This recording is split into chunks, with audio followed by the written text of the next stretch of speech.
And hi, hey, hello, howdy, good evening. Sure. Uh, yes. Welcome to a bonus stream of Community D&D on Arvin Elron's channel. With your host, me, Shadowed Mage, he, him pronouns. Also, the DM or GM for this campaign. Um, um, So thanks to Arvin Elron for having our campaign on his channel. Be sure to check out all of his stuff via the commands in the chat if you're interested in that. But other than that, we are very excited to play some D&D tonight. And I have my friends here with me. And right next to me in the webcam lineup on your screens is Yoi, also known as Gubby.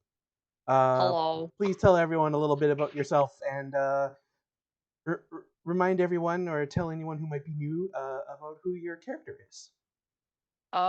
Okay. Hello. I'm Yoiga Wayne Lin, also known as Gubby. I'm a game and fiction writer. And a thing about myself. I'm 5 feet 3 inches tall, so now you know. And tonight I shall be playing, as always, Peach Candleheart, a Barn Owl Aarakocra Echo Knight fighter who loves his father very much. All right, thank you very much. Should we be telling everyone how tall we actually are? Sure, all right. I'll shatter I mean, some I'm going illusions. to now. Yeah. You fucking know it. All right. So then, Hoodie, tell everyone a little bit about yourself, including your height. Hey, And Hoodie. remind everyone who your character is, or tell anyone who might be new. Sure. Hoodie, he, him pronouns, 5'5" king. Oh, I hi. yeah. Hey, what's up? I always thought you were like really, really, really tall. I don't know why. I think it's because the Christmas tree is next to you, so I always thought you were Christmas tree sized. It is 4 feet tall, to be fair. So yeah, Oh, okay. I build a lot of forced perspective into my camera work just so I give off that illusion. Oh. No, it's the whole. You just don't. I've never. Shortness has never been a thing in my life that I've ever worried about because that's dumb. Oh. It's not like I can change it. It's not like anyone can change it besides getting fancy stick legs, and that seems like a lot of money. I'm playing the adorable blonde-haired, green-eyed, cherubic Basil Glopperpot, a 37-year-old Lightfoot halfling who is also a short king. He's an alchemist artificer. Nice. All right. Yes. Basil, who is now the oldest one of the group. And the leader. That's what that means. Yeah, I don't. the de facto leader. I think that's contentious.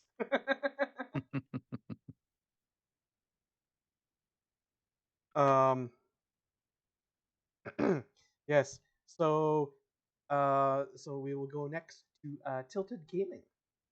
Hello, hi everyone. I'm Tilted Gaming, he, him pronouns. I'm a farmer by trade, and to, commit to the full imposing figure that my character is, I am a 6'2" tall Batman character, That's not possible. There's no way you're that tall. I am 6'2". Yeah, that's taller than I expected. I think I it's am because quite tall. it's because I've never met anybody 6'2" in my life, therefore 6'2" people don't exist. So now that you've said that, I'm just very upset. But yes, today, my character does not need any introduction, but for the sake of the podcast, I will be playing a Raven Aarakocra Gloomstalker Ranger who only goes by the moniker Av, the Aviary. Very good, very good. And Drew the Damager. Hello, everybody. I am Drew the Damager, he, him pronouns. I am 5'4". And tonight, I will be playing the punk rock priestess, Callista Amberblood, the tiefling, Twilight Cleric. Thank you very much, Drew. Shadow, we need your height now. Yeah, I was just supposed to say, and I will give my height. And I did not expect to be the second tallest. Yeah, man. Sometimes it should be like that. Wear that badge of honor. Do it. My driver's license lists me as 5'7". Although I am technically a little bit shorter than that. I am something like about 169.5 centimeters. That's not real. Why That's not a is real that so number system. upsetting? I'm really I'm upset right now. 6'2". Look, I feel like I can't trust you anymore. What do you mean? Like nobody. That's 5'6" Nobody- and 3/4. I mean, Nobody's my 6'2". driver's Honestly, like 6'2" is pretty average. In what No, 6'2" world? is not average. Let's start there. Okay, 6 feet is around the male average. No, No, across 5'8" the is the country. male average. It- First of all, I refuse to accept that reality. Like Uh, when Drew said that he was 5'4", I was like, yeah, see, Tilted, why can't you be the same height like the rest of us? Oh my we're god. all short kings. We're all under 5'11". Yeah, Right, so short that's- kings. Hey, just think about it this way. No one's gonna approach our group with me being that much more tall and imposing, you know? And also, you know what? Tilted, you're 5'11" now. That's like the tallest I'll accept you What? being. I Hold on. lose 3 inches. Hold on, we're racking people down now. We're rounding down. I mean, to be fair, Tilted, you're still way taller than the rest of us. Oh my god. Yeah. Yeah. Even at 5'11". Yeah, see, so it still checks out, right? I So didn't think it was that shocking that I'm 6'2", but okay. who are you hanging around? Are you hanging around tall people? That's so weird. My brother's What do you 6'2", 5. Yeah, you see, your brother is also imaginary, like your height. I love. What are you hanging around other tall people? That's so weird. It's the craziest best thing. and isn't it that the worldwide average for men is like 5'8" or something like that. In Right. North Can't be in that in low, North is it? America, it's about 5'10", 5'11". Okay, that's more. Okay, that sounds more right. No, it sounds more wrong. Well, I actually, don't like it. specifically, that's U.S. and Canada. I'm not sure if that actually applies for Mexico, because I feel that I think the more like countries you get involved, the like more the average will aim around 6 feet. Hey, the Netherlands, Denmark cancel out yeah. Japan, right? Like those two canceled completely out. Is that how it works? Yeah, you have a bunch of people who are like 6'7", and then a bunch of people who are like 5'3", between 5'7". So they all cancel each other out, and we just knock that average down to 5'8". Yeah, okay. I really I just regret didn't disclosing expect my it to height be now. 'Cause disturbing to Gubby. Yeah, I'm 6'2". I'm very distressed. That's it. Yeah. How Tilted tall is are you, almost a full dear? foot My taller. girlfriend's 5'3". It's Great comment, Emily. Yeah, Emily saying she was in a photo with Arvin and John Helfers once. Determined not to let that happen again. Looked like the statue being held by the spirit of Detroit. How Helfers. tall is Arv? No, Arv is like six- 6'3". Oh, I thought he was 6'4". Okay, yeah, so he's like but- my height. No, And no, he's not. he's Helfers 5'11" is like also. Remember? Helfers is like head and shoulders above Arv. He's fucking Really? tall. Which is Yes. also 5'11", which is what we've all gained from this. No. I was shocked when I saw that picture because I met Arv in real life, right? And then I saw that picture of the two of them standing next to each other, and I was like, "Holy fuck! How tall is Helfers? He looks like he's 6'7".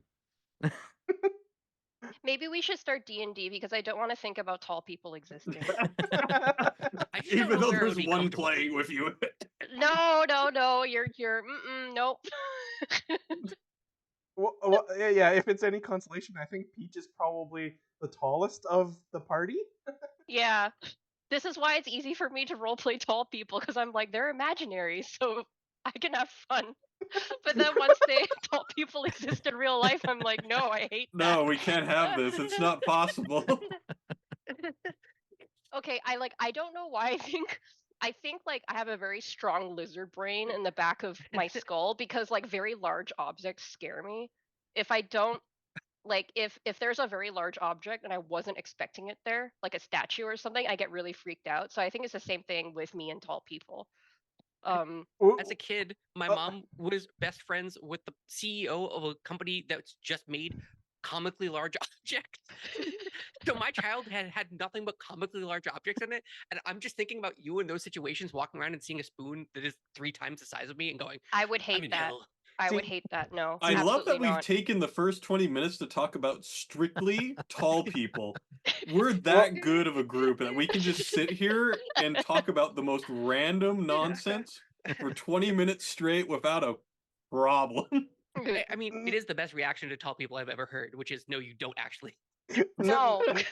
Not exactly to keep this going, but like so once Gubby said that they like just don't believe like that like tall people exist or whatever, I just have like this mental like I have this idea that I just want Gubby to have to meet Hafthor Bjornsson and see what No. happens. No, I've seen him on Instagram and I really hated it. I sent it to my friend and I was like, "Don't you hate it when imaginary people exist?" And then they replied, "You really need to get over this." Oh my God. God. But Tilted, if I ever met you in real life, I would probably freeze up for about 45 seconds, but I promise I would then be your friend after those 45 seconds. It's a loading. Appreciate you. There's a loading screen that has to be gone through and all that. Maybe if I see like, oh, Gubby's coming, guys, I'll just go like,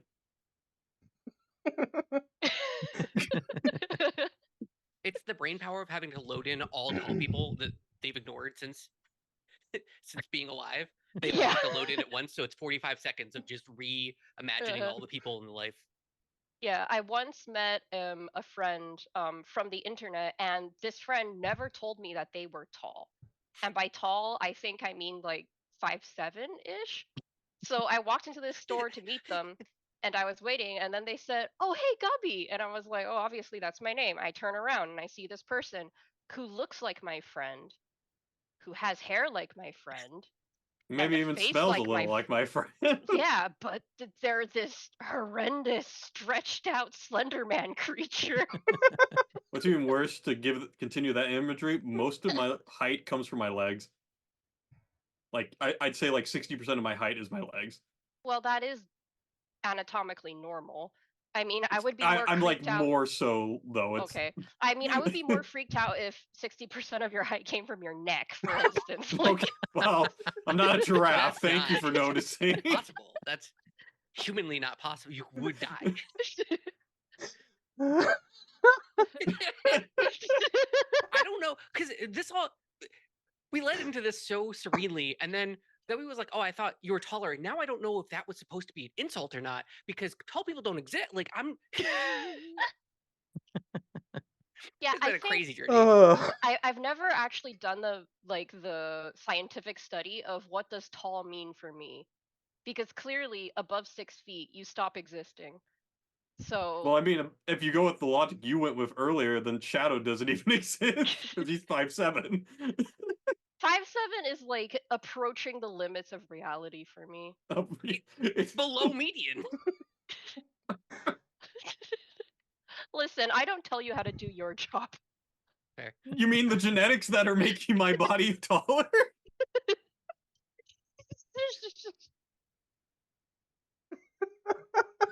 We're all gonna have to live with this conversation as D&D goes on. It can't bleed into it.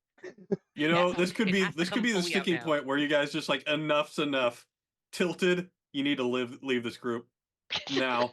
We cannot live with a guy that is this much taller than us. Ridiculous. Uh-oh. Gubby, you're being called out in chat. Oh, yes, this is true. Tall erasure. I think it's tall phobia. No, wait, that can't be right either, because I see a giraffe and I'm like, that's fine. That's fine. A giraffe is fine. Trees are fine. Skyscrapers are a bit weird, but also fine. I'm just gonna leave that. Just yep. Okay. Yeah, so Tilted, have you ever thought about being a No, I giraffe? lost the pause in conversation. You could have. There was an in. I know. Okay. Zip it. Okay. Everyone shut up now. We gotta focus here. I was gonna say, how about now is a good time for me to recap what happened last time. Yes. Let me gain my composure. Oh. Okay. Last time, the party. Peach, Basil, Cruz, and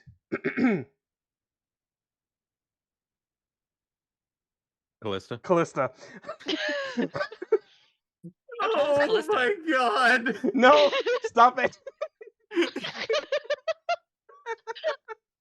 I'm sorry I led us Fuck me. down this path of derangement. Okay. Had a meeting with Zardoz Zord, the flamboyant, mostly naked, seafaring businessman. Quotes. And the height? I mean, he's actually not that tall. You see? Okay, all right. Because he's probably, well, I would have said probably about 5'7", 5'8" for Zardoz Zord. Yeah, it's because his power is concentrated in his chest hair. Yes. That's how height works. And he offered you food, and he wanted to learn more about you, and then he tried to he was trying to be very suave and charming, but like there was this kind of insight of him being not all that he appeared to be, especially considering that Basil put on his magical goggles and like everything about him just instantly lit up about being magical. The red diaper and bandolier makes Zardoz look stretchier / taller.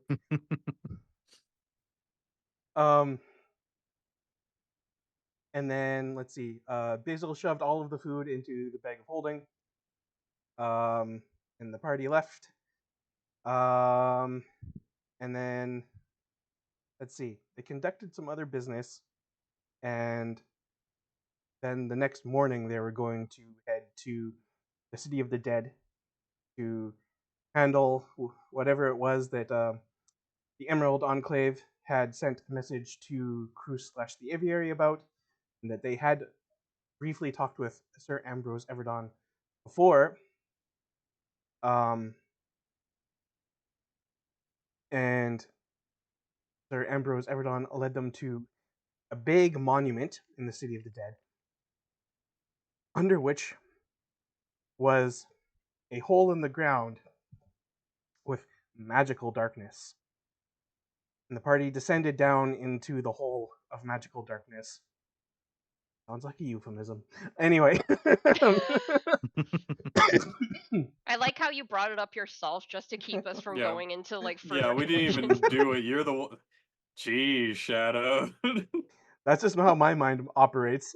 So, like, and I know you folks well enough that it'd be like, they would also say something about that. Maybe. You don't know me. My 6'2" tallness. And anyway, they found a bunch of like ledges with openings going down the sides of a hole in the magical darkness. And in the first one, there was like a glowing green orb, and they opened a door, and then there was some traps, and some ghouls, and another door, and some weird pedestals that the glowing green orb seemed to fit into, but they couldn't figure out the puzzle because they did not go into the room with the gelatinous cube. And I did try to go Mach 2, and it wasn't successful. And so then now everyone went down into another passageway off of one of the openings, which had a big suit of armor with glowing red eyes. It gave a warning about not to disturb the resting of the people that it's guarding. And then there's a bunch of alcoves with sarcophagi. And that is pretty much where we left off. Yep. So, Oh, you also didn't mention the fact that the pillar that we're going down seems to have like a low gravity thing going on? Yes. The magical darkness hole has 1/6 gravity. So Scrolling down. Okay, cool. sure, we'll use that one. Okay, and if I remember correctly, we'd started examining the alcoves and we hadn't found anything yet, had we? Yeah, we like tried to check over here and we got like a very brief description on like the sarcophagi and that's Yeah. it. Yeah. So like you like peered into the alcoves to look at them, and the sarcophagi have the effigies like embossed on them, resembling what what the remains are inside of how the person looked in one. What was it the suit of armor warned us about? Or what was the heating? Yes, it warned you. Beyond lie the remains of esteemed foes, which shall lie undisturbed for all eternity. Okay. So And then I basically said, "Thank you, sir. Have a nice day." And And you just zipped on by. yeah. Mm-hmm.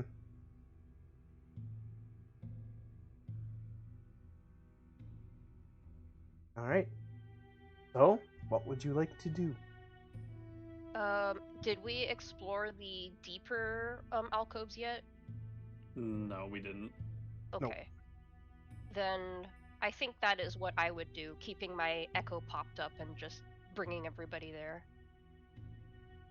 I would probably be staying like off to the side just to keep an eye on the suit of armor Okay. to let everyone go through just in case if something happens I could be in the way. Mm-hmm. I guess I'll bring uh, my echo up too. I'll make Hello. history checks on it. Like, does anything here look? Is any of this historical, or does this seem more like a? Why is this here? I guess is the best. Yeah. Like, what's happening? Give me a history check.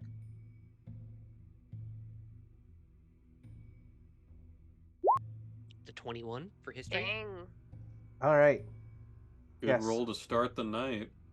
So,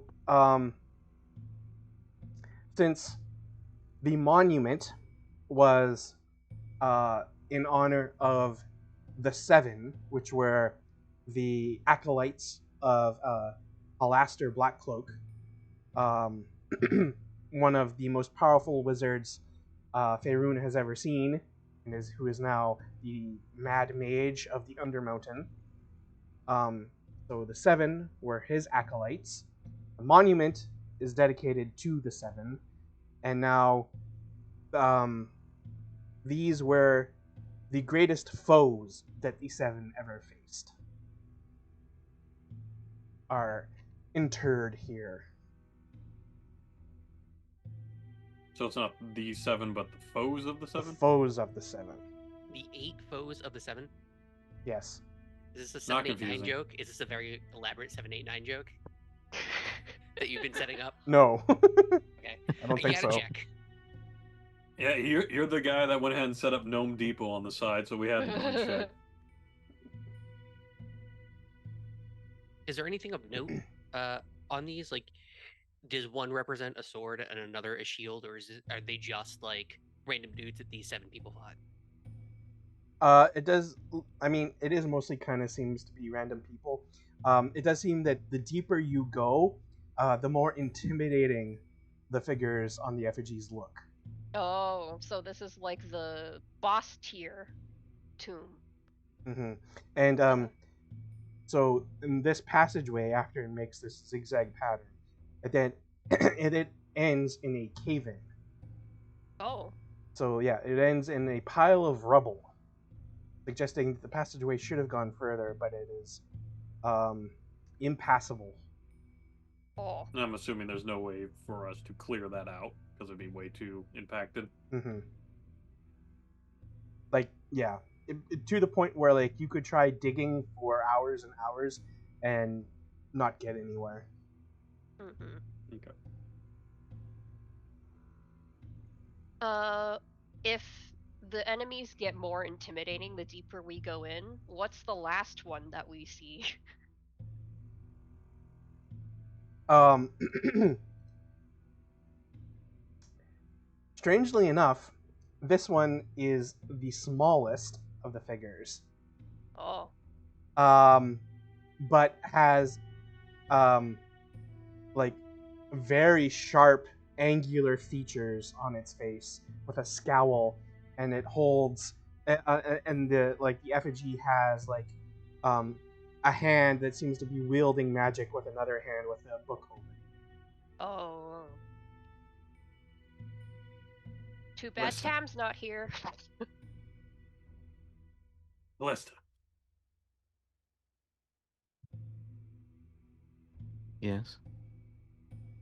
You might have some ideas about funeral rites, right? Oh, yes. Could you perhaps look at these effigies? I mean, they just look like, well, yes, I'll go take a look. So I'll walk over here and I'll take a look at these. Take a look at this guy right here. What's this guy? Okay. This one, the effigy on the sarcophagus, um, looks like an elven or possibly half elven person, that has tons of like straps and bandoliers of stuff all over Looking on the them, bandoliers. and like an axe that's showing up over their shoulder, and like swords hanging off like each hip. Yeah, Like a shitload of pouches. yeah, shitload of pouches. Yeah, like a 90s comic book character. Exactly. Exactly like a 90s comic book character. Nice. We Very totally have the reference for that as characters in favor. very much a Rob Liefeld character. Yeah, I was just gonna. That's the name I was trying to think of. Yeah, In- Rob Liefeld. Standing in Yeah, full the- profile, but looking the- 3/4 turn. There's no feet on the effigy. Yeah, exactly. You're in the little just points. All right, so this guy is tiny little and a magic guy. This Yep. guy is a sword guy. Yep. How about this one right here? That one appears to be a gnome in robes, and the gnome also has what appears to be horns, like really kind of like spirally and almost antler-like, growing out of his head. And his hands are like coming out words like this, and they seem to end in talons. Does it look like each one of these are a different class, basically? So yes, it would seem that we have a fighter and a wizard and a druid. I think these are very interesting poses to be carved in when you die. Well, it's not supposed to resemble them in death, but in life. But like they're lying flat, aren't they? Yeah. So basically you're lying flat on top of your coffin, well your statue is anyway, and you're just doing a permanent jump scare pose for all of eternity. Yeah, that's awesome. What are you talking about? Easy. How else would you do it, honestly? Was there another ball at the end of that hallway, or just nothing? Is anyone here holding a ball? I did not see one. You left the ball back near the entrance. It started floating off the ground. Remember, floats about like 6 inches off the floor, and it just sits there, casting light. Yeah, but we didn't see another one there. You did no. not see another ball. There isn't any pedestals, right? There are no pedestals in this passageway. What if it's like a glow picture? What if there's like another picture here where it's like, I'm actually a secret door, or I don't know, invisible ink stuff? Yeah, so that's what I was thinking too. What if we bring the ball over here and see if it changes these vicious visages at all? Thing is, I'm Okay. closest. I go ahead and grab it and bring it over to whoever's It could closest. animate. It could animate them. We don't know what magic we're dealing with, right? So let's just be everyone get like ready to run. Oh, don't worry. My father will protect us. And I like pat my glaive to Uh-huh. reassure everyone. Yep. Your dad's not here. No signs of warning from the glaive. Mm. Okay, so the aviary is Yes. now beaming. I'm holding the glowy light. Yeah. Does the glowy light reveal anything funky about these graves? It does Yeah, not. TM, what do we got? Nope. It just allows you to see them better. Oh. Well, Do we notice anything extra with this extra light? No. right. Well, we're spinning tires here. Why don't we keep going down the? There's more, right? Yeah, there were. I found 2 other doors, I think, going down. Oh, wait, the map tells me 3. I guess I found 3 other doors going down. There also seems to be another door, like, above us. But No, don't I think we didn't actually find that. discussed that. Yeah, we didn't. Yeah, that was not one of the doors that I found. Yes. So on the map, the door above you is technically one of the ones you found. Oh, okay. You found that one because that one has a pedestal, and Oh, then okay. a door that appeared to not have any of the handholds on it. Oh, okay. All right. It was just a wall. Yeah. Right. While it still does look like it's separated, like the stone doors you've seen so far in this dungeon, it just doesn't have the handholds. Okay. And then you found, because technically, yes, you find the doorway for the animated armor passageway first when you went down. Mhm. And then you find the one up above you with the door that is not a door. Mhm.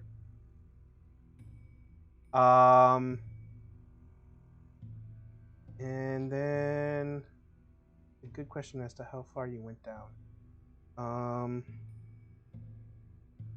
I don't think we hit the very bottom. Like, I think Peach stopped right at this doorway last I recall. So there was animated armor, pedestal 1, and then the next 2, which are directly across from each other, that you didn't actually really look into, but just noted that they were there. Mhm. And then you went back up. Yeah.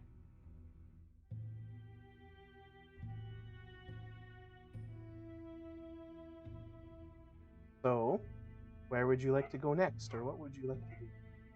This one over here is across or above us? Okay, I will see if I can put in some numbers here.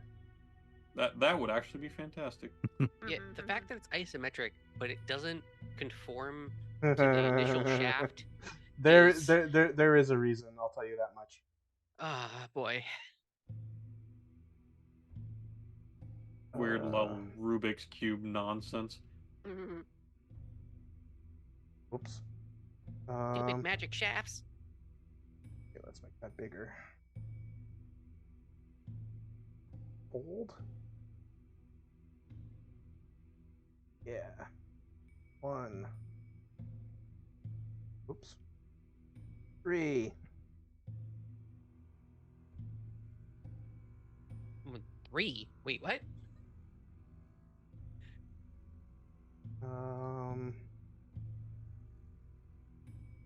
2. What? What? Hold on. Huh? It all makes sense in due time.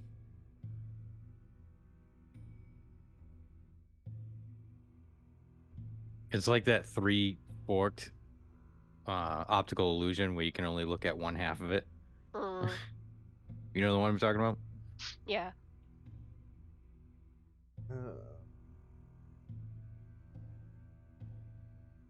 4. If it doesn't go 5, 6, 7, I'm gonna lose it. 5. Okay. And then the other ones I did initially reveal on the map, but you haven't found them Okay. Yeah, Alright. those would be 11 and 16. yet. My, Oh, I my blood thought that was boiled. number 20. Oh, and for I will show this on the stream captured version, so that people who are watching can find out what the hell this mess is going on here. So the first one they found is 1. And then on the map there is 3, because that was the third one found. But they're currently at 2, which was the second one found. And then there is 4, 5.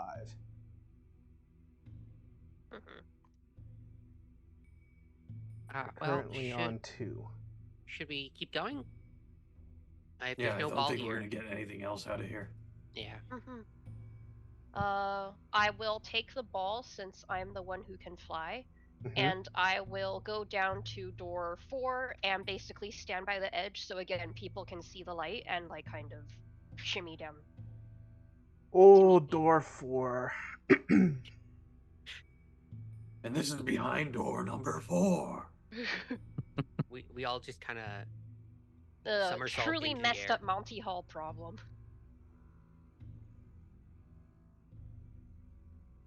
Name that price.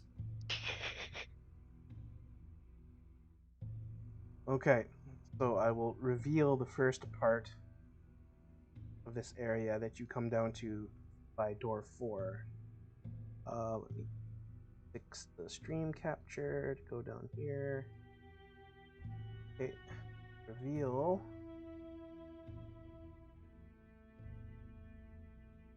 Oh, I'm liking the looks of this. Oh man. Let me at him. Let me at him. Okay. So, I'm gonna show that I am here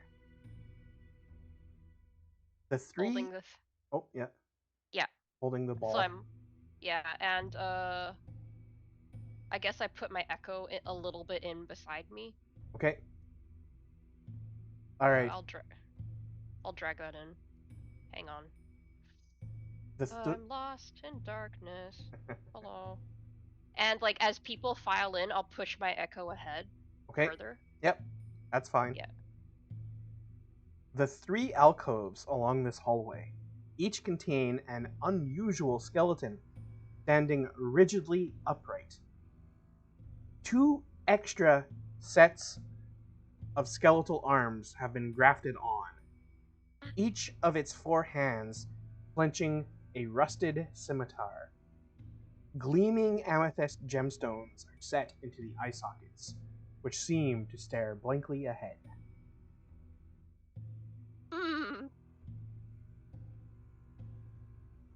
How Guess wonderful. we know where those ants came from. Weird. As my echo passes by, does it cause them to wake up? Nope. Okay, I'm just gonna. Your glaive is just like ever so slightly glowing.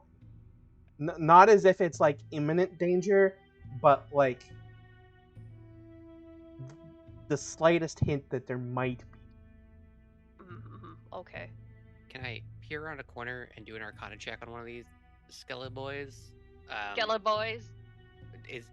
This is very clearly necromancy, correct? Like these aren't normal. Make that Yeah. Arcana check. Sure. I love how you say this is very clearly necromancy. It's a 7. So we can maybe avoid this those is normal. situations right there.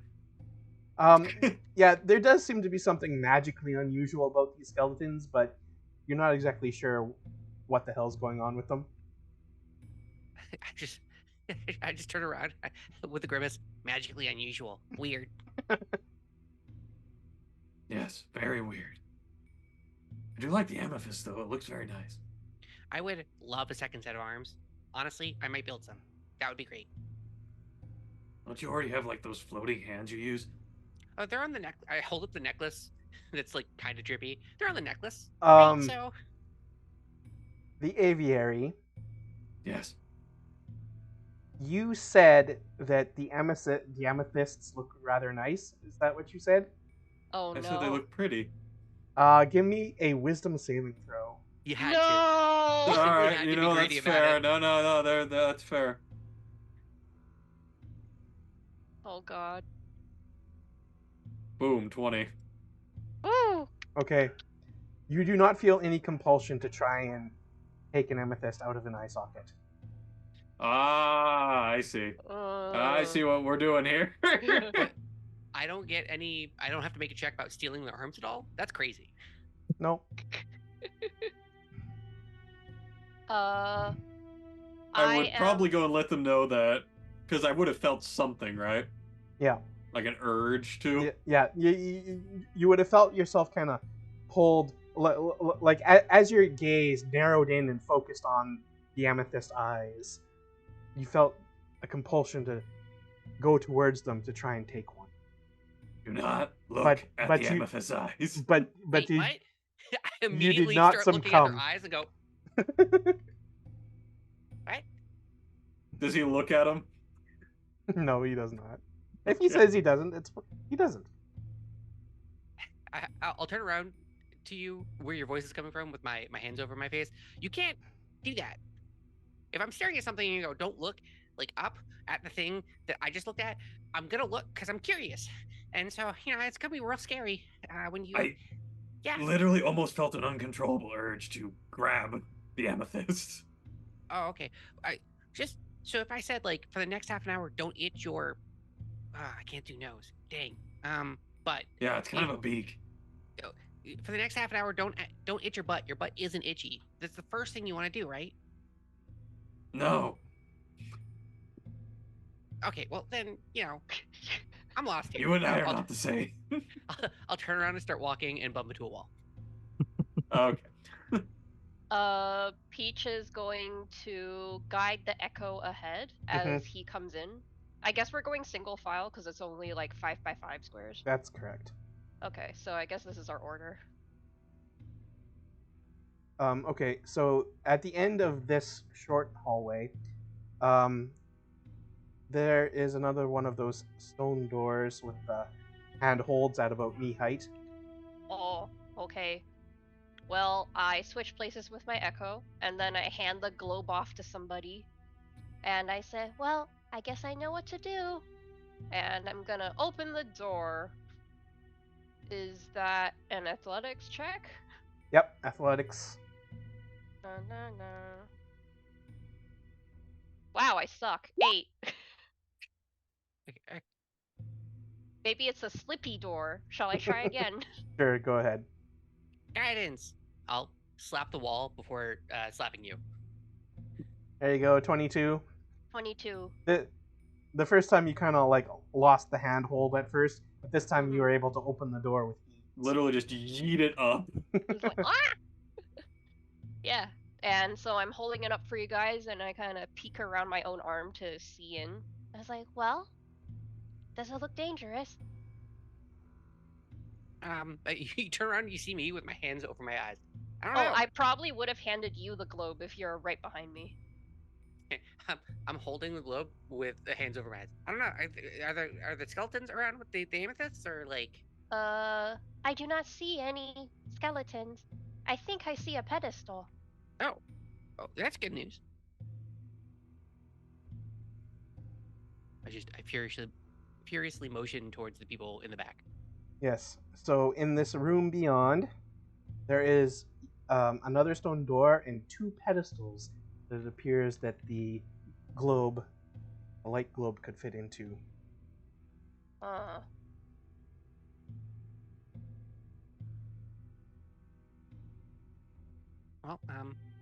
let me just scoot through here. Yep. All right. Mm-hmm. Everybody will have to go past me since I'm lifting the door up. I'll scoot my Echo in here. Celesta, don't look at the amethysts. It's like bad and stuff. I was just gonna say, can I examine these guys to see if they're going to come to life? Well, if you want to go up to one to examine one, you'll have to make a wisdom saving throw That's fine. first. Yep.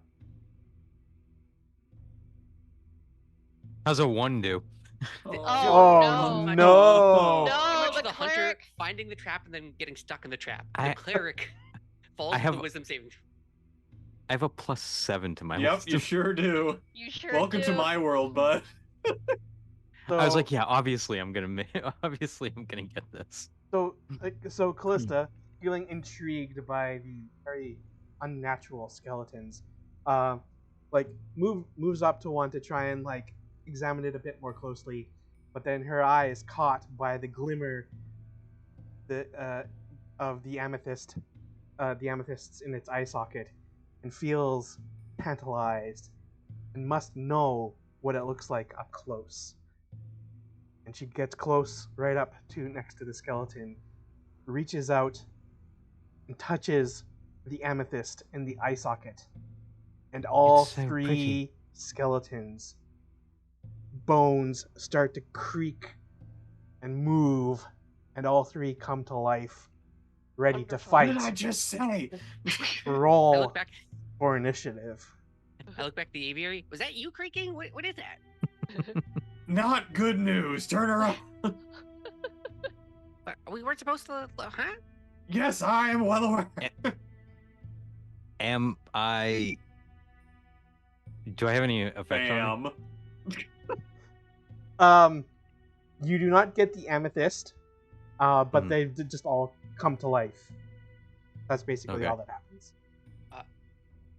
So you guys know the marionette puppets from Elden Ring with their 4 arms and their kind of death spasms if you damage them a certain amount? That's what they reminded me of, and I was like, oh man, I hated coming across those things. I hated the freaking crows. Oh, Elden Ring. yes. There's technically something else I have to add to. What? What? No. it. Is it clean in here?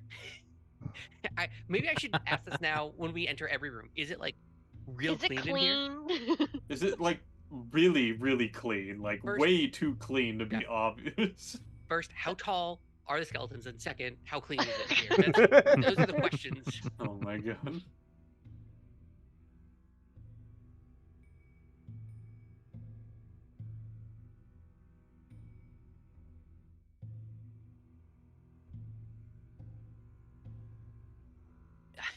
Peach and I now have shared initiatives over 2 fights.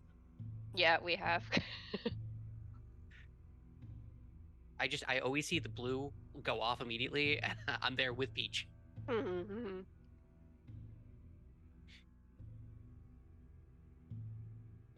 They get 13s.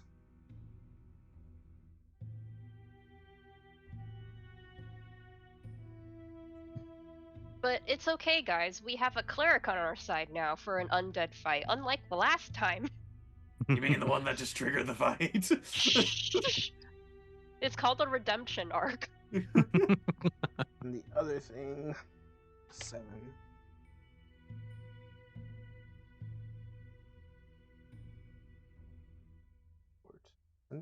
There we go. Okay. Switch the music. Which one? It's suddenly like a pirate themed fight song, and we're like, what? And then a pirate busts in on that 7 initiative, and they're a pirate necromancer. I've calling the dungeon right here. Okay. Sardoz's long lost cousin. Drop Yardas? Oh god. Nice. All right. So Callista, you are right in front of one of these skeletons that is now animating and seems ready to attack. But our initiative order has the aviary going first, followed by Basil or Peach, depending on who wants to act first. Alright. So, Callista, do you let out some kind of ah or something to indicate that they're coming to life? Yeah, probably. I'd say,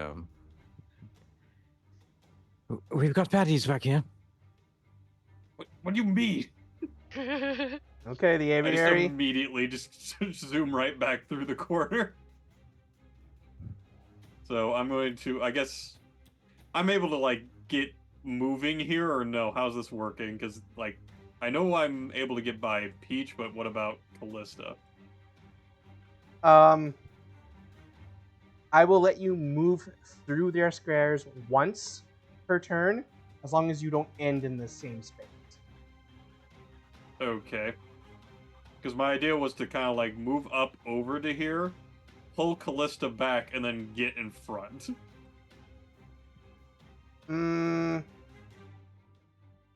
Technically, that wouldn't work.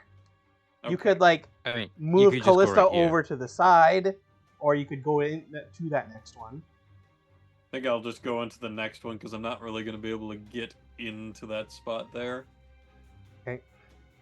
You get real So- crunchy about it and have to perform an attack against Callista for a shove action. I mean, yeah. But then I'm just shoving Callista further into the other two, which is not better. And I think for now, I'm going to just go for a Talon Strike. Okay. 18? 18 will hit. Okay. Nice. I also get the D8 from the Umbral Strike, so let me do that real quick.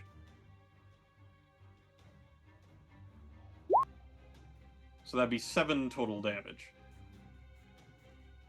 And then I get my normal attack, and I'll do it again. Taking a guess a 12 isn't going to hit.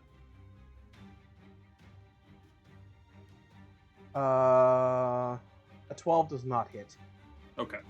Fair enough. Then I just go and brace my shield and just get ready for the onslaught that's eventually coming.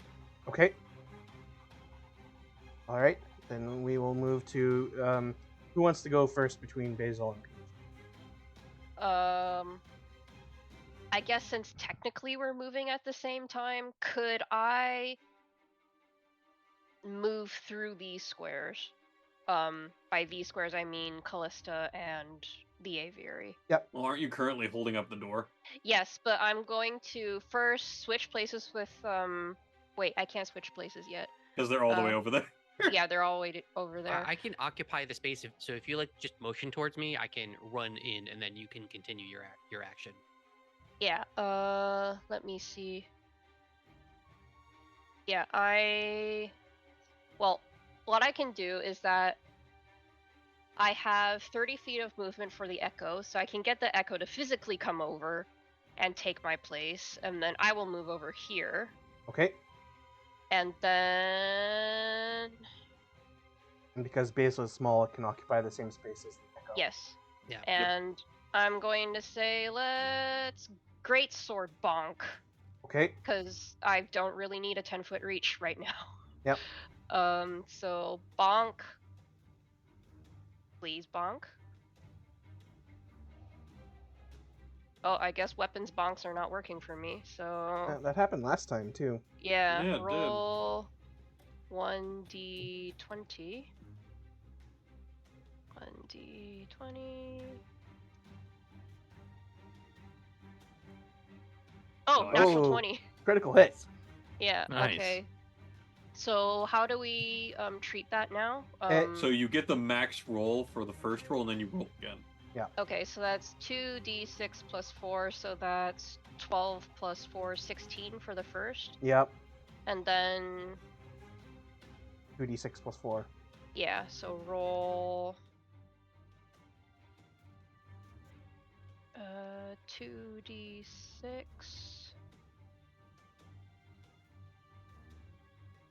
plus 4 Oh, Oopsies. I think you put Wrong the slash. place. Yeah. in the wrong place, yeah. Had a 2d6 dyslexic moment. It's okay. Yeah, oopsies. Oh, well, it balances out. So a 10, 16 plus 10, that's 26. Okay. And it completely dismantles into a pile of bones on the floor. Oh, well, that was anticlimactic.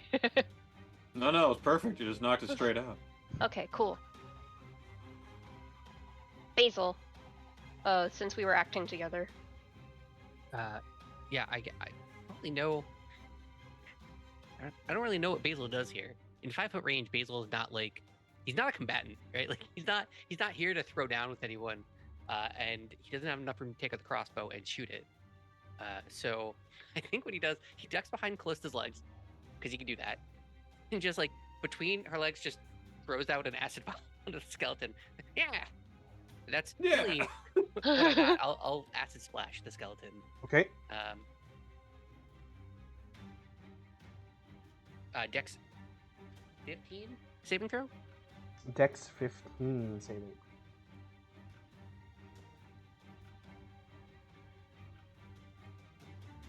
Uh, 6. 6. Oh, there Okay. you go.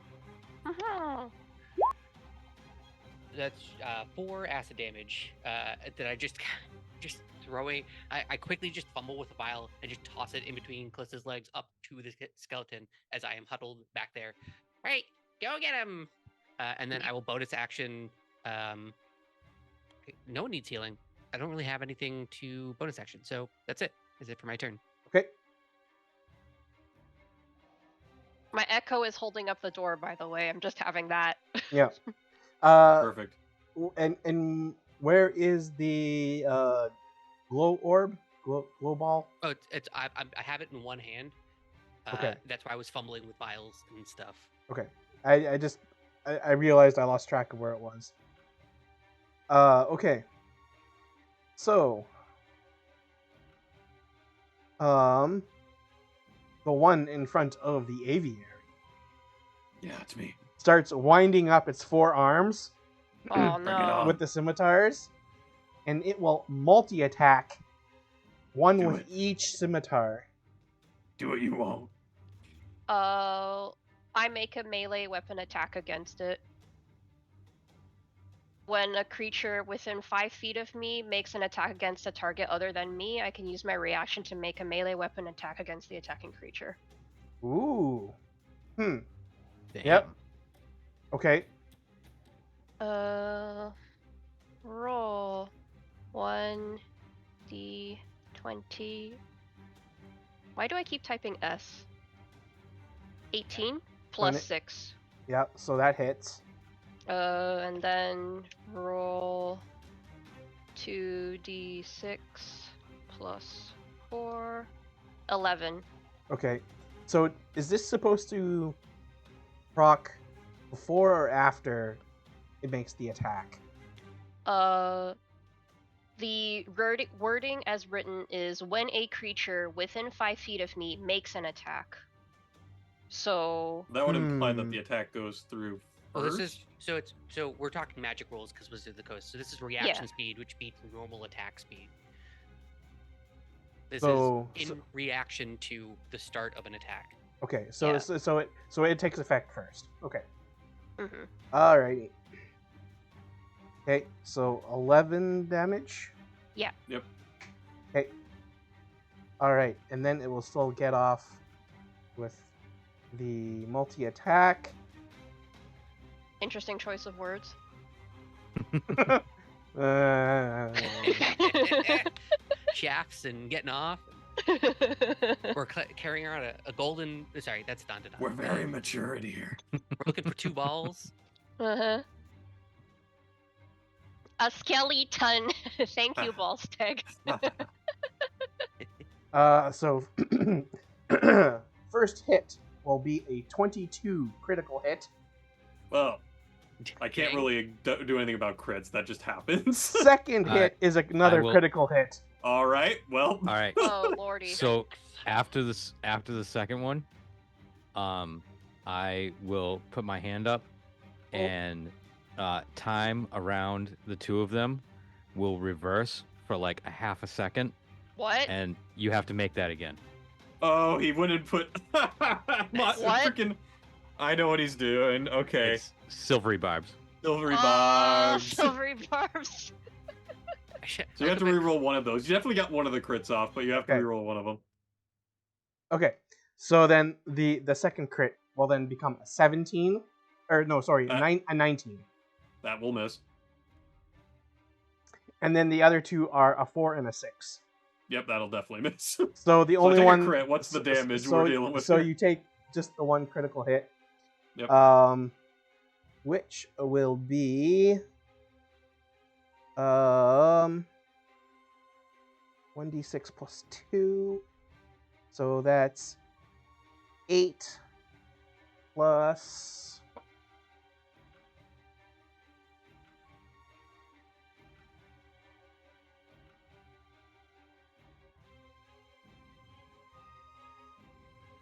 3. So 11. 11 slashing damage. Well, that doesn't feel good. Uh-oh. And then, of course, the skeleton is trapped there, so it can't do anything else. And we will move to the other skeleton, the one directly in front of Callista. The one that Callista touched the amethyst eye and started all this mess with. Can you imagine just peacefully sleeping and then some rando just touches your eye? I would also be mad. Yeah, true. That's what wakes you up, is a slight tug at your eye. Ooh. Like you're just trapped there sleeping with your eyes open, and then you wake up and someone's like, Don't have pretty eyes. Alright. Oh my So God. this one Oh my will God. will also do the forearm multi-attack at Callista. So the first one is a 13. A 13 does not hit. The second one is a critical hit. All right. Man, you're going crazy, bro. That's 3 crits and 8 attacks. The third one is a 16. That does not hit. And the fourth and last one is a 6. Nope. So just the critical hit again. Yep. man, these skeletons So- pretty much only have 2 arms this round. And again, that will be 11 damage. Rolled the same thing. Beautiful. All right. I love that's like my main feature is like, I got a high AC. Gets 2 crits immediately on the rolls against it. I can screenshot my roller if you I want. believe you 100%. And there's no reason for you to lie. I'm just like, that's hilarious. Okay, and again, it's trapped there because it has both Callista and Basil in front of it. It's extra trapped. All right, and then we have Callista's turn. All right. I am going to grab him by his face. Wow. Just grab his eyes again. Does a Why don't you? 19 hit? 19 would hit. Okay. All right. All right. And I'm going to cast Inflict Wounds. Oof. Okay then. Yeah, that'll do it. The funny thing Or is, if this were an earlier edition of D&D, this would actually heal it. Oh, right. Yep. Really? Necrotic, Yes. but it's Oh, not. because it's Uh, necrotic. Yeah. Yep. And because undead and necrotic damage are both come from the negative energy plane, Energy. Yeah. Mm. but they did away with that for 5e, so Wait. So did it work like Final Fantasy, where Yes. if you heal the? yes. No shit. Really? Yeah. Yep. That's where Final Fantasy got it from. Because a lot of No its kidding. Huh. monsters and mechanics come right from AD&D. Huh. Especially cool. especially in the very first Final Fantasy. Hmm. It's almost just because I believe the very first Final Fantasy was actually based on one of the game designer's home AD&D campaign. Oh, really? cute. Yeah. Oh, that's neat. I would absolutely love to rock up on a lich and just cast heal on it like several times. Right. Well, All it's right. a little bit, yeah, it's a bit like an Elden Ring where if you come across those revenants and you cast holy magic, it damages them, like holy healing magic. It heals you, but it damages them by a Mhm. lot. Yeah. All right. So you cast inflict wounds on the dread skeleton, and then Oh, you can start to see like parts of its bones like start to like rot away and like holes form in them, and like it starts to look very frail, as if it won't be able to stand on its legs much longer.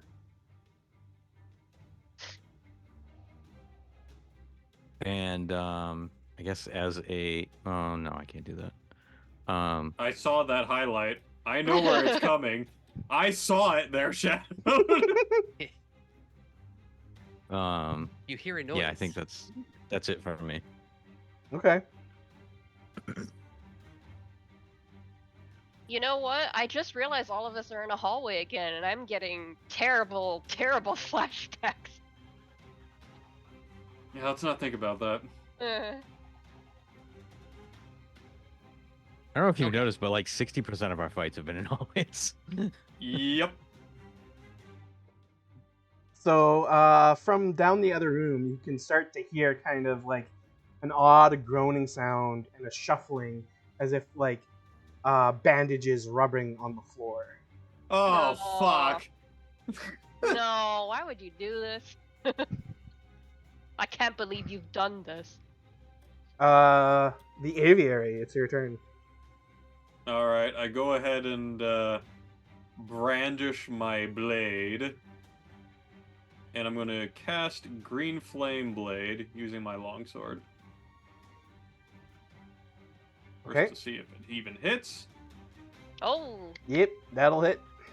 Alright, so we do the damage first. And then the Green Flame Blade. I think... Hold on. Can I just do the damage here, or is that going to roll it? I'll see if it does it. If it doesn't, we can just say screw it. oh, it Yeah, no, that doesn't help anything. Nope. So let me go ahead and... Because I definitely am not healing it for 1 fire damage. It's 1d8, so let me just roll that. So that would be a total of 11 damage, with 4 of it being fire. Yeah, 7 slashing and 4 fire damage. Yep. Okay. So like the little scraps of whatever like clothing and armor it had left all over the skeleton all get like licked in the green flame and burn away, and your sword goes crashing through the skeleton, and it crumbles into a smoldering pile of bones on the floor. 2 amethysts brightly shining along in the remains of the bones. What you get for ruffling my feathers. Wow, okay. Wow. Nice. Anything else? Oh, In your turn? right. And then, can I even move through them? Because it's pretty congested in this hallway. Move through, yes. Stop in their space, no. All right. I I got don't really something. want I to got do this, something but for I think this. I'm the best option for No, it. no, stop. I got No, something. no, yeah. All right, so you pass through the door being held up by No. Peach's echo, and you go into the other room, and you can see a figure that appears to be wrapped all around its body and its limbs in bandages, and underneath you can see rotting, but well, not rotting, but like what is it, desiccated flesh, Mm. Oh boy. and it has mummy. an unnatural gleam in its eye sockets. Yes, a mummy. I was just gonna. Are we grease it gonna and find a duddy in this dungeon as well? Oh. then- Ugh. Sorry. Chaos energy. All right, so you move there, but are you able to do anything? Because No, I'm just kind of putting myself between it and everyone else. Okay. I'm gonna throw grease in that room and then light it on fire. Don't be there. Then we will move to Peach or Basil, whoever. Basil, it sounds like you're gonna throw grease in that room and light it on fire, huh? Yeah, I was, and then he's in there now. Because we could have just left the door down and then just let it, I don't know, slip and fall around on fire. Mm. I don't know. I You gotta let me know these things ahead of time. I said stop several times in front of you, my guy. You're very quiet. I am going to let these two yell at each other, and I'm gonna go and I'm going to bonk this fine amethyst-eyed fellow. Okay. And we already know it doesn't work, so roll 1d20. Greatsword or glaive? Greatsword, Okay. because we're still in a 5-foot trap space. Right. Oof. That is a 4. So that comes out to a 10. And a 10 will not do it, I'm afraid. Oof. If I make an attack from the Echo's position, does that drop the door? Hold on. Yes. I would assume so. Yes, it would. Okay, so- cool. Because I'm running away. So Okay. does it get an opportunity attack on me? Yes, it would. Sentinel can proc on that. Okay. Let's see. Okay. 1 roll. 1d20. That's a 15 plus 6. So 21. Uh-huh. That will hit. Yeah, and then that's 2d6 plus 4. So roll 2d6 plus 4. Oh, I rolled 2d5 plus 4, but I guess the numbers still work. If you hit up, it should bring up the last thing you typed, and then just change it, All right, and we'll right. take the next. If it's lower, we all right. Okay, 11. great. Another 11. 11 is the number. All tonight. the 11s. Okay. Again, that one collapses on the pile of bones Wahoo. Yay! with the 2 amethysts sitting there, shining Okay. brightly. And we have Basil's turn still, because. Yep. I skate into this room. Can I throw grease right here, in the center? Sure. It's a 10-foot area, and it's on the back foot. And then can I light it on fire as my bonus action with my torch that's on my back? You know, I'm going to let you do this, Yeah. but you know that that's not actually how it works in TTRPG 5e, as opposed to how it works in BG3. I am aware that's dumb. I agree. Just Don't worry. it's like I created magical grease, but it doesn't light on fire. Whoops. So yeah, I'll cast grease on the ground, and then I'll go. Well, you're taller than me, so we might have to escape because of smoke. But good luck. And I just lit it on fire. Wait, what? So, first is the grease. Doesn't that trigger a So grease is dexterity saving throw. I'm pretty sure on its turn Oh, on to its see whether or turn? not it falls prone. I don't know how you want to handle the fire. If you just want it to be like a 1d6 or a 1d4 or 2 damage or whatever it is. I'm cool Fire. with doing whatever shenanigans you'll let It's me get when away the with. grease appears. Oh, okay. So dex. So each creature staying in its area must succeed on a dexterity save throw. or fall prone. Okay. Or fall prone. Dexterity saving throw gets a 10, so that Yep. means it'll fall prone. Now things on fire. I have this somewhere.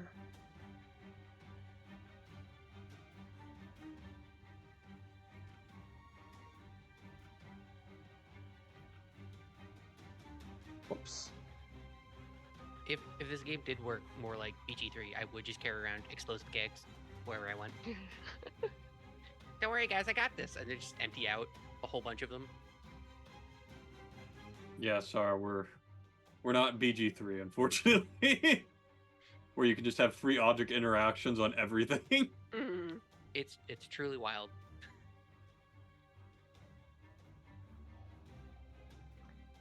So, right.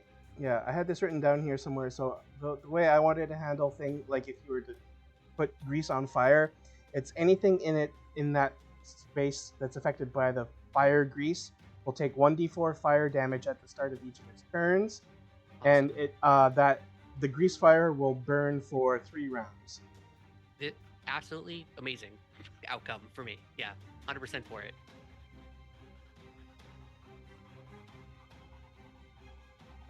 So it failed a dexterity saving throw and fell prone. So then on its turn, it will take 5 damage. Okay. And it'll have to get up as well. Yep. Hello, shambling mound. Shambling mound. Shambling mound. So that is both Peach and Basil done, right? Mhm. Okay, Callista. All right, I'm going to move into here. And how does this thing look other than on fire? Well, it's currently on the ground, and like the fire is just kind of starting. Otherwise, like it's not hurt yet. No, okay. All right then. I am going to pull out a silver bell and ring it once, and it has to make a wisdom saving throw. This DC is 15. Toll the Dead, I think, based on what you're Yep. describing. Wisdom saving throw. It gets a 9. 9.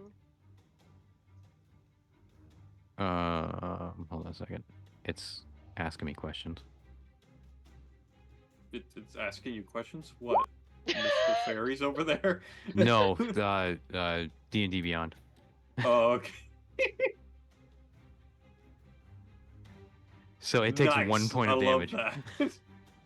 Rad. The min roll on Toll the Deads, that's just unfortunate. Mhm. Yeah, that is unfortunate. So yeah, 1 damage. Ugh. And I guess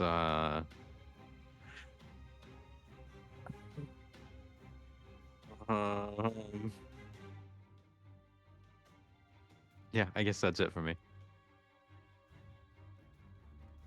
I'll stay right there.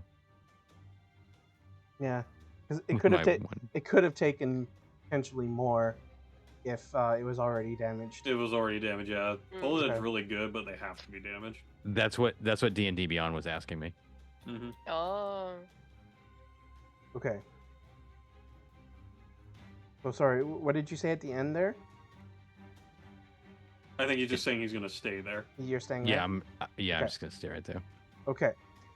So then we go to the mummy's turn. And it will take fire damage. And that is...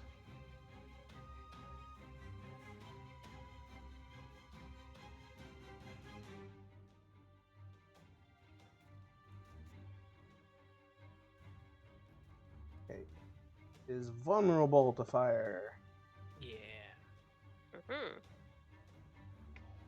I Okay. mean, it's covered in paper, right? Yep. So,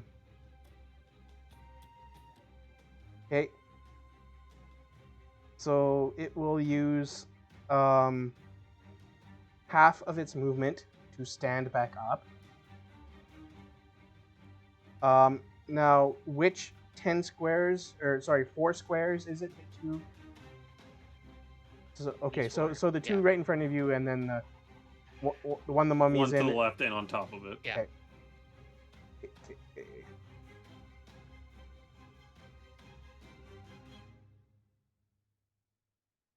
Yep. Okay. So the mummy will turn around and walk out of the grease fire, go back a square, and then turn back around and raise its arm, We don't like that. point at the aviary, and stares deep into the aviary's eyes. Wisdom save, right? Yeah, wisdom saving throw. I know it's coming. Hey, The this dread, trap, equally dangerous for you. the dreadful, 16. the dreadful glare of the mummy. You win. You sounded so Aviary always dejected. succeeds when it counts.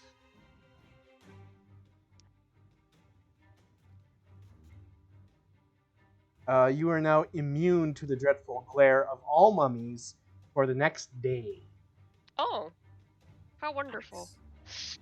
Are we gonna see more? That implies that there's way more. I'm just reading what it says.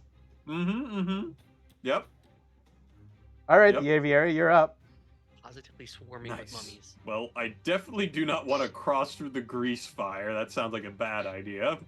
So I'm going to go ahead and sheath my sword, take out one of my darts, and throw it. Okay. Knowing you with any version of a trap, you will slip and fall into it immediately and catch fire. Yep. I Like- won't even deny it. It's 100% true. 22. Yep, that will definitely hit. And remember, this is with a +2 because it doesn't add in D&D Beyond. So that'd be a 7. So 7 piercing damage, but this is non-magical.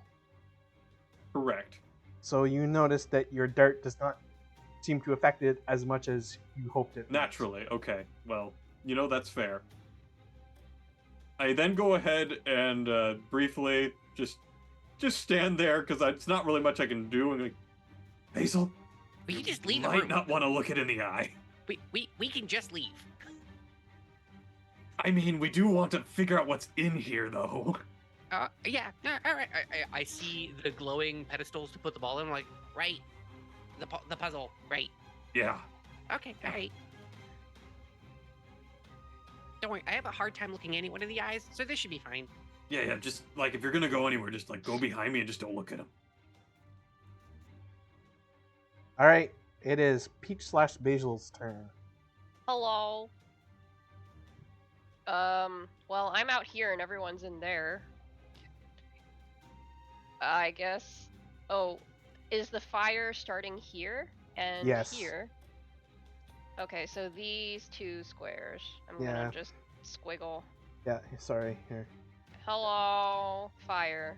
Yeah, That's- it's not concentration, so I can't drop it. But it's only 2 more turns, so Okay, in that case, I am gonna nip on over here. yeah, you can stand in my square for sure. Yeah, my Echo is gonna be a great butler and continue holding that door. The ventilation, right? Yeah, we don't want to Oh, die smoke. of carbon monoxide poisoning. And since it's literally all fire in front of me, I am going to just swap to the glaive, I guess, because I can at least poke out to here with that. Okay. Will it take me an action to switch? Because I was holding the greatsword before. I would assume so. Yeah, it is Then technically supposed to take an action. Yeah, well, it's far away and I can't hit it anyway, so I don't mind. So I'm just gonna switch. And yeah, that'll be my turn. Okay. Because I can't do anything on my bonus action. So the one occupying the same square as Basil is The real me. the Yeah. real you. Okay. Yeah, because Echo is over here. Okay. Just wanted to Open the make door sure. like a true chauffeur. Oh, no, wanting to make sure I had that correct. Yeah. Basil, I guess, are you doing something? Yeah, I'm not sure exactly what I got in the. I mean, Ranged I'll have to- options are limited. I'm gonna have to shoot. I'm just gonna have to shoot at it, right? Like I'm gonna have to take the wisdom saving throw and shoot. So yeah, Basil will just kind of poke out, pull the crossbow out of the bag, and then just like settle it on the little place that the ball is supposed to go, and just shoot from there. And then I'll do the wisdom saving throw first. I'm assuming. Wait, why? It hasn't done Dreadful Glare on you. Oh, I thought it was just if you look It's at it. on its turn. No, Great. it's on its turn. Yeah, so I will just straight up attack it with a regular old weapon that you can find at any local Walmart. Is a 19 hit, 19 hits.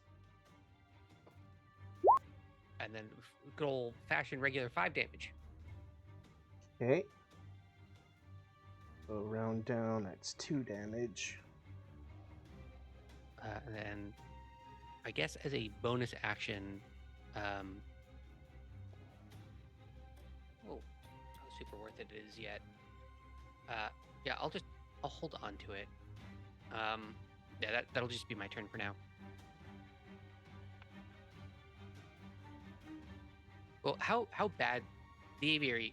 How much is 11 out of your sum total? Oh shit! I just realized something. I have to add 1 hit point back. Oh, Yeah, it regenerates. Nope, it does. It doesn't regenerate, but it is immune to necrotic damage. Yep, oh, that makes sense. I'm okay, Basil. All right, well, gotta check in, gotta make sure. As the oldest one. As the leader, I have to make sure that everyone's doing okay. I just kind of grin and like, sure, bud. I Sure. pull out a turkey leg from the from Oh the my bag of holding, and God. I go to hold it up. And I'm like, oh wait, yeah, no, you want mashed potatoes? I'll pass. Okay, I'll put this back in. Put it back in the bag of holding. Pick up the crossbow. How do you again. even think of eating right now? I'm just trying to take care of everyone because I'm the leader. Yeah. Okay. Good. This all happened in the span of 6 seconds, mind you, so it's really fast talking. Okay, so I guess that's it for Basil/Beach. Yeah, that's it for me at least. We don't have a ton of ranged options currently. Callista, you're up. I thought it would be scarier for it to get closer to us, so this was the choice. So retroactively, I guess I will let you then know that your Toll the Dead actually seemed to do absolutely nothing. Yeah, that's fine. So I just rolled a 10 on a Constitution save because I'm within 5 feet of fire, and I no? have You're frightened. I have by fire? PTSD from Oh, when I was no. a child. Okay. Oh, So now I have the frightened condition, and I will run back this way. Oh my Wait, God. I kind of look at everyone. What's going on? Oh no! The And that's one it, that's person my that's turn. perfect for dealing with an undead threat. yeah, uh-oh. That's perfect. No, this is great. So I you love made- all those minor flaws our characters have. You made one character that just went to light the world on fire, and another character who was deathly scared of fire. Yeah, and they Yep. were friends. How fucked up is that? Yeah, it checks out. Very good friends, from what it seemed like. It was like a father-daughter relationship to an extent. Okay. Well, I guess we'll move along to the mummy's turn. I guess so. It will lumber over to the square to the left, look down across the flames. And I guess Basil is hiding behind Peach, so it will dreadfully glare into Peach's eyes. Oh, this is great. Wisdom saving throw, you said? Yep. Wisdom saving throw. Well, let's see what happens. That's a natural 1, my friend. Ooh, Oh, I know what boy. that means. So, you Mummies are fun, by the way. Yeah, they are. you become frightened of the mummy until the end of its next turn, and since Okay. you failed by a lot, Yep. you are Paralyzed. also paralyzed for Oh, that okay.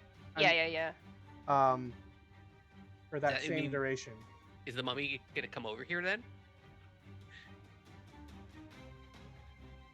And it is currently on round 2 of the fire burning, so it will still just remain there. But if you wait another turn, your effect will be over. You know that, right? It's kind of like a use it or lose it type of sitch. Come on over, bud. And we'll move along to the aviary.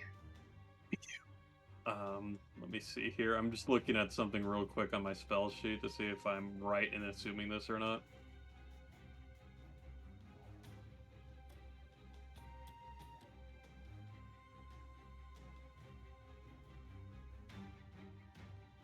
And I will ask that if after the aviary's turn here, we could take a quick 3 to 5 minute break, because your DM needs a bio break.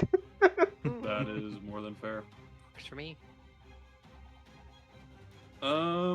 So this time I will go ahead and cast Ensnaring Strike. Okay. We'll take one of my spell slots. Let me make sure I make note of that. And go ahead and throw another dart. Let's see if it even lands. 19. Yeah, that'll hit. Damage is in 10. Okay. So It'd be half though. Yep. Because of. Yep. Alright. Let me see. Then I gotta go and actually make sure with the spell here because it needs to make a save. The save is a 13 strength. Strength. Alright, crit failed. All right, so it is restrained by vines, or we Okay. can make it into something else if you want to make it even cooler for aviary purposes. And then, Birds shoot up from the ground. yeah, I guess birds just kind of clamp them down. What if- Yeah, What if the- exactly. It's What if the birds? What if the vines turn into like a bird's nest and just clamp them in? Perfect. Why do birds Oh, suddenly appear? I was thinking of birds, and I was like, is one of them like picking at its is it liver or something like Prometheus? Oh my god.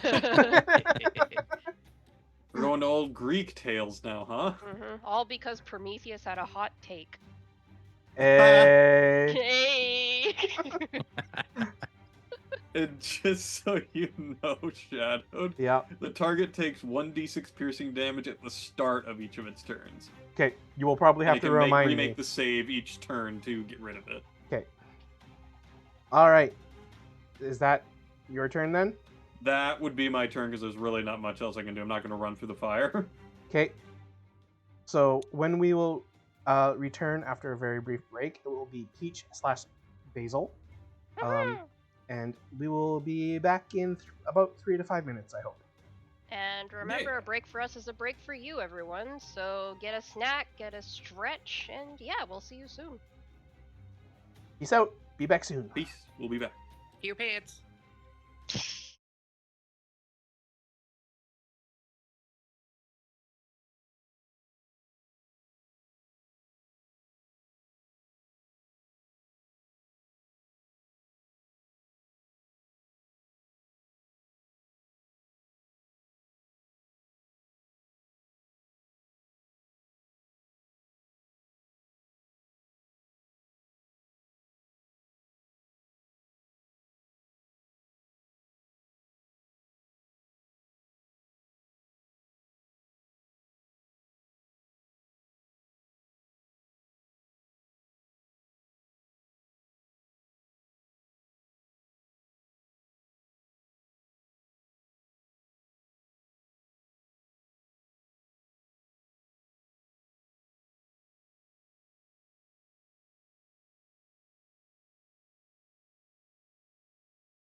All right, we're back.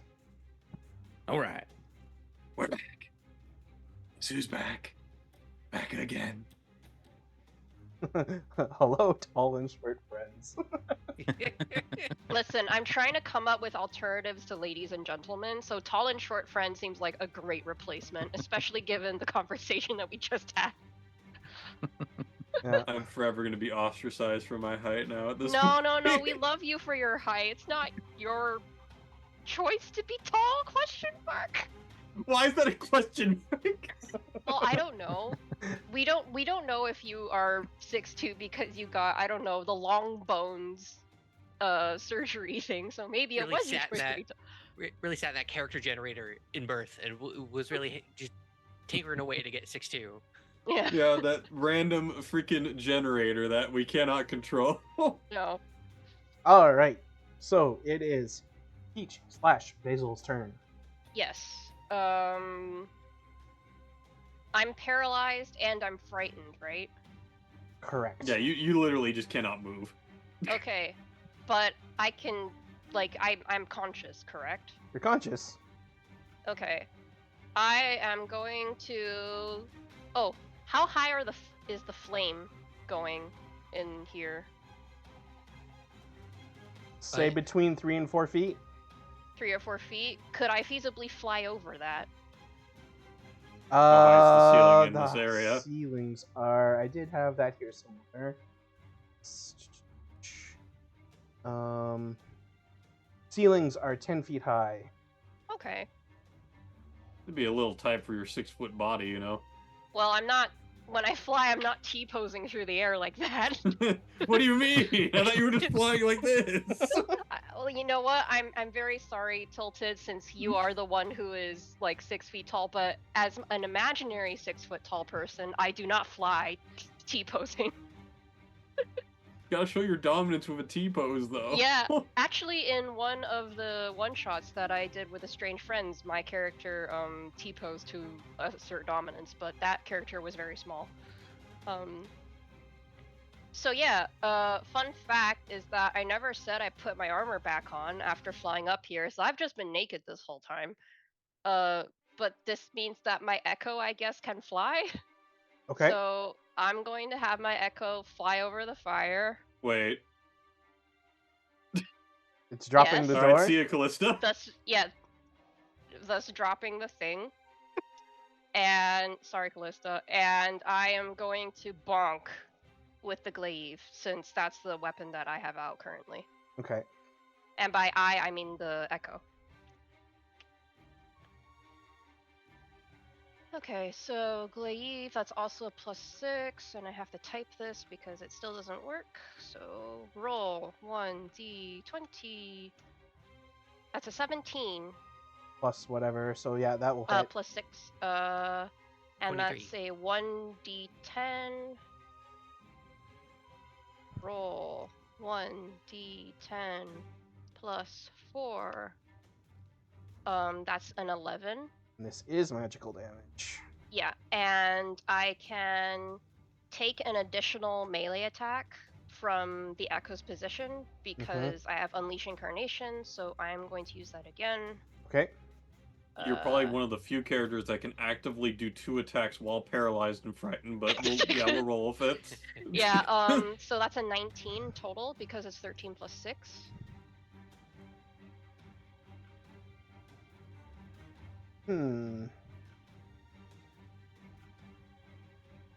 Oh, right. So because you are frightened, actually these should all be at disadvantage. Even though it's the Echo? Yeah. Okay. Because the echo is still acts via you. Okay. So what do I do with the first Okay. attack? then? Hoodie Well, looks we like can he count these- Hoodie looks like he disagrees. Well, no, we can count these first two as because it's still like it's a 19 and a 23. We can just count. Yeah, you because just I'm do sure a take the 19 's 1 still gonna hit. damage. Okay. So we can just move on from here and say that you rolled 2 more. Okay. In that case, I will roll again. Here's the first one. That's a 15. Here's the second one. That's a 9 plus Good 6. for That you. makes 15. Okay. Those would all hit. Okay. Okay, then. And then, oh, 1d10 plus 4. That's a 9. So 20 total damage. Thank you. I have the quick maths. I just look up the aviary. I forgot something, and I pull out the glass gun that's now fully clean. As Shadow Peach is attacking, I just shoot it.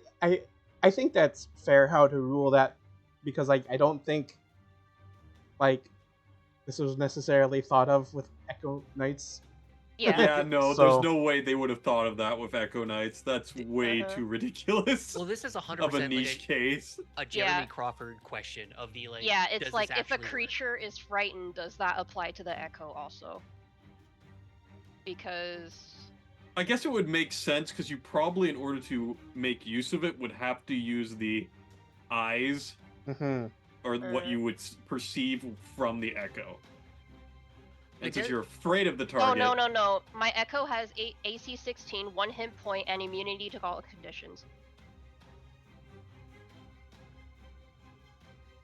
Is That's there the something about text. So the Echo so it uses can't your stats be- to attack? so it can't be frightened and it can't be paralyzed because those are conditions. And my Echo, just Huh. the Echo, has immunity to all of it. If it has to make a saving throw, it uses your bonus for the roll. Yeah. Sure, this has got to be a thing that's already been answered. Yeah, it is a strange intersectionality of the rules. Uh-huh. yeah. Yeah, but the text of the Echo, your Echo has AC 16, 1 hit point, and immunity to all conditions. Like that is what it says.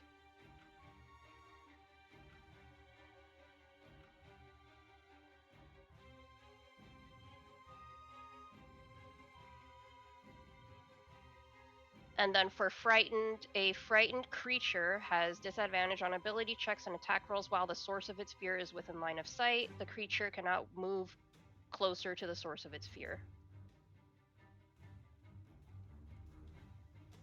In the end, it really didn't matter because all of them hit. Yeah.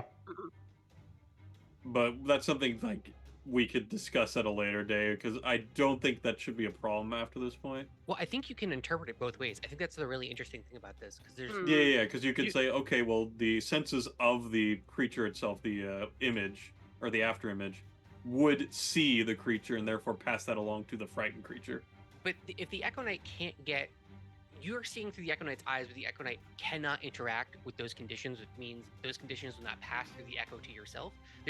That's just it. As I'm reading an interpretation, and I'm like, I don't know if I fully agree with this. It's just Well, me. see, the thing is that I as the creature myself saw the dreadful glare, so I definitely got hit with a frightened and the paralyzed. Yeah. And because And- I like think because it's like the. And like at a higher level, I can possess my Echo, quote unquote, and then like take its place while still being an Echo. So I think if I possessed my Echo and then took its place and I got frightened, then that could happen. But I think if I'm, yeah, Good. yeah, but if I'm not the Echo, then the Echo itself can't be frightened or paralyzed. Yeah, I think how it would probably do is that makes sense to me. Is Mhm. that you as the creature controlling it perceive things through it from a more tinted lens, and therefore, if you are already frightened of the creature, Mhm. then it will cause that to happen to you. But if the spell was cast on the copy of yourself, it wouldn't be affected. No. That's how I would perceive it. It's a nice little niche that Echo Knight then falls into. Of the, Mhm. like, I know I'm gonna fight some really gnarly stuff. Yeah. anyway, Yeah. inconsequential for right now. 21 points of magic missile damage comes slamming into the side Okay. then. as I just go bang. Oh yeah, I have a gun. No, that's some crazy rolls. So wait, I feel like Did what you you roll the 2 hit? No, it's magic missile, man. It's It yeah. automatically hits. Oh, Oh. right, it is magic missile. But Oh. don't you have to make some sort of save with it every time? No. Nope. It's magic missile, man. It's busted. No. I'm talking about like the gun itself because it's like a makeshift thing. Oh. It's not. No, so it's just I'm using just the wand of magic missile, right? So it's Okay. it's just in a glass casing to make it look cool. Okay. Really what we have agreed Okay. upon here. I just thought this was something we discussed earlier. It's all good. Yeah. no, go it's ahead. it's purely like for flavor. It's a gun, but it's really a wand inside like a glass phylactery thing. Yeah, this beautiful, Beautiful. glass gun, upon firing, just lights up the room fully past the slate light of the fire of like a blinding, searingly white light. And then as it fades and the just gash of magic missiles in the mummy's side, it is a purely blackened glass now. Like it's been through a full smithing process. I'm like, I'm gonna have to clean it again. Dang it. So that's missing the +1 for each of the rolls. Yes, So that's why so- it's 21. That's why Okay. it's 20. Yes. Okay. I just put it, I holstered again. Oh, all right. This mummy is How looking long pretty does beat up. the frightened and the paralyzed last for me? Do I make a save each turn? Oh, right. So that I is. was just trying to look that up. I think it's It's just the until whatever start you're of the afraid of mummy's is turn. gone. It's until the end of the mummy's next turn, Oh, okay. Thank you. which is about to be soon, or when? Yeah. When Callista tries to figure out what they're gonna do in a hallway that can't be opened. I mean, Callista could discover strength through fear. That could happen. Yeah. So I think we're at Callista now. Yeah, Yeah. we are. I'm sorry, Drew. Well, now since I can't see the fire, I can move closer. And then you're gonna go walk back in. They're like, "Oh my god, it's so much fire over here!" And then turn around. And I'm just gonna stay right here. All right, Okay. fair.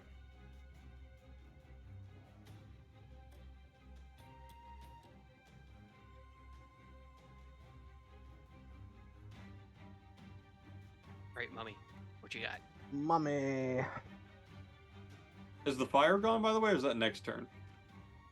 It'd be next turn. Yeah, it'd be next turn. Okay.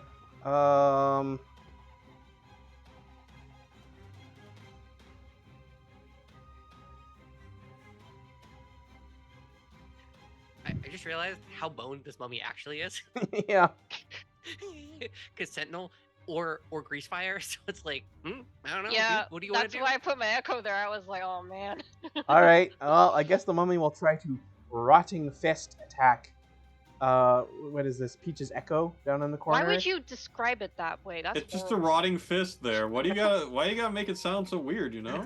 It's gonna punch you like a rotten apple and just squish against your body, and then you feel Yeah, boned. yeah. He punches you, and you just feel the like, you know, that little gush kind of feel you get with apples when they're No, really I don't. overripe. I don't like the gush feeling of apples.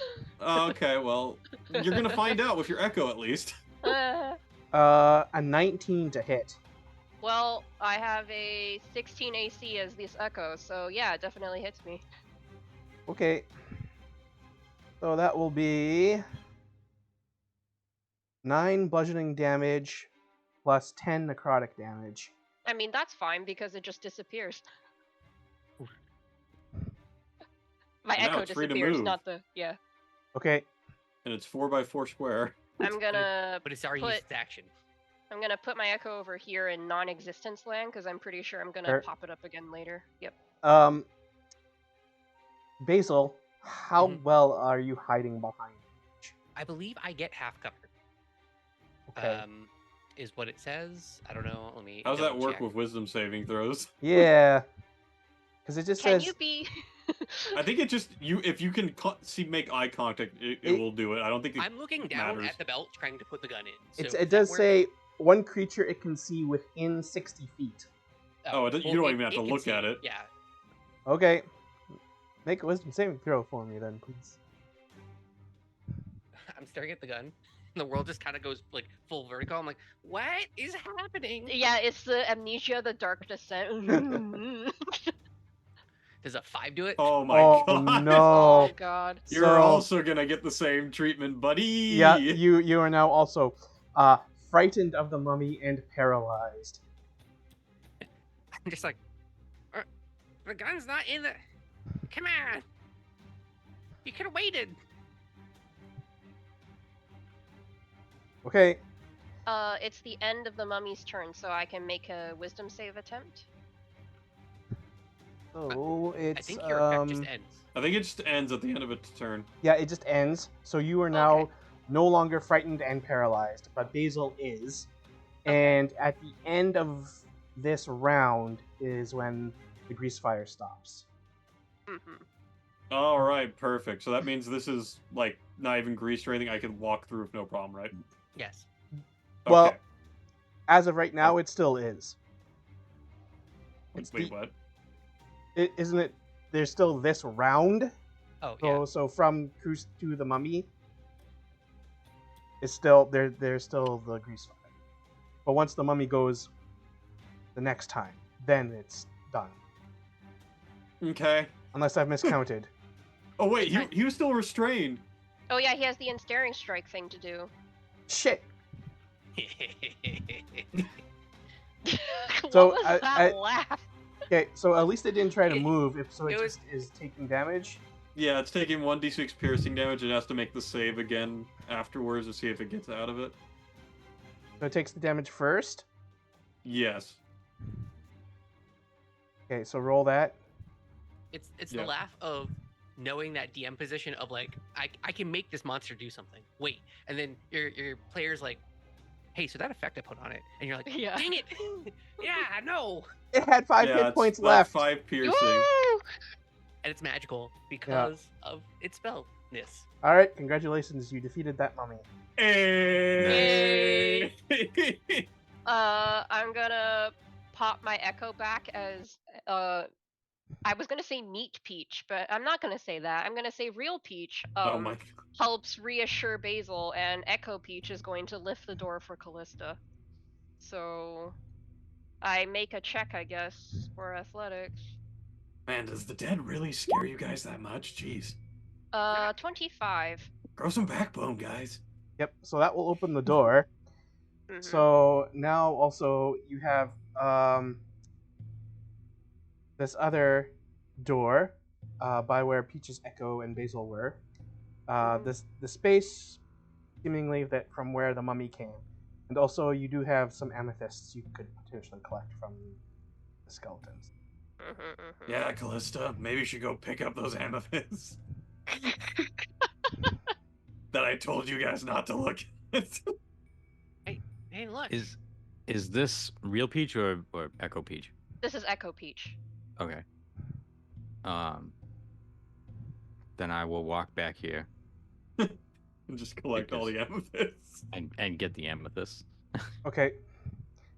So each skeleton had 2 amethysts, and each amethyst is worth 100 gold. Dang. 600 gold. Profit, Nice. baby. Well, I took a bit of feathers and health. Peach is going to belatedly remember that he was naked this entire time and put his armor on like a smart boy. I love you guys. I really do. And you said that there isn't a door here, correct? Basil's immediately There is going the over here. crumbling remains of a door. Oh, okay. So that's where the mummy was, I'm assuming, right? Yes. Peach will go with Basil if that's where Basil's going first. Okay. Oh, I should. It's that like dainty step over the smoking charred mummy and then like looking, peering into the corner room. Probably should check to see if the mummy has anything either. Like So- organs or. Because they keep those in jars. So they wouldn't have the organs, I guess. Yeah. So so there's the crumble of the door of what was a door. And inside is an open sarcophagus, Wonderful. and around the sarcophagus are some what looks to be valuable art objects. Hmm. I'm just taking off a bag. All right, let's get him in. Just sort them in there. We'll figure it out eventually. Yeah, Yeah. no, that'll be fine. They won't get More food on things them. for my dad. Yeah. So each of these objects is worth 25 gold. So you have a small mirror set in a painted wooden frame, Oh. a pair of engraved bone dice, Mm-hmm. a cloth of gold vestments, Hmm. a carved bone statuette, Mm-hmm. a small gold bracelet, and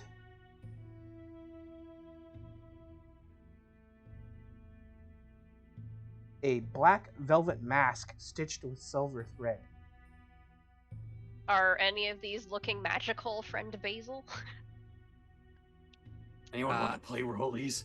Yeah, I'll do a quick Arcana to see if anything immediately gives me a magical vibe here. None of them are magical. All right. They're just Yeah, they're just So- going kind into of the bag. generic treasure. Okay, so we have 125 gold from that. I guess once we give it to my father and he turns it into money, I Mhm. suppose. Just magically? Sorry, Where does the money come from? The did, money Well, we have to tree. wait a day for him to sorry, bounce it off, right? did I miss one? I think I said 6. Oh no, there were 5, no? I thought I said there were 6 items. Well, there's 6 now. Well, there were 6 amethysts for 600 gold, Oh, and and 6 art objects. and 6 art objects. Okay, so then it's 750 gold total. worth of Yeah. stuff. Uh-huh. Okay.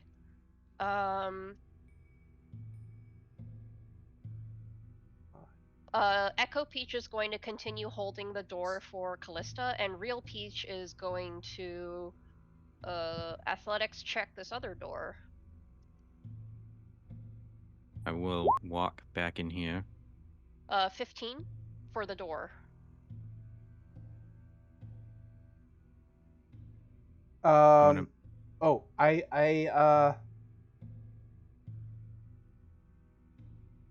so try as you might, the door will not budge. Ah. Maybe we Basil. have to put the globe in the pedestal. Yeah, I was just thinking that. Hold on one second. I have spoons out, and I'm standing over the mummy's corpse. Oh, One second. Also, Peach, your glaive is still glowing. That is the exact sound effect I expect Peach to be making right now. I'm gonna peek around the corner and go. Is it going? Yeah, we Is killed what the gone? mummy. No, I meant the fire. Oh, yes, yeah, that is very it burnt good. out. I'm Are- I'm very sorry. I didn't mean for that to happen. Oh, I don't do well with fire. And I go over and kind of like wrap my arm around Callista's shoulder, like, it's okay. Everyone has fears of things. yes, indeed. In fact, it is good that we were here while you were frightened, because then we could protect you. That is what friends do. Thank you. I'll try not to light anything else on fire. Yeah, Basil, what the hell? Well, to be fair, it didn't allow any of. Once again, my sleeves are fully rolled up, and I'm just pulling out goop and putting it in vials out of like the stomach area. To be fair, I didn't get anywhere near us. I couldn't like suck our lives away or anything this time. Remember, like the ghost, scooping. Don't remind goop. me of that. Yeah, so I ever. thought it would be safe to keep it at bay. That was kind of the whole point. The thought process was solid. It was just lack of information. Do you think this thing has eyes? I'm pulling out tongs. The mummy? Yeah. Yeah, it has eyes. I'm pulling out those eyes. Hey, what can I harvest from this mummy? Oh my god. Peach is going to ask one of the party members to do a attempt to solve the pedestal puzzle in here, while Basil is digging inside this mummy's guts, because that seems like it's going to take a bit. So Peach Yeah, is I'll hand the globe over to anyone who wants to take it.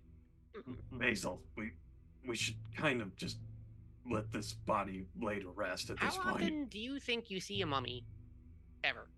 Not often in Waterdeep, that's for sure. Yeah, that's all I'm saying. Is like, how often can I say like, oh, I have some mummy's eyes. Do you need them? I go ahead and I look really like, come on, man. And I take my blade, cast green flame blade, and slice at the mummy to go and burn it and cremate it. Wow! Wow! It wanted to kill you, though, right? Like, Yes. But now it can be laid to rest.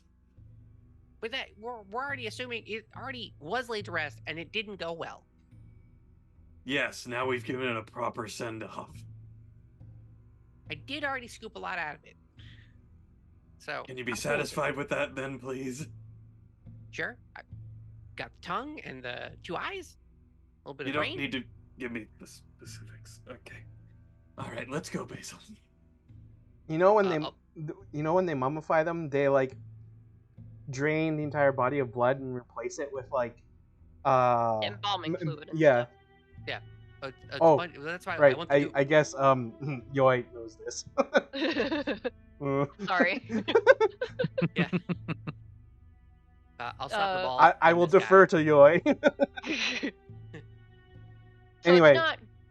it's not goopy per se, but we can say that since it was lying in the grease for a while, it like sucked it all up like a sponge, so it's goopy now. Pleasant.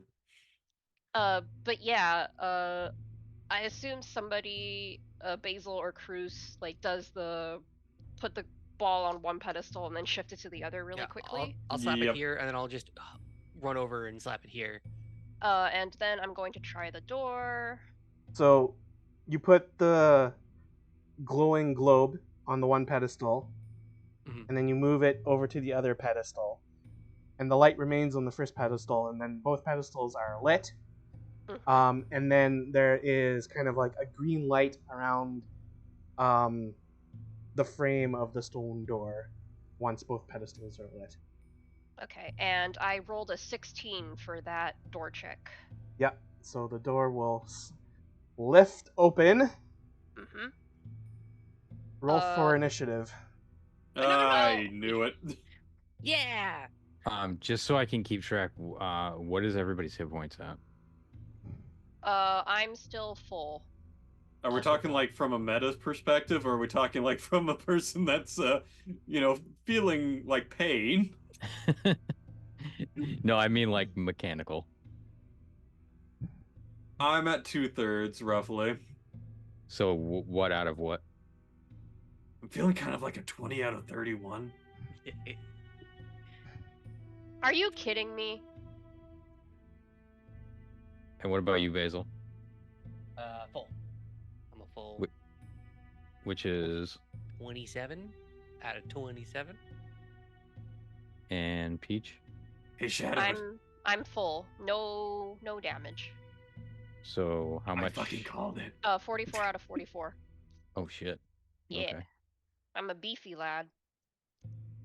And actually, I will get you all to roll initiative again because you should have advantage on this. Oh, because we surprised. Nice. No, because Wake up! you all knew that there was still danger to come. So. All right, fine. I'll take the 19. All right, I'll take my first roll of 17. Yeah, my first roll was better. 19. So Peach should have been a 19. Mm-hmm. Cruz should be a 17. We're back in the 19 club. And I guess I don't have. No, not yet. Hold on. Third battle in a row. All right, look at that So, freaking initiative. 18. No, wait. 18. Yeah, look at that initiative order. It's beautiful. Okay. So, Peach opens. Hello? Opens the door to this other vault. And it is pretty much the exact same as the other sarcophagus vault. That had the crumbled door, except this time, as the door slides open and everyone looks in, the sarcophagus is closed and you can see it slide open. Do we want to drop the door on this? Is there anything else in this room? Can we just do a quick perception check? It's like there's also hold on. This room has 8 art objects. Is there any glow that could be coming from another one of these balls? No. I thought you were gonna say this room has 8 mummies. We immediately close that door. We just immediately close that door like, nope, nothing to see here, guys. I'm cool walking away from this if you guys are. Yeah. Buddy. Yeah. So what? Peach and Basil have both 19 again. Yeah. Yeah. Yep. Yeah, we're fast lads. Yep, they sure do. And I'm the one with the +7 in initiative. Isn't that fun? Well,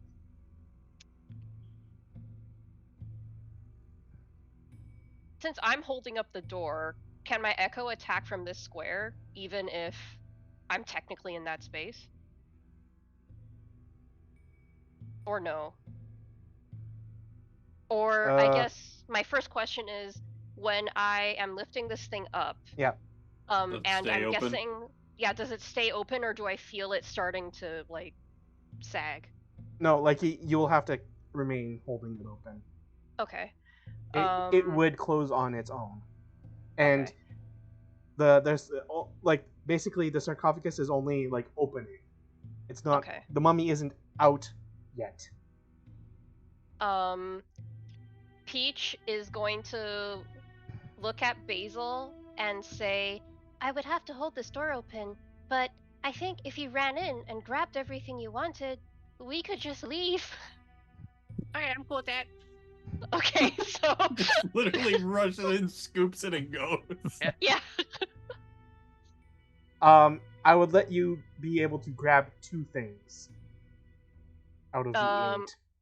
1, 2, 3. Okay, Oh my I can God. move my echo. So could I grab 2 things with my echo, have the echo move, and then Basil can grab 2 things? Sure. Okay. You So can dip out. Put yeah, yourself in the and bag. then 1, 2, 3, 4, 5, 6. So that's the limit of its movement. And then yeah, okay. And oh yay, both party members get to grab things before it's the mummy's turn. Because basically, like you have 2 hands, like you go grab, run out. Okay. Can I say I let go of the door after both people, like everyone in the party, has run in and grabbed stuff, or do I have to say I let go of the door on my turn? Held action, right? Yeah, you can hold it. Yeah. Okay, I will hold my action to let go of the door until either everybody has grabbed their 2 or the mummy fully gets out of the sarcophagus, whichever happens first. Okay. Mm-hmm. Callista walks in as the mummy fully comes out, and you close the door. The curse of health actions strikes again. So I guess I can I'm just holding run my in, Go bag in there and at the grab. door. run in and Run grab in and- 2 things. Yeah. Yeah, and Yeah. then we'll have 2 things left. Okay. And then I go in and grab it too. So that's 350 gold. We've pretty much just yoinked. Yeah, and then yeah, I guess the aviary successfully grabs 2 things too. And jets out. You betcha. I'm moving And then- pretty damn quick. So you managed to grab all of the treasure and run And out, then we and close then the door and on then it. Peach Yeah. held action, drops the door, and then it's the mummy's turn. And the mummy like emerges from the sarcophagus. He goes, And I immediately pick up the ball. Alright, let's go. All right, time to go. time to go. So what do we get of those 8 items? What do we get there, bud? Yeah, what did we get? Problem solving at its finest here, boys and girls. Good initiative rolls, am I right? Beautiful. It could have gone better. Yep. Perfect. Love having an echo here. okay, I'm going to technically keep you in initiative Okay. Um, Oh, because the mummy could technically lift the door? well, Would- something. Or smash through it. Yeah. Yeah. So now that we've explored 4, I Um, guess we could.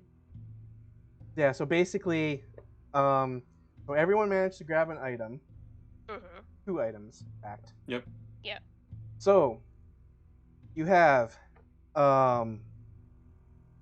again, similarly, a cloth of gold vestments, a small gold bracelet, carved bone statuette, a silver ewer, Hmm. a copper chalice with silver filigree. I love filigree as a word. That's a great word. 4, 5. Yep, you're at 5 currently. A pair of engraved bone dice. And a gold locket with a painted portrait inside. Mm. Wait, is that 7 or 8 that you? That should be 8. Okay. 1, What are they 2, worth? 3, 4, 5, 6. Oh, that might have It's only 7. been 7. Yeah. Okay, so then there's also an embroidered silk handkerchief. Beautiful. I found the item for the last quest we were supposed to be doing here. That's crazy. And none of them have the magic from the goggles, no? Correct. They're Okay, cool. mundane. Mundane. We I'm assuming love to they're have. they're 25 gold each. Correct. So that would put our new total at 950. 950, yeah. Yeah, 350 from objects, 600 from amethysts. Mhm. Well, also, I did find, because I didn't tell anybody that I grabbed those. I did find the eyes from. Oh yeah, the- that was counting the amethyst. Yes. I picked them up. I have them on me now. Hey, you want to put them in the bag? They won't get food on them. Well, I want wanted food? to run. I wanted to run this by all of you. I can't do it now, but it's something that I've been working on. I may be able to bring someone back from the dead. Oh, keep them. Well, yes, That's the I would price. have to. I would have to turn all of them in. I would have to trade these 6 for 2 diamonds, so I could do it twice. Oh. So That I sounds thought pretty good to if me. that's all right with you, Yeah. I think we're good on the economic state of things. 6 skeleton eyes is 2 people coming back from the dead. Seems like a pretty good deal. all right, Yes. yes. Do you have a source for these diamonds? I was just thinking a jeweler when we get back to the surface. Oh, okay. Or maybe your father. Yes, I was about to say that, but then I thought, oh, if you have friends at the temple who have diamonds and they would commit to a trade with you for those diamonds, then I would not keep you from your friends who have diamonds. Meanwhile, Not the mummy sh- just like banging on the door. Yeah, I was gonna say, how long should I be ruling that like you guys are It's been standing an here awfully long talking? 6 seconds. Yeah. So I This said, is- let's continue this conversation in the next room. Oh, Okay. aye. Yes. So I we all lift go for the other one and drop the door. Yeah, I Okay. will do a rolly roll. Guidance. But That's it a should be 10. open with Oh, your other. guidance. Okay. Okay, so I'm going to say that like as you conferenced there, that was 2 rounds. Okay. You just hear ominous bangs coming Yes, from the side of the door. and you do hear banging from the other side of the stone door. Okay. I rolled an 11 total to get the door open, so I'm gonna try again. For 14. Yep, 14 does it. Yeah, Okay. I And believe. now we can. Go ahead. So now we can all go outside. Okay. Wait a moment, and I'll go ahead while you guys are heading out, and everyone's through the door and the door slams. I'm gonna place a set of caltrops and an acid vial in this spot here. Nice. Nice. Probably a good idea. I don't suppose any of you are actually adept in creating traps. No. Like Home Alone style traps? Yeah. Yeah, that's what I'm doing right now. How many Like, paint I can cans go. do we have in the I bag got an holding? even better idea. So we So have the many. acid and the caltrops here, and then I'm gonna put ball bearings where my space is when we leave. Yeah, actually, the aviary. Give me just a straight intelligence check. Oh, that's my worst one, bro. All right. What's the worst that can happen, guys? That's a 3. Okay.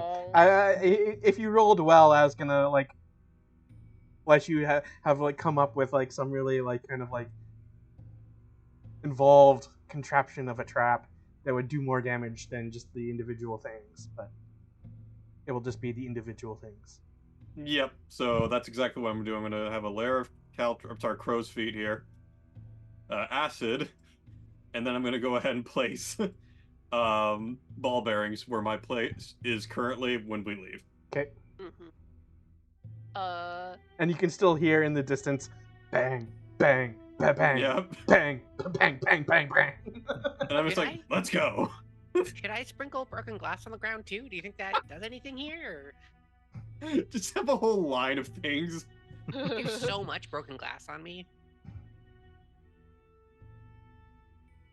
Why would you keep that? Oh, because I also I'm a glass blower by trade also because you gotta make a lot of your own stuff when you're doing alchemy. So you keep all the glass so you can melt it back down and make new glass stuff. All right, let's get out of here. All right. Okay. I will become naked again. Of Thank you, course. Basil. When you step out into the dark shaft, Okay, I don't become naked yet. Bart. the gravity is still 1/6, but has inverted. So it's It's way? going up. So you would now float up at a rate of 10 feet per round. Oh, so if we wanted to go down, we'd have to swim down? I mean, You'd probably go I mean, hold onto the wall Peach- and try and push yourself forward. yeah, Peach could like fly against it because like I mean it's basically yeah, Mhm. Peach could fly. The rest of you, yeah, you would have to try and like actively work But against wait. it. Wait, what if I cast Gust of Wind down? Oh, nice. And of course, there is also the other opening directly across from this one. Oh, is that That's free? that is 5 down. You go down Oh. on the Okay, so map. we can. It's literally straight across from us, right? Correct. Okay. I mean- Yes, why didn't we go there then? That sounds like a Yes. great idea. I will. I guess whoever wants to lead should take the globe and jump across first. I think jumping in reverse gravity would send you up faster, so you have to like negative jump. You have to like flop down. Okay. I will keep my armor on then, so as to weigh a little bit more and not get reverse gravity blasted up into the air. And I'm going to like dive at number 5 Okay. Yep. with the globe. Okay. I will. Wait, I will allow that. I'm a dumbass. Could I just bamf my echo over there and then teleport everybody across? Actually, yeah, you could do that. Okay. We're gonna do that then. Wow, that's a lot Meanwhile, easier. bang, bang. Okay, so we are all now down at door number 5.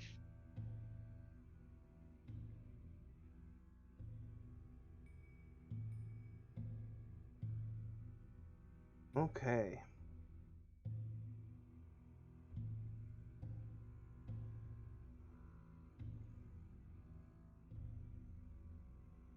So far, I think this expedition's going quite well.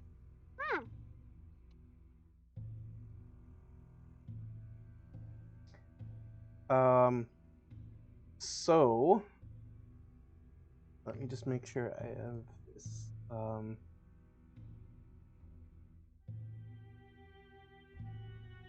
Yeah, first So question, as is it you- clean in here? So as you enter, it is not strangely clean. No. There's a short hallway that then has a space 10 feet by 10 feet that has another indented pillar in the middle of it. And there's a small hallway leading off to the right that you see seems to have some stairways leading down from it. And there is a hallway leading off towards the other direction.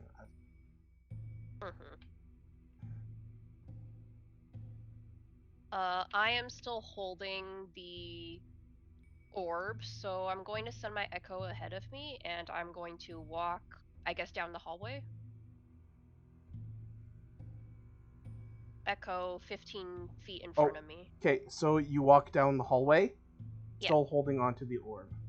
Yeah, assuming that everyone is fine with exploring that first. If we wanted to explore the stairs first, I would send the echo down the stairs. I'm just peering down the stairs. It's one of those Okay. like Okay, a kid so looking into a you're basement going to type of peer situation. down the stairs. Yeah. I don't like how he You went see for at a that. landing down the stairway, just like a skeleton dressed in like leather armor with a sword and like a shoddy helmet, standing there motionless. Just fully Home Alone style, right? The peer down, the flap against the wall, and then like shuffling over. Yeah, there's a skeleton down there, guys. Just hanging out. And if Peach is looking down the other hallway, then Oh, would you look at that? Oh. Well, huh. Huh. Hmm. Oh. Weird. Any more? Peach looks at like Cruz. they're like there's like a hallway going down, and like each 5 feet down the hallway, there is just a skeleton standing there again in the same kind of garb, just standing motionless. And you can see alcoves coming off the hallway, and at the end of the hallway, there are doors on either side. Okay. Actually, Peach is let me going double check. to look at Cruz and say, maybe now is a good time for gust of wind. I was thinking the same thing. And so Peach is going to back up to let Cruz take that space. And exactly what Peach was saying, I'm going to cast Gust of Wind.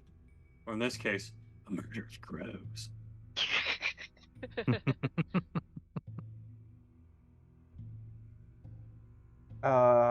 So Gust of Wind. Yep. Down the hallway. They need to make a 13 strength save on it. They're not Or they fighting us get yet, knocked back. They can get moved back like 15 feet, so I'll just clump them all together. Just come like this massive. Hey, it might even get them stuck with all the bones they have, you know. 4, 5, 8, 2, 9, 4, and 3. Yep, they all fail. Wow. And that's a 60-foot cone in front of me. Okay. So all of the skeletons just get blasted back into the back wall.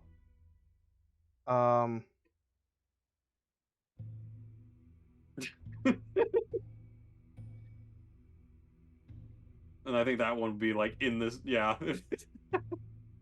All clumped up. Yeah. Something like that, anyway. Yeah.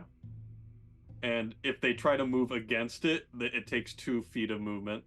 And like, I mean, like they'll all just get blown back, and then like they all kind of like splay out and like crumple up, and then just like remain motionless how they are in that position.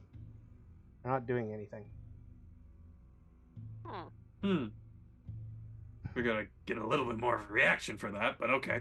They didn't like run at us or do anything. They're just kind of there, right? Like the one at the bottom of the staircase. Well, we don't know about that bottom one yet. I'll walk right there and go, Chris, do you have anything that has a area of effect damage? Maybe you could get them all at once? Unfortunately, no. Well, I mean, I do. Oh, And perfect. I will cast Moonbeam on all of them. All right. Yay, we That's love beautiful. Moonbeam. I'd kind of like to step to the side as far to the wall as I can to give you the ability to see. I was going to ask if anyone wanted to go peer down the hallway and look in the alcoves. I wanted But I to do guess that, that'd but been this is thrown happening out the first. window. The gust Yeah, of no. wind would, yeah. What's that? The gust of wind would also push them, right? Because gust of wind is continuous until It's concentration spell that I control, and it's centered on me, the cone itself, and that shoots out. And so if anyone's like on like my side tries to move towards it, you get boosted movement because you're moving with the current of the wind. And if anything's going against it, then they go ahead and lose. It's like being on difficult terrain for them.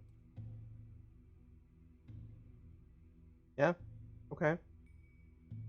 But still, no one's gonna go look down we can do that Or- after we've gotten rid of the skeletons, I So- think. After the so- moonbeam. after the moonbeam. Okay. Remind me. So how moonbeam works there then, Drew? So they need to pass a 15 DC con save. On save. First one gets a 17. Second one gets a 9, 15, 12, 5. Okay, so 3 fail. Oh no. No. Unfortunate. That sucks. 3 3 radiant damage. damage. Yeah.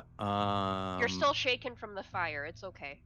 And I think It does damage again when it starts their turn, right? Yeah, but I'm trying to see.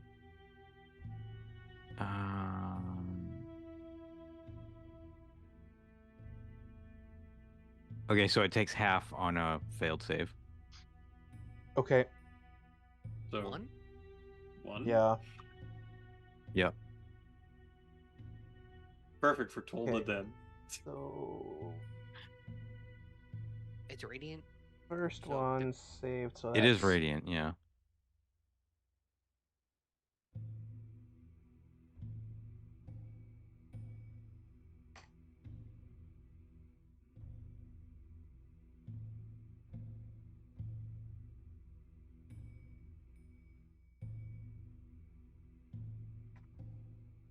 Move these so I can actually.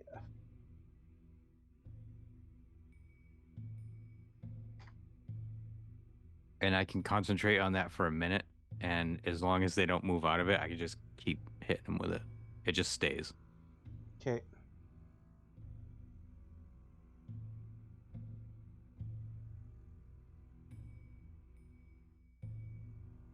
Okay. I've updated all of their hit points. So, yeah.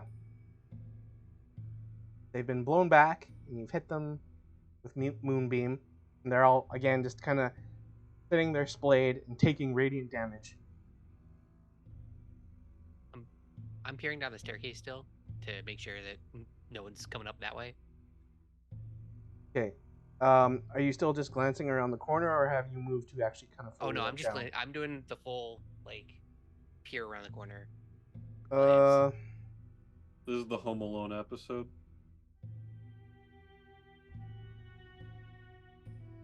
Okay. Just trying to make sure no one's coming up. So you can see the first landing. There's a skeleton there. More stairs. Second landing. Another skeleton there, and they're still just standing still. Well, am I getting like Monty Python vibes from this? We're invading the freaking swamp castle. I'm pretty sure it's a puzzle, and we're gonna have to put the ball in the hole, and then stuff's gonna either turn on or be bad or something. They may even be good guys. I don't know.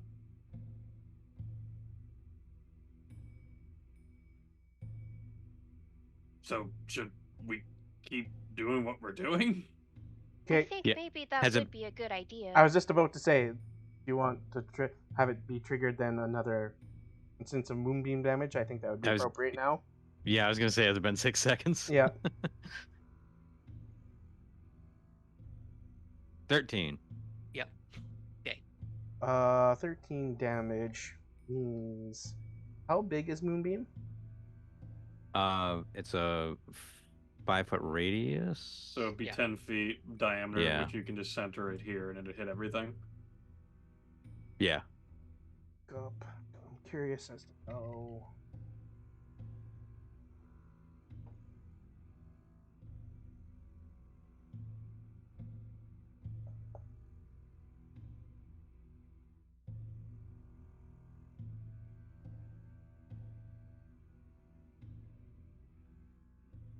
Centered on a point within range.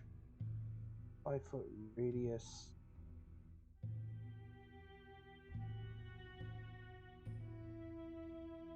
Is it because we're accidentally right? I mean, it does seem to me as a player that the instant we put the globe into the pedestal, everything is going to be 100%. Like, yeah, 100%. kill on sight kind of a thing. Well, I know for a fact all of these ones will be gone. You want to move it Ooh, over nice. here?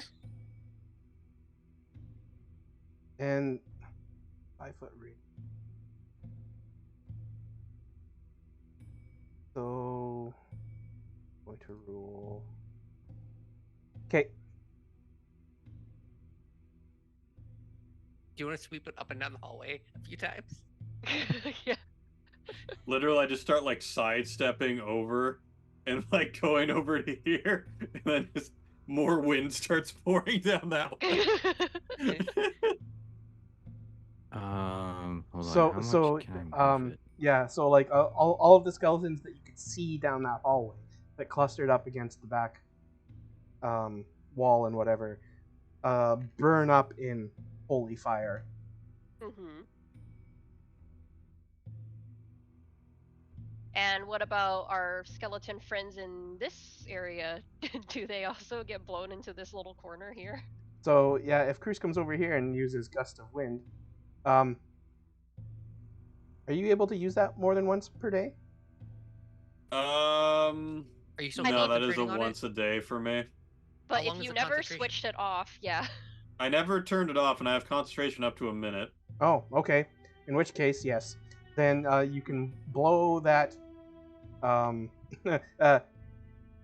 gust. Go of, ahead, phrasing. Go ahead. Phrasing. The gust of Phrasing. wind. The gust of wind as you angle it down the staircase will Yes. force the skeleton at the upper landing. Tumbling down the stairs. Tumbling down the stairs, crashing into the other skeleton, and they both kind of just collapse in that landing. Maybe we could get Callista to moonbeam like this area. That's a lot of spell slots. I don't think Callista Oh, has I any mean, more. moving No. is also concentration as well. Can Yeah. you just move it Concentration, around? yeah. And is movable. Yes. Yep. That's why I was, yeah. The only problem is we're going to have to get out of the way because this spell does not discriminate. Oh. I just scoot back here. Cruz, you're gonna get a little sunburn. That It's a little bit. includes you, Cruz. But I kind of have. I guess I can move out of the way now because Right, they're kind you of can- already blown over in the corner. So I'm just gonna move Yeah. out of the way. Yeah, so I will also get back here. As to not go and hit you all with a gentle breeze, I will go ahead and I think break off the concentration so you don't just get blown back. And I can move the moonbeam to right here in one turn because it can only go 60 feet. Mm-hmm. So I'll move it down the hallway here. like that, and then around here, so I don't. Oh, I might hit Peach. Oh, No, you won't. I'll rule it that you won't. it's my Okay. echo. I can just dismiss it if it's That square is 50 feet. I counted. Oh, okay. So right there, I guess. Yeah, and I guess you can move here then, And then- move yeah. it further down. Yeah. Yeah, if we're gonna wait another 6 seconds, then I'll move it down to here Okay. and blast these guys. Okay, roll that damage. Or sorry, wait. It's The save sorry, first. save first. DC Save. 15 con. Yeah, so, yeah, DC 15.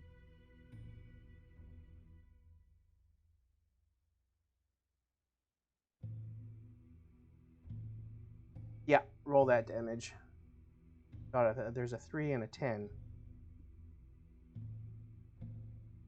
Do you want me to That's keep the 11 or 11. re-roll it? Oh.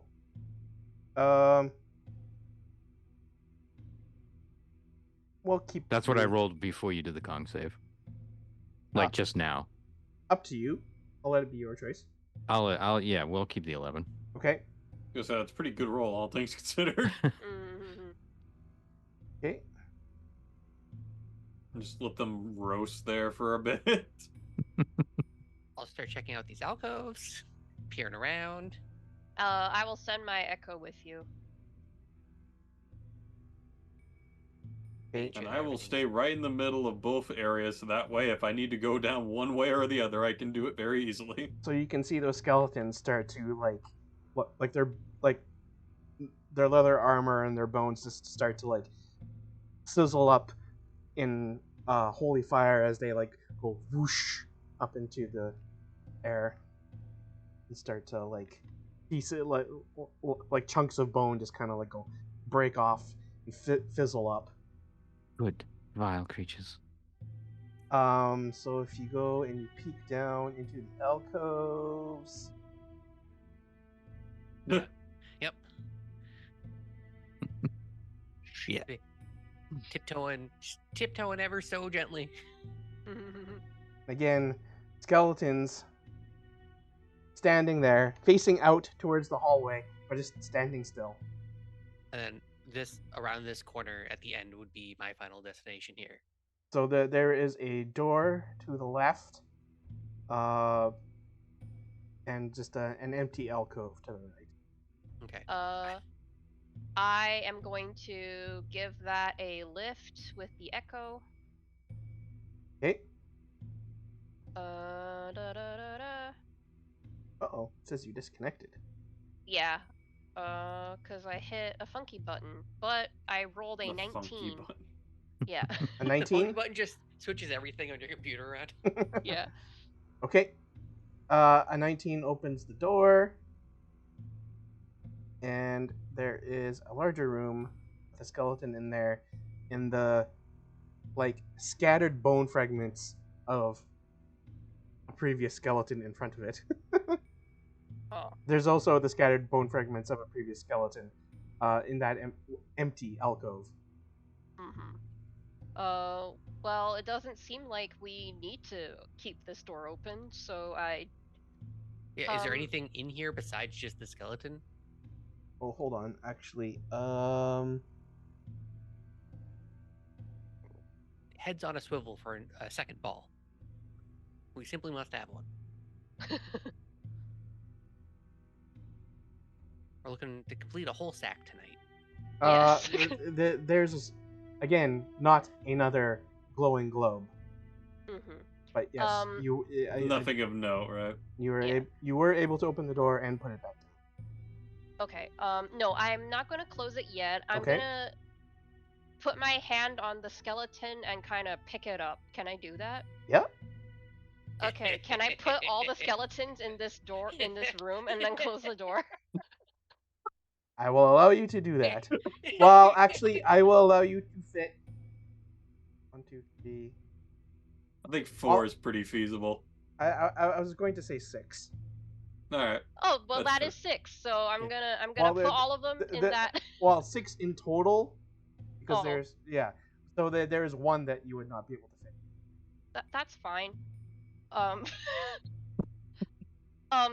Could I roll a strength check to see if I could compress 7 of them in there? Because, like, they are bones, right? That is true. Sure. Oh my god. Give me that athletics check. Yeah, okay. Can I help? Can I help this What a action? puzzle, 17. man. 17, yeah, sure, you can fit all 7 in. Oh Okay, I my put 'em in. god. Slam that door shut. And then I put the door back down. Yoya's my favorite person on the internet. So, should I put the ball in now, or I should we explore down the staircase first? Yeah, let's Yep. explore down the staircase first. And- Yeah, while they're well, doing that, I'm gonna. and give me another damage roll. Oh yeah, no problem.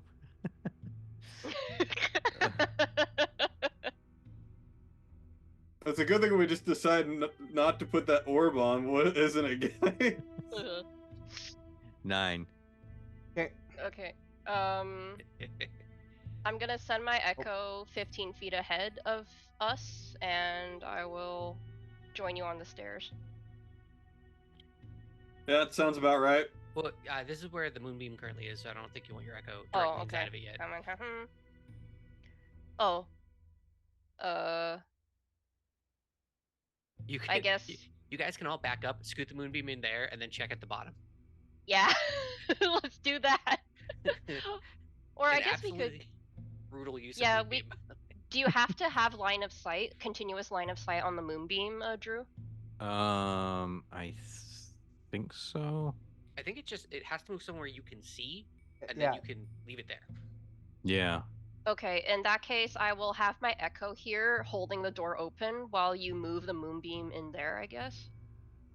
Also, how long has this been? Oh, probably more than a minute, so you might have lost the moonbeam by now. 1, 2, I mean, moving all those skeletons might have 3, taken some time. 4.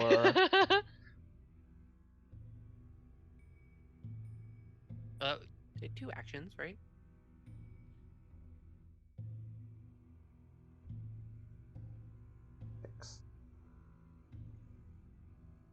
I'm going to say 42 seconds.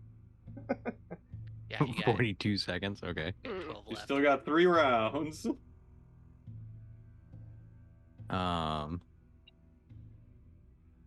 Yeah. Why don't we? I will let you all be speedy in your decision making.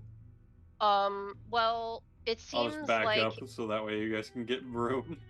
I guess if it doesn't seem as though there's any way to get the moonbeam into this room without hitting the echo, holding the thing up.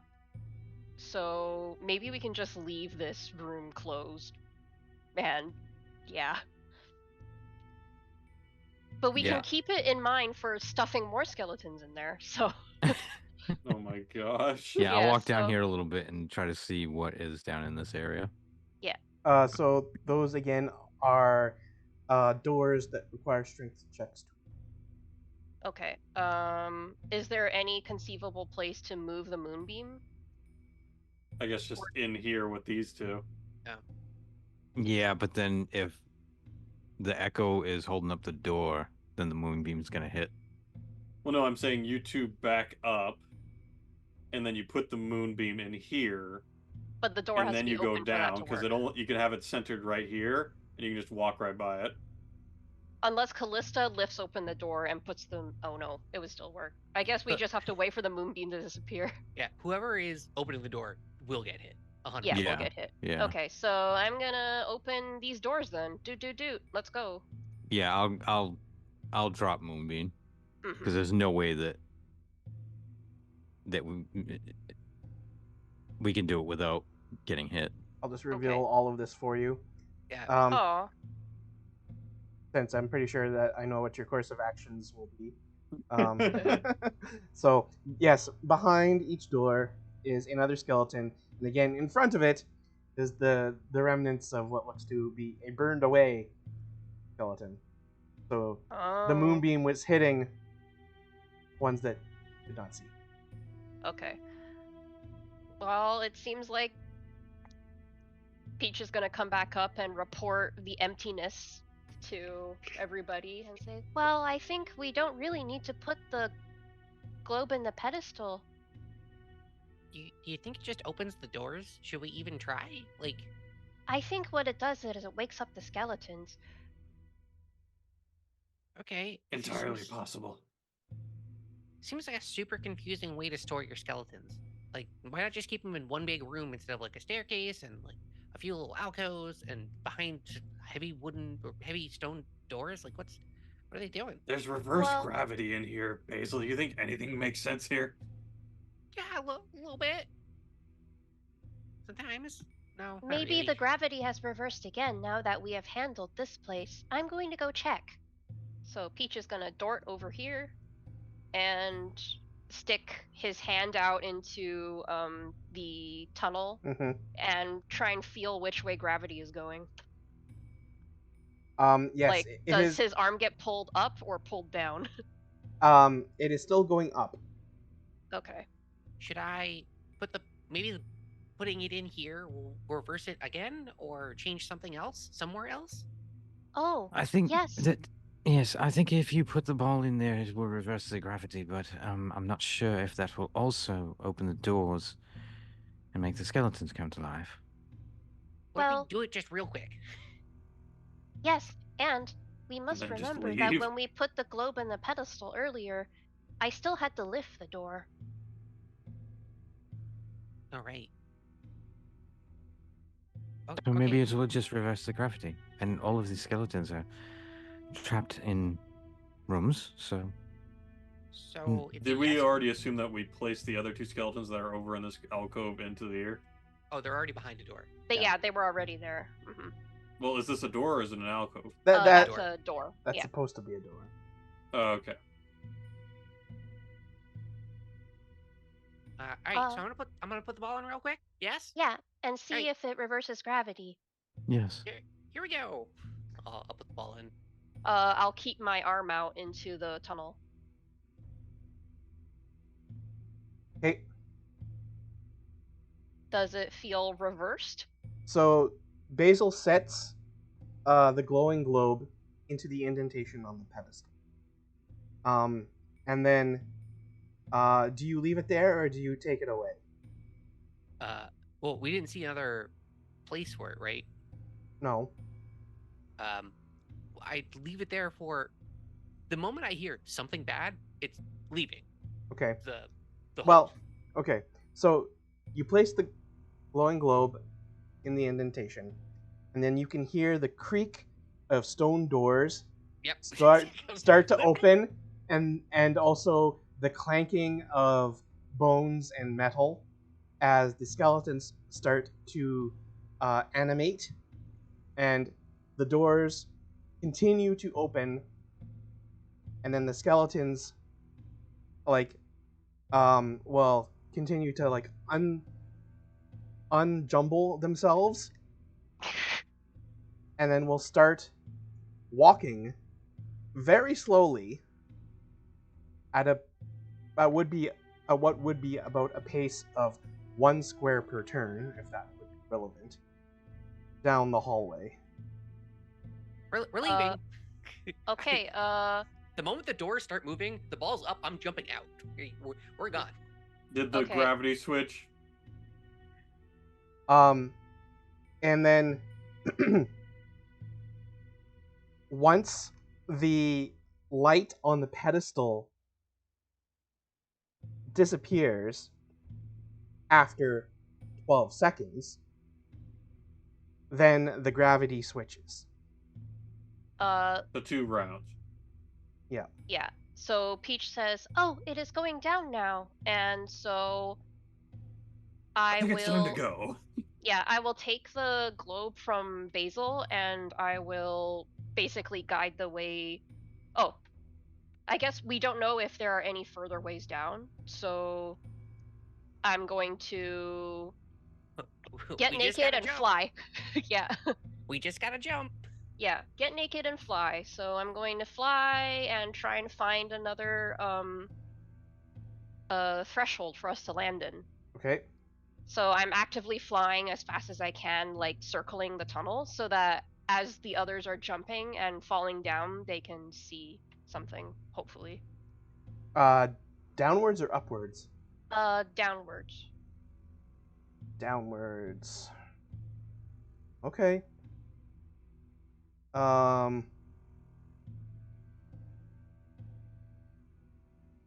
We also noticed that the mummy has shown up across the way.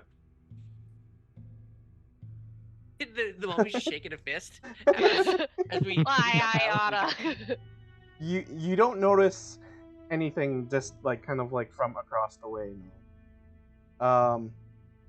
So 30 feet down from this kind of level with the two passageways across from each other,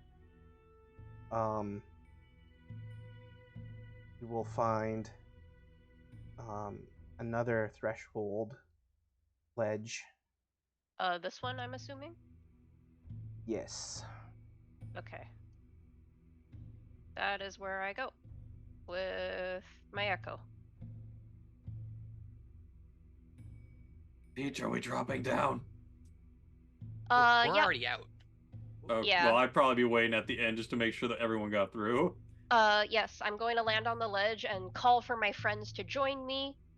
I'm going to have the echo stand at the threshold with the globe so that you can see. And I'm guessing this is a door, right?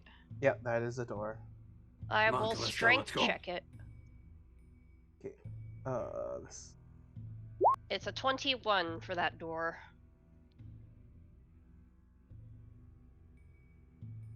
Okay, that will open.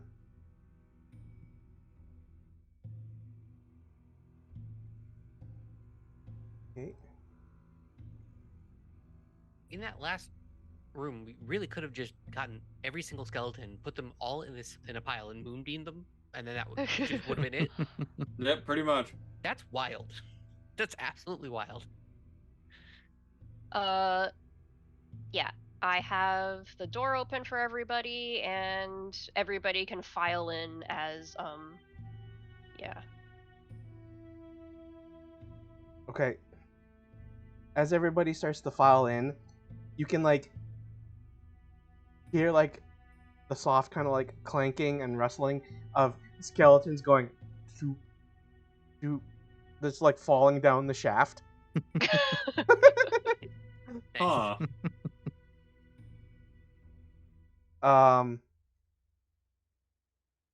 Yeah. So Lemmings?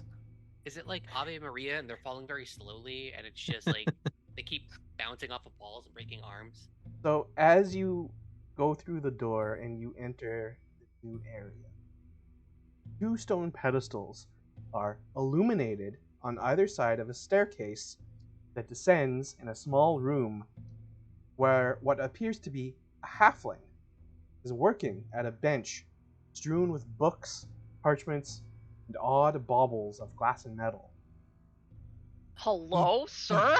He turns and looks up at you. Begone, interlopers.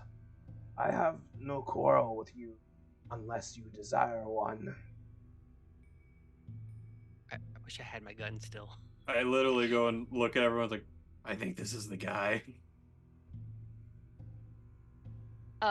If we're all in, I'm going to have, I'm going to have Peach, like, very subtly put his armor back on, I guess, while somebody else talks with this person. Clang. We're not here to fight or anything. Clang. We're just looking to find a way out of this. Clang. Well, the reason we're here is because skeletons were coming out of the hole, so... Right. Yeah. We Well, ideally would like to tell him, hey, what are you doing? Are you sending skeletons up this hole? My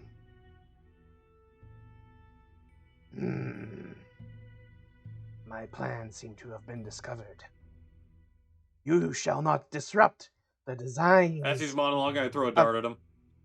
Master Black Cloak. Leave now, lest you join the ranks of the army I assemble for him. And he casts mage armor on himself. Roll for initiative.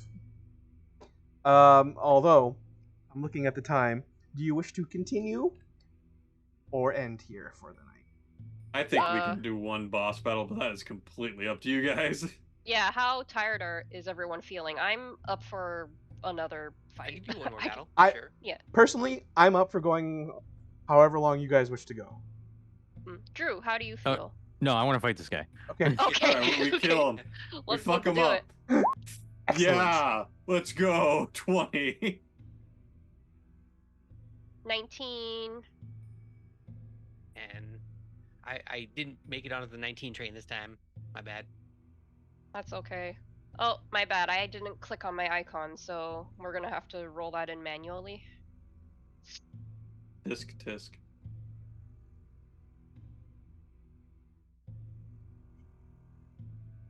There's this guy's stats.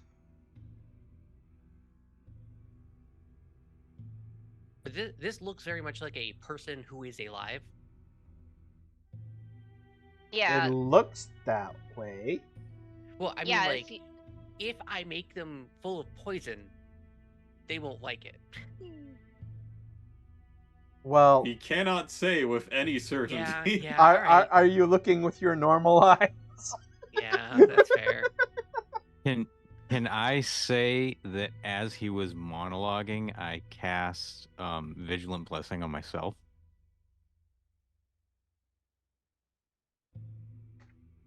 We were all getting out weapons as he was monologuing. Um, It was like, Well, you were all getting right, out your we weapon. know where I this was is putting my going. As clothes he was on. monologuing, you cast Vigilant Blessing on yourself. Yeah, sure, I'll allow that. Passing out poison to everyone Right, as so he's it's- monologuing. I mean, didn't get much better, but Man, he was quick on the draw, wasn't he?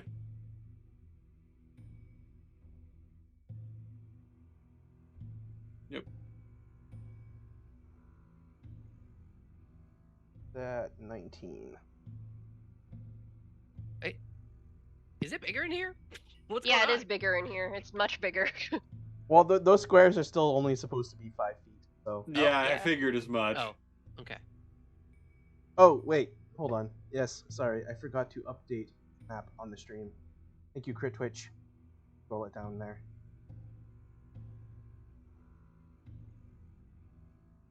Yeah, we moved into the quote-unquote boss room. Oh, Callista, I am assuming that you got in before I closed the door to put my clothes on. there we go. Yeah, ta-da!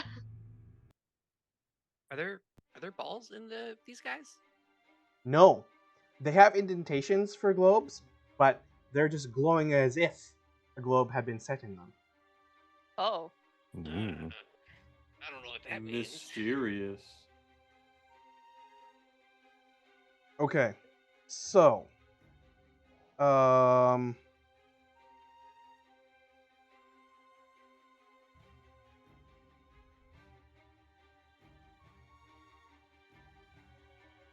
okay, so he cast Mage Armor on himself. The Aviary threw a dart at him, so let's do that. Roll Alright. that to hit for me. I will resolve all of your held actions before we start. Or resolve all of your. You know what That's I a mean. 9. Okay, Dead. so that won't hit.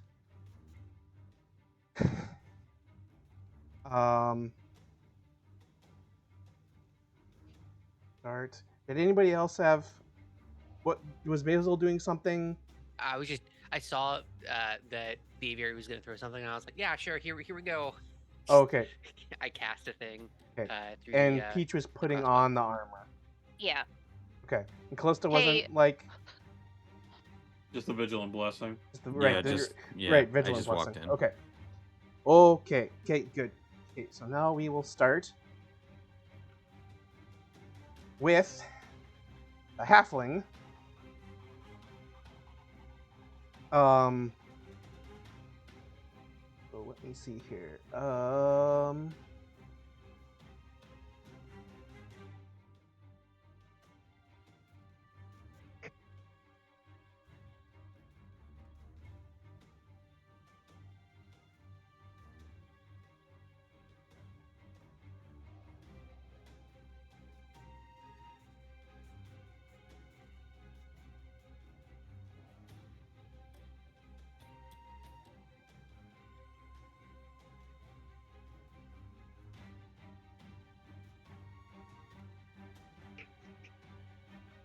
just realized this guy is standing at the bottom of a flight of stairs. Yeah.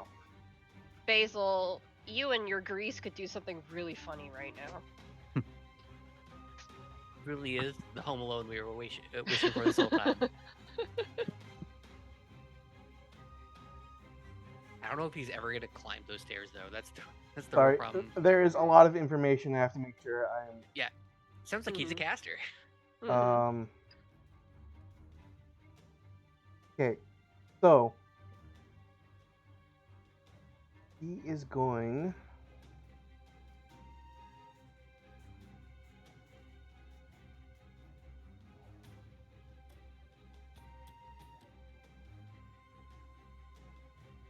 Type correctly.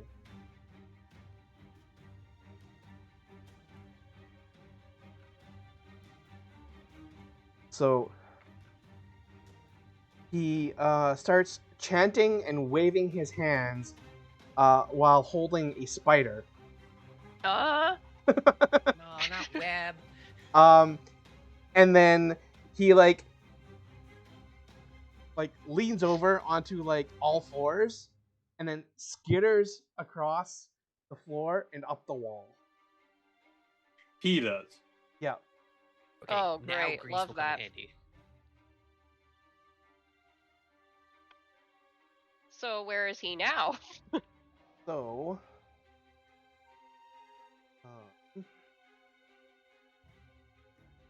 Oh, it's spider So- climb, not web. it's Mhm. Spider climb It is is what I was spider thinking. climb. Yeah.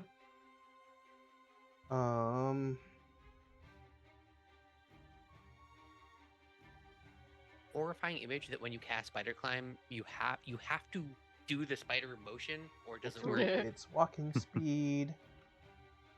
So 5, 10, 15. So, and now this starts getting into like being 3D. He basically like goes along the floor, up the wall, and then along the ceiling to back like directly above where his original position was. How far high is the up is ceiling? he above us? So then he is then 10 feet like above your plane. So he was 10 feet below, and he just moved to 10 feet above. Yes. I love just look 3D up, spaces, why? man. Why?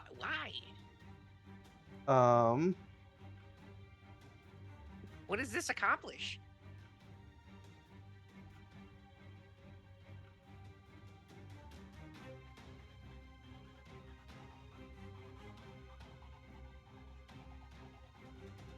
Okay.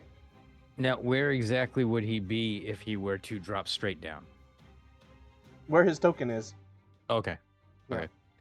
And yeah, then that's his turn. We'll move along to the aviary. So I do have a quick question, because obviously I threw the dart first. Would that count as my umbral strike? I'm assuming.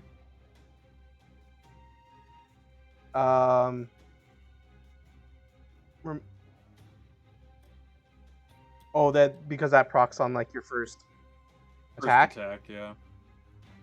Yeah, it would have been. Okay, no problem. I just wanted to make sure before I did what I was going to do. So, first off, I will spend another spell slot to go ahead and cast Ensnaring Strike again. And then gotta grab my trusty bird ring and throw it. Okay. Now, also, you must make your attack at disadvantage. Okay, so first roll is a 23. And let me make sure I got the right one. And a 14. A 14 will not hit. Alrighty then. And I guess I will just stand there awkwardly because there's no way I can get any closer to him. Okay. And we will move along to Peach. Hi.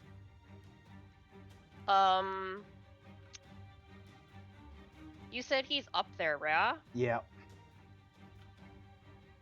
You just put the armor on. I just put it on. You just So- put it on. So I'm gonna take it off. Oh my gosh. Um, The serial And- disrober. Yeah, I'm gonna do the classic Peach special, which is I'm gonna take off my armor. I'm going to action surge, and I'm going to fly both my Echo and myself up there, Okay. and I'm gonna beat the shit out of him. And your true sight kicks in at within 10 feet, correct? Yeah. So yeah, when you come within the 10 feet of him, you notice that like the image Well, of blind him. sight, not true sight. Well, yeah, blind sight. So, Yeah.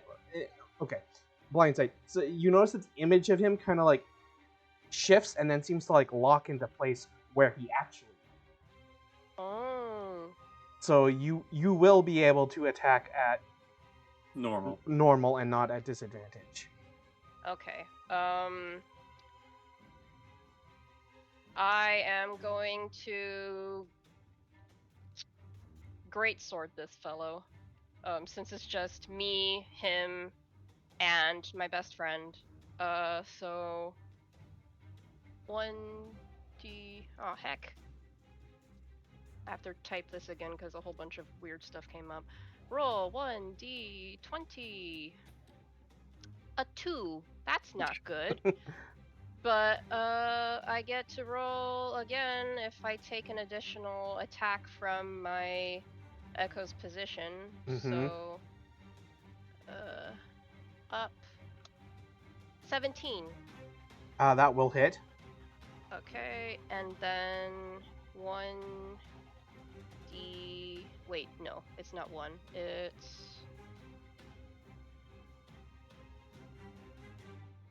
2d6 plus 4. 2, 6 plus 4. That is a 16. Max rolls. All right. King.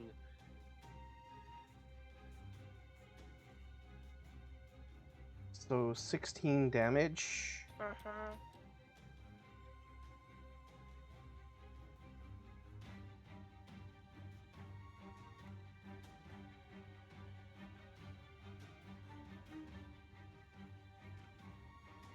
Is magical or yeah?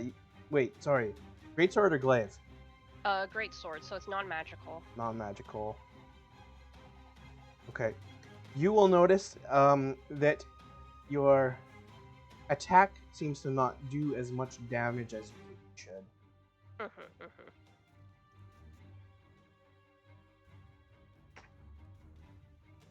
Okay.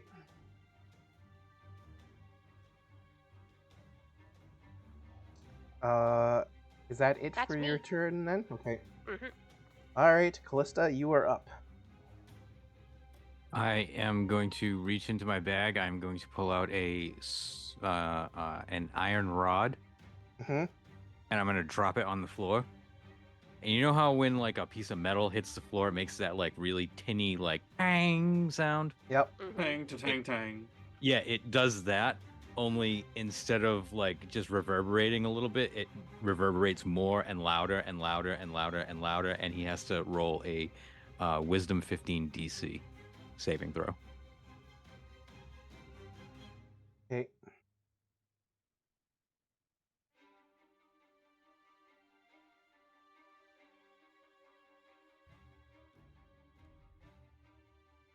You got a 19. Damn it. Dang. Oh. That Any was, silvery bars? by the way, that was hold person. Oh. All right. I see you. And my last third level spell slot. Yep. Oh, no. I figured. Second one. So Peach, Second level spell slot. the positions of you and your Echo are. Sorry, I just need to make sure I have an understanding of where they should be I because guess- you flew up Yeah. on You either can say side of them. We're like, yeah. Okay. But But they're just assume that they're up at the 10 We're feet. fully Yeah. 3D right now. Yeah. Yeah. Trying to map this out, it Uh-huh. is crazy. yeah. You did this. Yeah. Nice flat fights on big open fields. Always the best ones. Alright, so Callista tried cast a spell. Failed. Anything else? Yeah, actually, I'll reach out and I'll put a hand on who's in front of me, Basil's shoulder, Mm-hmm. and cast resistance. Mm. Oh, thanks. So now you have an extra D4 to any saving throw you want. Ooh, nice. Okay. Then we will move on to Basil. I look back. Let me give you a hand back. And, there's a hand crawling up on your shoulder as I cast buff on everyone. Everyone but myself. That's my action, and then object interaction. I'm going to put the ball into the glowing pedestal next to me. Right here. Okay. Does it do anything?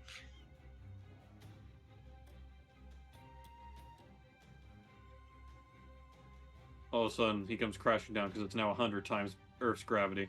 Wait, I just want to know what's No. going on here. Nothing seems to happen. All right. I will then bonus action coat a crossbow bolt with a poison of some variety that you see me. I go to a very special pouch for it, very gingerly dip it in. Then I spend what is the rest of my turn essentially lovingly putting it into the crossbow thing, treating it very delicately. Mm-hmm. That's my action because bless is a action, bonus action, object interaction. That's everything. I take the orb back. If you could move still if you wanted to. I don't. There's not really a necessity for moving here, so no. I'm just setting up. Okay. So you set the orb on the pedestal, and then you coated with a thing with poison, but that's it. Yes. Okay. I cast bless. So Everyone but him gets the blast. yeah, everyone but me gets to roll the d4 on Okay. attacks, or I think it's just attacks. It might be attacks and saving throws. And then yeah, bonus action, object interaction. That's the entire turn. Okay. All right. So then it moves to the boss's turn.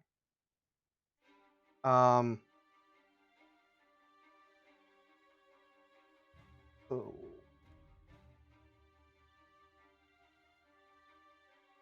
Yeah, attack rolls and saving throws for the d4.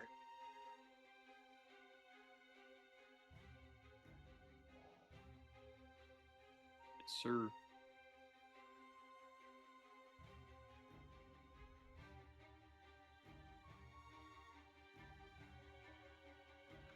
And then he casts Fireball.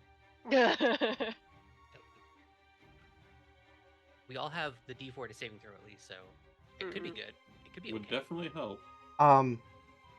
So like he's perched there, like upside down on all fours on the ceiling, in between Peach and its Peach's Echo, and then he'll start chanting, while like lifting his fingers off of the ceiling in weird ways, and it's very like guttural and strange and dark sounding.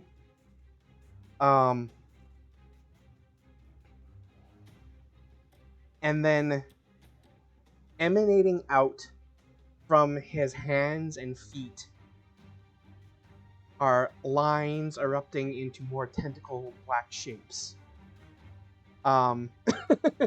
He is just all over the place. First he's a spider, now he's got tentacles. What kind of Cthulhu abomination is this guy? Yeah, dude needs to settle on a brand. And each creature in a 10-foot area around him, so Peach and the Echo, must make a strength saving throw. Strength saving throw. Oh boy. I mean, that's probably your best throw. Yeah, well, 9, but I have Okay. less, right? Yeah, d4. You never know. You never know. It could get to a 13. Hey, With 11. 11. 11? And your other one? How does that even work for the Echo? Oh, right. The Echo also has to make its own. It has the saving same throw. save as... Oh no, it rolls its own. There It it is. rolls with its own stack. So, A 22 for the echo and a 11, I think it was for me. Okay.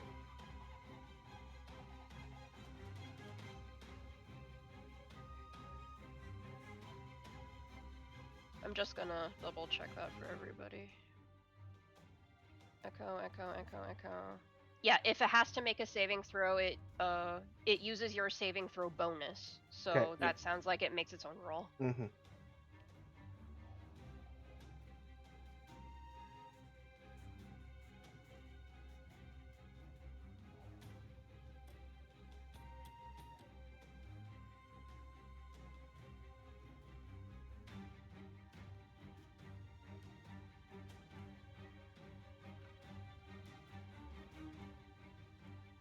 Okay, so Peach proper will take 12 necrotic damage, and you Mhm. cannot take reactions until your next turn. Okay. Ooh. And the Echo will take half that. My echo disappears. Okay. And then he will skitter across the ceiling past Peach and up into this corner.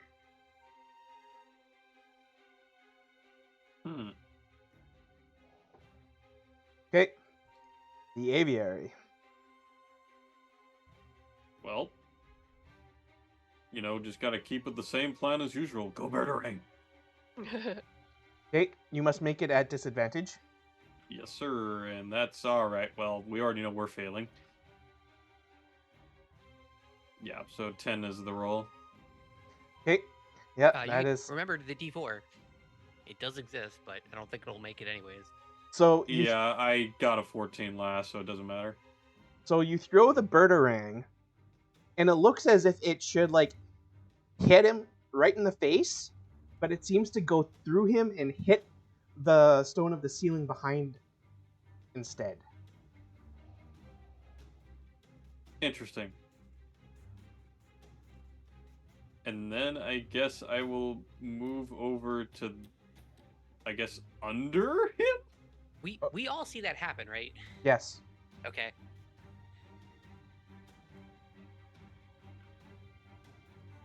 Yeah, I guess I'll just set up under him and brace for whatever else is coming. But I figure I'd stick away from the teammates. And that'll be my turn. Not much I can really do.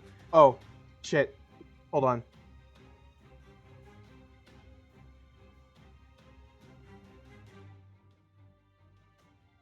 No, it's just a regular miss.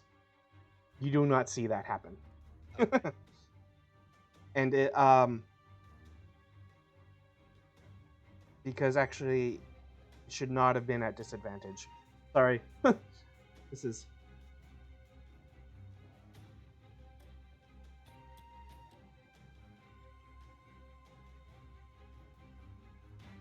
Yeah. And even, so, okay. So we'll say, we'll just have used the 10, and it will have been a miss. Okay. Okay? Sorry. No, that's all good. I mean, I would have missed it regardless. I'm juggling a fair amount of here. Yeah, you're good, and I figure as much considering it's taken you a bit to process what's going on between the turns. It's all good. I pretty much done what I can here, so that's my turn. Okay. Peach is up. I'm going to... Will it still cost me an action if I just drop the greatsword and take the glaive out? Just gonna drop it on the floor. Yeah. Let's say no. As opposed to like holstering it. Yeah, I and think then trying dropping to... weapons Yeah. will be fine. It's Yeah. if you were Yeah. to go ahead and sheath it or something, that Mhm. would Yeah. be a problem. So that's I correct. swoop in, dropping the greatsword as I do so, Okay. and because I am rightly displeased now, Mhm. and also I noticed it wasn't as effective, and I'm going to bamf my echo back into, like, I'm gonna corner the guy up here. I I love how you can just do that as many times as you want. Just put a new one in. Yeah. It just cost me the bonus action, right? And then I'm gonna bonk. Bonk, bonk, bonk. Roll. Peach in blind sight. Hey, it's lore relevant. Roll Gonna be 1d20, honest, 11 out of all plus the- 6. Don't forget the plus Plus 1d4. 4. Oh yeah.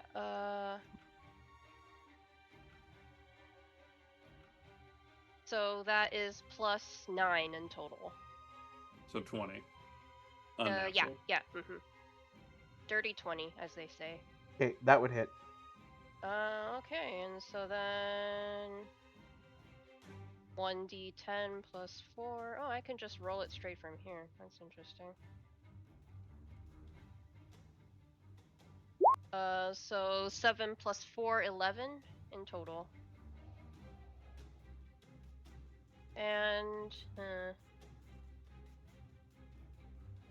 I could use Unleash Incarnation, but that would be my last one for the day. Do we think there's going to be a stronger boss later on? I have Debatable. no idea. Huh? There's still rooms we haven't explored. Possibly. Yeah. Okay, so I'll hold on to that then.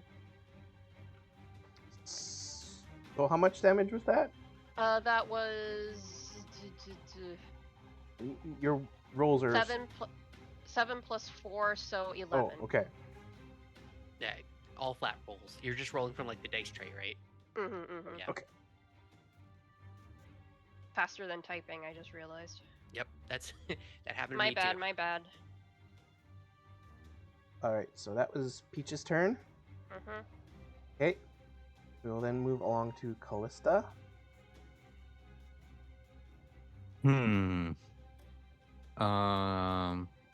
I have two options.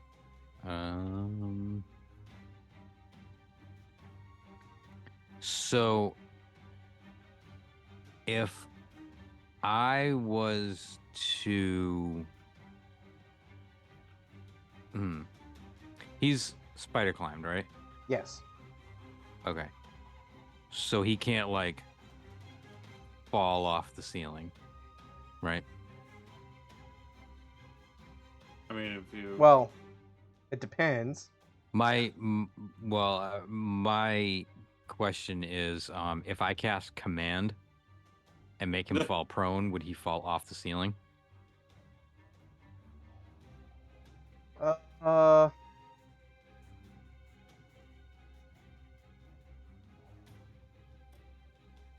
No, You could tell him. he would fall prone to the ceiling. He'd fall prone to the ceiling. Okay, You can say then I'll drop. cast. Yeah, Then I'll you can cast just say, guiding like, bolt. drop. Okay, that works too.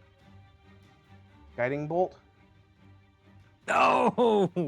No. My But- God. Plus Wait, Oh man, plus a d4? Plus the only plus a the- critical miss. Plus a d4?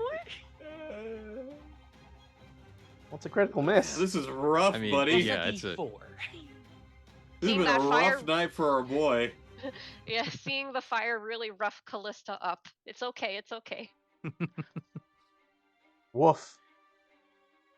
All right, and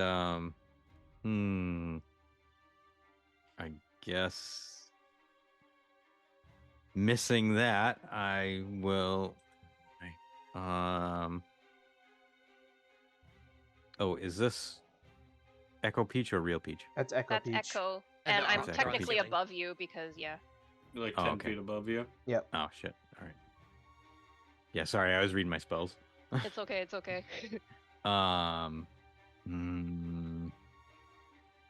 I can try to pull out my bell and toll the dead.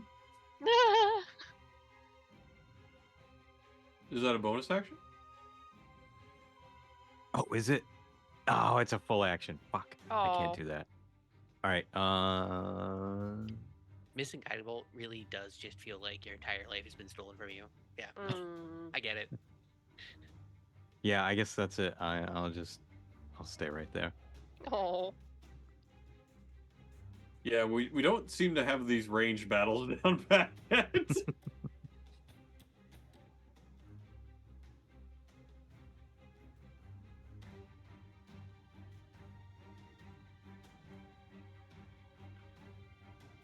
So I guess Basil's turn now. Okay. Yep. So I have a question. I have a logistics question. Crazy Okay. for me, I know. Absolutely insane. I've So- learned to expect them from you. Firstly, so I've noticed no like weird shenanigans going on between, because you negated the previous thing of it Mhm. missing and then looking like it should have hit. Yeah. And then Peach managing to hit didn't look off at all, correct? It did not. Okay. So Basil's gonna go. I'm taking the player out of Basil here. Mhm. Basil's tying a little sack and shooting the wall behind this dude to incur a 5-foot area of inhaled poison around him. Okay, Is that possible? that is possible. Okay, so Basil's gonna kneel, take that shot, aim, fire. I need a DC 15 Constitution saving throw from this dude. While the poison gas will hit, he will inhale it deeply as if in a show of like breathing in the poison gas, and then like breathe it out and cackle. Okay, the fact that it's paralyzation poison changes nothing. Nope. Dang. All right, He well, is you gotta try. immune to poison. It's like you pick him on purpose. But we've learned that lesson. Mhm. That's one of them down. Bummer. Like, I mean, good we're villainous still laugh. gonna kill you. Like, we're not gonna leave here until you're dead. What else can I do? I think.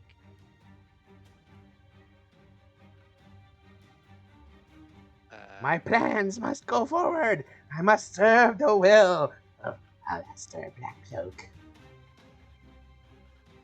He was studying stuff down here, right? Yes. I'm gonna run down the steps. No. It's still there, right? His stuff, yes. Like books. I'm just gonna fuck with it. I'm gonna take up my torch. I'm gonna light that table on fire. Oh my god. Yeah. I'm just gonna hold up a big middle finger to him. That That costs 300 gold. books, parchments, and odd baubles of glass and metal. Yes. Yeah, that would catch. Yeah. But and- you did add an extra and thing. on a stone bench. Yeah. I'm trying to make him mad because he made me mad. Basil, hey, not an adult. So you will set the books and parchments on fire. Yep. Okay. Even though that could have been So- potential treasure. I'm throwing the Somewhere- torch here. Getting there. Somewhere in the back of your head, you hear a voice go, "How dare you!" Yeah. Burn books." Wait, was that Tam? It's stuff he cared about, man. No, my spell books and scrolls. You can't. I run behind the thing. You can't cast now, right? That's how that works. That's it for your turn. That's it for my turn. Pure spite. Okay. Oh, I know don't who he's think going Basil- for this round. I don't think Basil has ever lost anything more than 10 like gold pieces worth of poison ever. So him seeing him inhale 300 gold worth of poison is probably the most crushing thing that Basil's ever had. Oh my mentally god. doing. So I was like, oh, it can't be a rational thing that I do.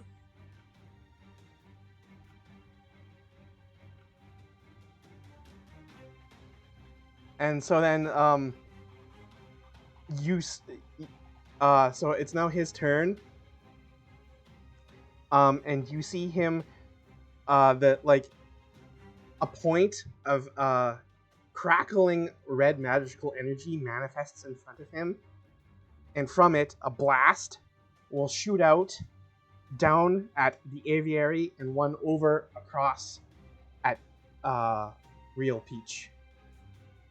We didn't even do it. Okay. All right.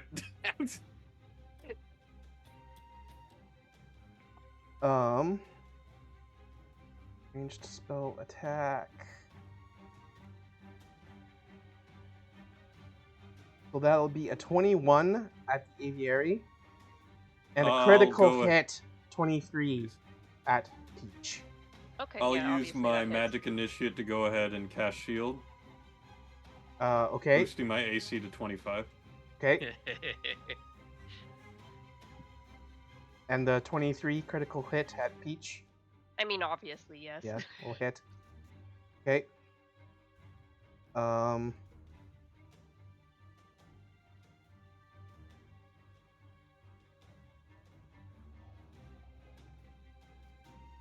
So that will be 20 force damage.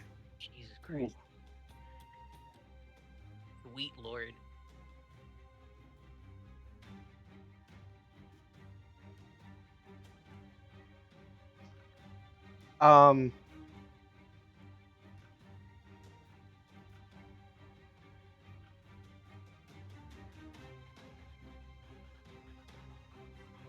And then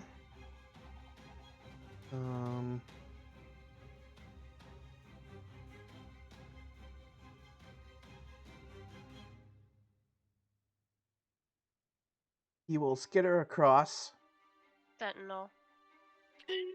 to in front of the door. Yeah. Waiting on a shoestring for that person Like- to move. Just move. Do it. You just threw 20 damage at me. I'm gonna make you pay for it. Well, we can only hope. I hope you do. I really do. No. Oh. Does the Echo technically have blind sight? I have no idea, but I can Yeah, proc Sentinel from my Echo or me, so it Okay. technically doesn't matter. Okay. Yeah. So, So no, that doesn't hit. I don't think. a 5 plus what? 5 plus 6. Well, 11. Roll it, 11. I guess I could D4. roll it. Oh yeah, and you're blessed. 11 plus 2 is a 13. No, that's not a hit. Mm-hmm. Okay. The aviary, you're up. I've been having bad luck with the batarangs recently, so I'm gonna go and switch it up and go for the dart. Okay. Well, alright. And I got bless. Don't forget that you make these at disadvantage. Did you say... Oh, okay. Because Yeah. when we said it No, last time, it's this time now. He hasn't taken damage since. Okay. Well, let me roll this first. Okay, so that would be Oh, 17 for nice. the first one. And then we roll again. Please just be higher. Okay, that is Oh, higher, nice. so... Okay. I get 17. That's my lowest of the two rolls. Yeah, a 17 then will hit. Alright. Rolling damage. That would be 9 piercing damage. And he must now make a save, because I still had frickin' ensnaring strike going. So he Okay. needs to make a 13 strength save. Strength save. He got a 13. Of course. Alright. That is unfortunately about as much as I can do. So the ensnaring strike does not take effect. Okay. It does not. It consumes a spell slot. It is done there. Okay.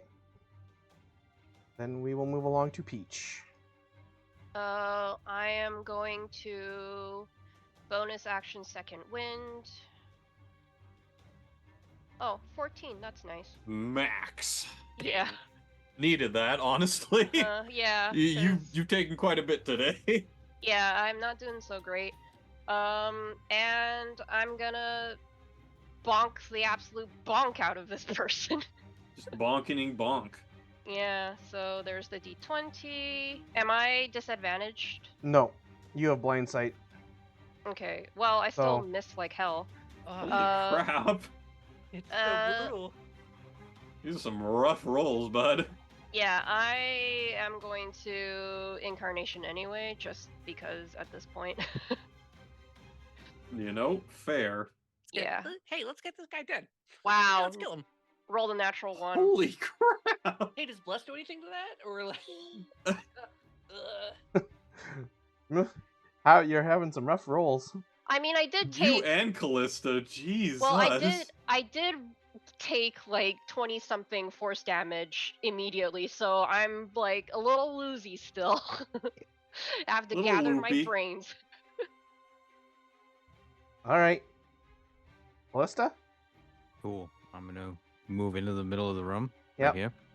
I'm gonna grab my holy symbol. Mm-hmm.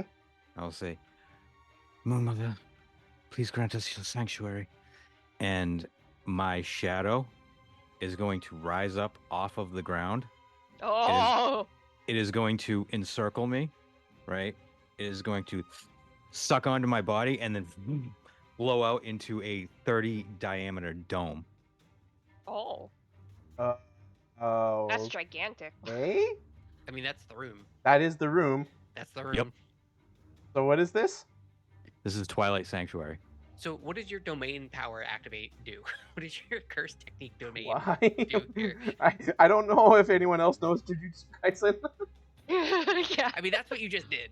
I know some of it. You know, he's got the purple going. That's what he's going for. Deep purple. And let's see. You can fly in this, No, right? Twilight Sanctuary. Because you made everything dim light, and now you can fly, correct?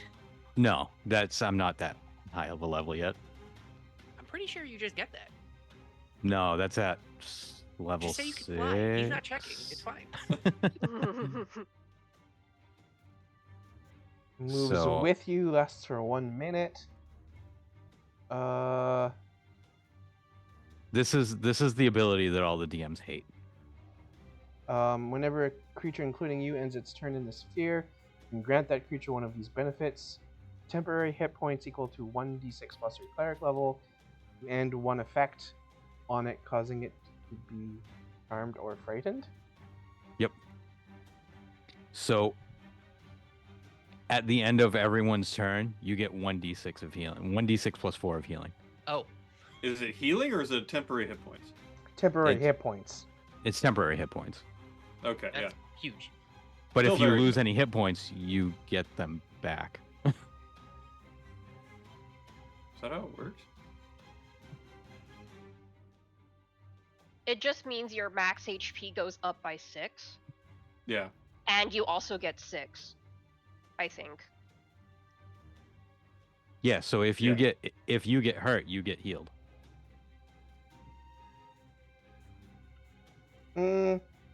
No, because like it's granting temporary hit points, which is technically a separate pool from your regular HP, and it's just that the temporary hit points get consumed first. Mm-hmm. Yep. It's But still it's- very good. But Right. it- Yeah. And when you lose those, You can get them back again. you can get them back. Yeah. Yeah, because basically, like every time your turn ends within this, within the range, You then can you gain them. re-roll it again. Yeah. Yep. And it just be that. Because the thing is, you can't layer temp hit points. You can just go ahead and swap them. Mhm. Take whatever the two of the is better. Okay. All right. So the entire room is now Twilight Sanctuaried by Callista. So Callista can grant those effects to her allies. And I'm gonna take that on me because it's the end of my turn. Mm-hmm. And taking the temporary So- hit points, or I don't know why Well, I it doesn't. mean, not really charmed or anything. And I gotta Well, I actually. suppose actually the actual question is, do you see what Basil did over here? It's all going up in ashes. So it's fine. No one will know how much stuff I've ruined. Doesn't have a clicky. I think we'll just have to roll like a flat d6 die, either in Roll20 or Yeah. via D&D Beyond to do it. Yeah. Man, the wording's so funky on Twilight Sanctuary because it's like whenever a creature, including you, ends its turn, and then I was like, okay, so even the bad guys, and then it's like you can then give it the hit points if you want, and it's like, why don't you just say it gets them? And hey, you get the max temp HP. That's great.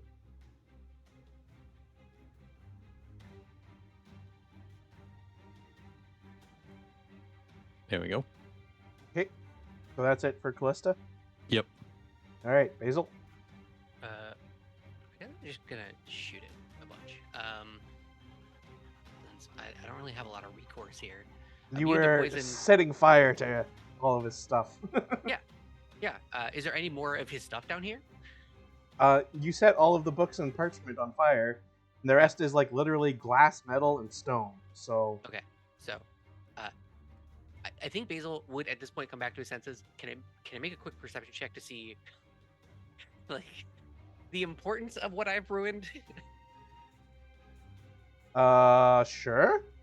Is it like did I just get rid of a bunch of spell scrolls and like high level spell book, or is this one of those things of like the it was probably bad stuff and should have gotten rid of this is Basil coming to his senses of the oh no I have overreacted a little bit. I think actually it should be an Arcana, not a Perception. I mean better for me, so I'll take that. Sure. I'm not great, but 13. Yeah, it was definitely all like high level necromancy, like how to like animate skeletons and have them serve under your will, and how to transfer control of them, and like also like creating mummies and other things, and There's like a look. I mean, it's hard to describe the look on the face of like someone who has overreacted and then is like, oh wait, I wish I could have seen that, and then is like, wait, no, I probably should have gotten rid of it. It's the cacophony of emotions of a child that just did something terribly wrong, like broke glass face that they kind of liked. So Basil's just And then gonna they found out that was like, the evil stepmother that deserved it. yeah It's like, oh, but yes, but no. resolutely turn around and just shoot this dude with a crossbow because I have no real recourse here. You're immune to poison. You're immune to me. It's a 19 hit. 19 hits. Yeah. For 8 damage. And this is regular piercing. Yep. So that will be halved. Okay. And then, as a bonus action, I just out of like what I'm not even looking. Just I flip one of the vials up that like goes to mist near Peach for a healing word. Aw.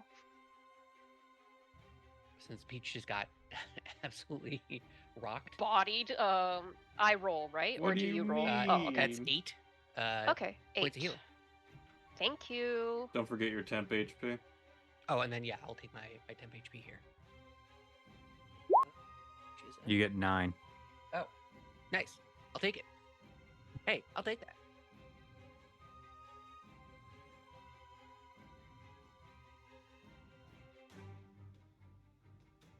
And then I guess I'll sloop back in. That's there's nothing like magical that has survived that's just sitting on the table that looks like important. Mm, I'm talking about like any like obviously glowing bad guy points, right? If it's not that, you don't have to tell me. Like it has the red stamp on it. Super evil. Do not touch. It's glowing purple, always a bad guy thing, right? Hmm. You might even hear a little voice whispering into you, sweet nothings. I mean, like, there's like various like contorted like glass vials with strange liquids in them. Object interaction. Oh, that's right up. Eh. I smash all of them. Okay. Wait, I figured And you'd then be I'll like like- trying to mess with them, like for your own gain. Basil is upset. I think we're all very upset.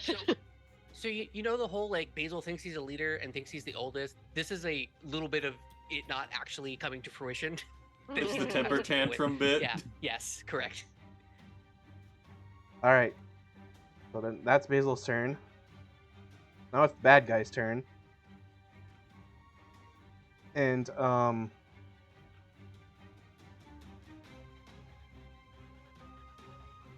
he'll have his quarterstaff that's like strapped to his like back or whatever, and he like brings it out and he touches it against the door, and the door rises, and then he'll try to skitter out, but I'm assuming that procs a attack of opportunity from... This is the perfect time to land a good hit. So is the door only 5 feet high though? The door, like, is 8 feet tall. Oh, okay. So, like, if he's There's no ducking way in, I get an opportunity yeah, attack. does the aviary get anything from this? Basically, is the question. so no, it would basically only be Peach's echo, Okay. if that applies, because, like, he'd be able to, like, crawl over the retracted door and up stay on the ceiling and try and get out. Okay, well, please. You want to Well, roll D4 fuck. or like? My God! Can I That's use a an 2. Argon inspiration? Yeah. I have them. I know I do. I almost want to. A what? You know, like Arv has Arv. inspirations. Arv's inspiration? Are you Yeah. are you in the list? I should be. Would I have to type for that? Oh man, it's been a while since I've done this, and I coded the damn thing. Okay, I think it's hold on. Inspire Who. Yeah, Inspire who? Is Go- all at- one word? exclamation point, inspire, space, and then the name of the character, or whatever, Okay. or whatever you want to put in there. But it has to be exclamation point, inspire, space, and then something. I don't think an inspiration is going to raise it to actually an attackable. No, it gives you advantage. Yeah. Oh, okay. Yeah. So roll again. Please. Well, let's see. All the luck. All the hopes and luck. dreams. It's Come a 2 on. again. What Oh, the? no! Oh God. Oh my God. You gotta be shitting me, right? So I'm sorry. he like cackles as he's skittering away along the ceiling, crawling over the retracted door. As Peach vainly tries to strike out at him, but misses. And he crawls away and out into the inky blackness of the space out there, and he disappears. Well, that's not good.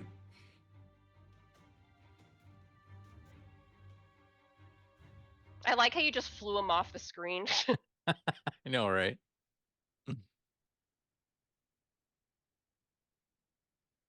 Well then. I apologize, my friends. I really could have done much better. I think all of us had a bit of a rough time there. Basil steps into the staircase. So I might have overreacted a little bit. I literally come down to Basil. What the? He inhaled If 300 gold worth of Okay, poison. so Cruz, you get 9 temp, and Peach, you get 8 temp. Thank you. just to clarify, you said that it was magical darkness outside, right? And only the Yes. globe lit anything? Yes.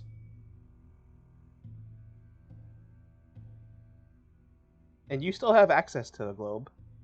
Yeah. I'm holding so onto it right now.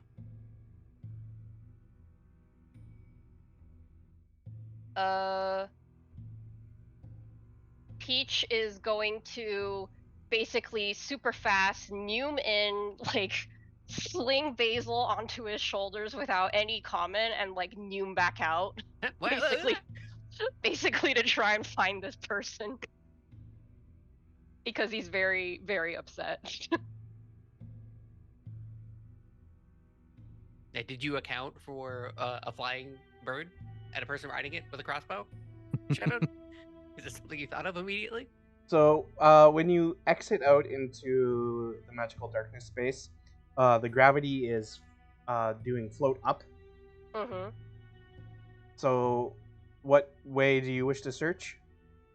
I'm assuming up. You would be on the rooftop, so that would make sense, unless he just dropped down here, but we don't know that, do we? Yeah, because he was on the ceiling, so... He was on the ceiling going out, but do we know if he dropped down before he get lost sight of him? But wait, it's float up. Wasn't it float down when we got here? It was float down when Um, you got here. So you going and Well- using the switched it. Okay. Well, okay. So we could have switched back though and had him come back to us. Well, Right? he's using spider climb, so it doesn't matter. Yeah, that's true.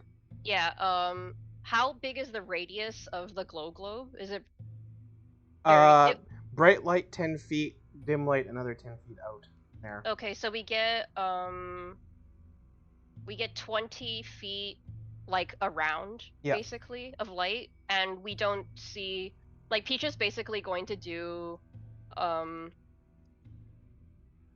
like swirls like that to try and find him. Please hang on, my friend. Okay, but you do know that every moment we don't see him, he can see us. So, we're going real fast. I'd probably get over to the edge and hear if I can hear anything down below instead. So you don't see him in the like square shaft.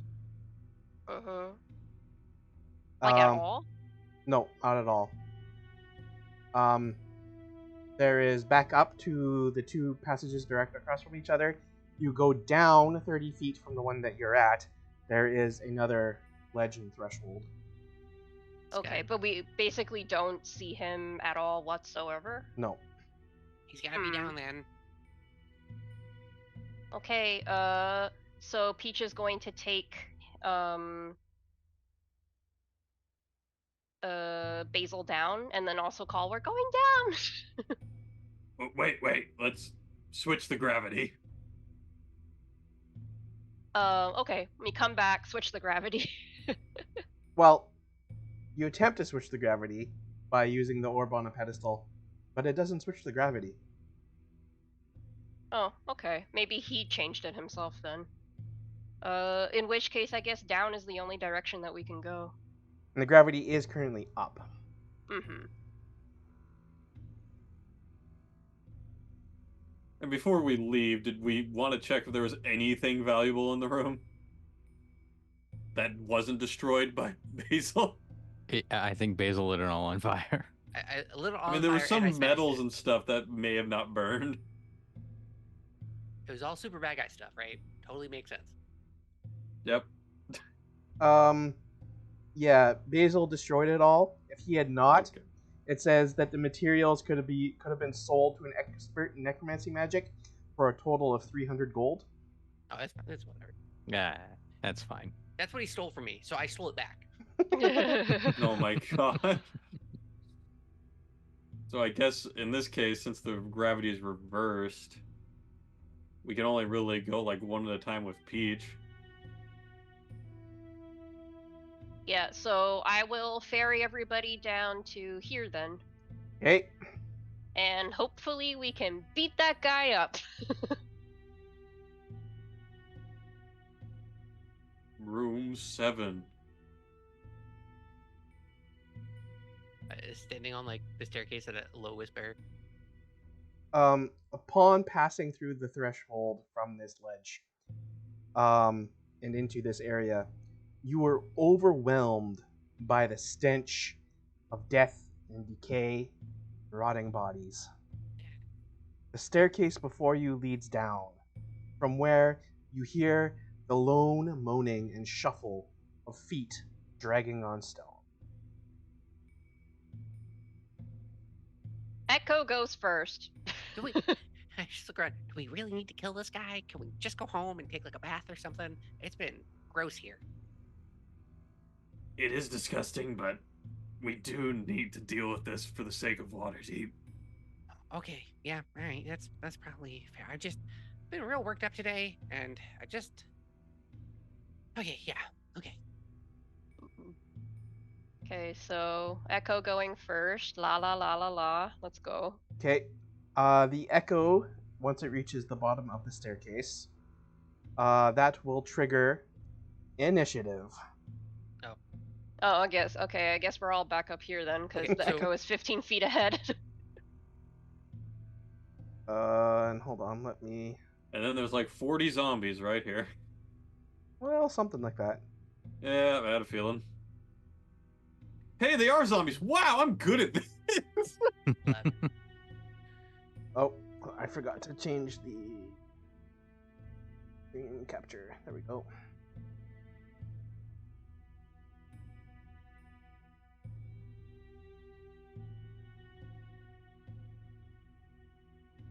Okay.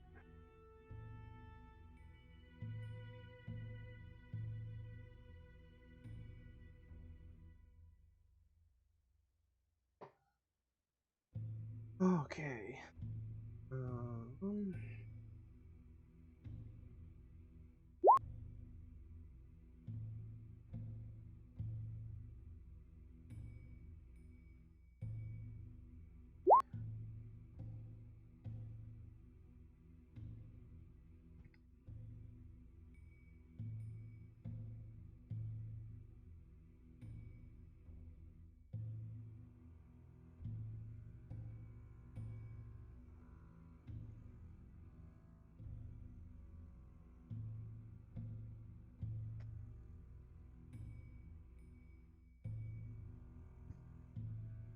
We have Basil, Peach, Bruce, Callista Yep. at turn. Callista's at a 2. Ooh. Yep. It It's has been been a rough night. night for The these bad- calls, bud. Well, we started off real strong, and then Well, I it's mean, just- the RN Jesus was bound to turn against us at some point. that's I true. mean, I've been rolling kind of decent throughout the night, but it just, aside from like my first initial turn or so, most of my burst is like gone, so I just very small incremental damage. Mm.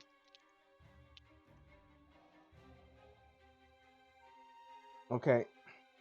So yes, there are zombies residing in the alcoves off this hallway. Peaches, and they've like started to like lumber out of the alcoves when Peach's echo reaches the bottom of the staircase. Peach goes first in the initiative order. I am going to put my clothes back on. And then send my echo to Sentinel over there. Okay. Yep. And that'll be it for me. Okay. I can't hold an action because it takes an action to put the armor on.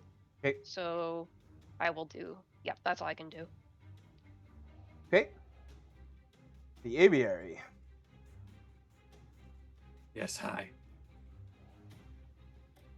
I will go ahead and move up to the front as per usual. And, yeah, I'm gonna go and take a whack with my sword. Oh yeah, doesn't your special sword do stuff to undead people or something? It's There's so many effects. so it glows if it's nighttime and the moon is out. Oh, And- okay, right. And when also under that condition, so it's a +1 magical sword. If it's nighttime and the moon is out, it glows and it deals an extra d4 of radiant damage. Okay, okay. But it is actually not night because it is Mm. morning, even though you are in darkness underground. Okay, cool. Yep. This whole place has got us all messed up. Really wonking up my circadians. That will be a 14. 14 against the zombie. That does hit. Alright. So we do 8 plus the umbral strike, so 1d8. Alright, so that'll be 10 total damage. And then Okay. I will take a second sword swing for my regular attack.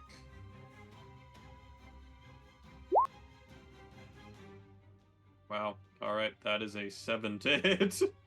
Saying that you were rolling decent, and then the dice were like, nah. So nah. obviously the second one will not hit. Yeah, no, that's fair. And that's gonna be my turn. You might be surprised what the AC of a zombie is, though. It's not that high. Okay. If I recall correctly.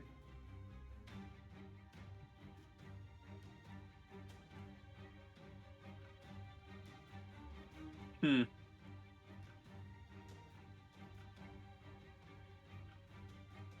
Okay. Basil, your turn.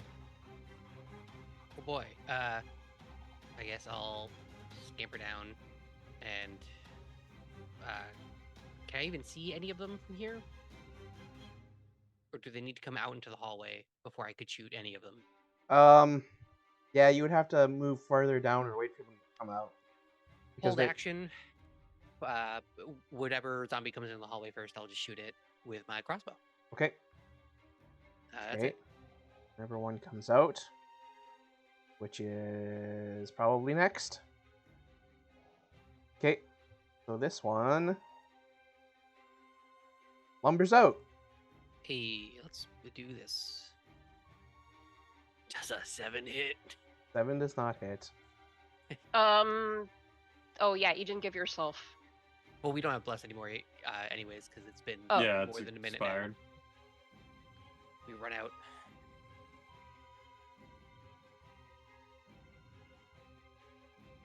Okay. So let me check.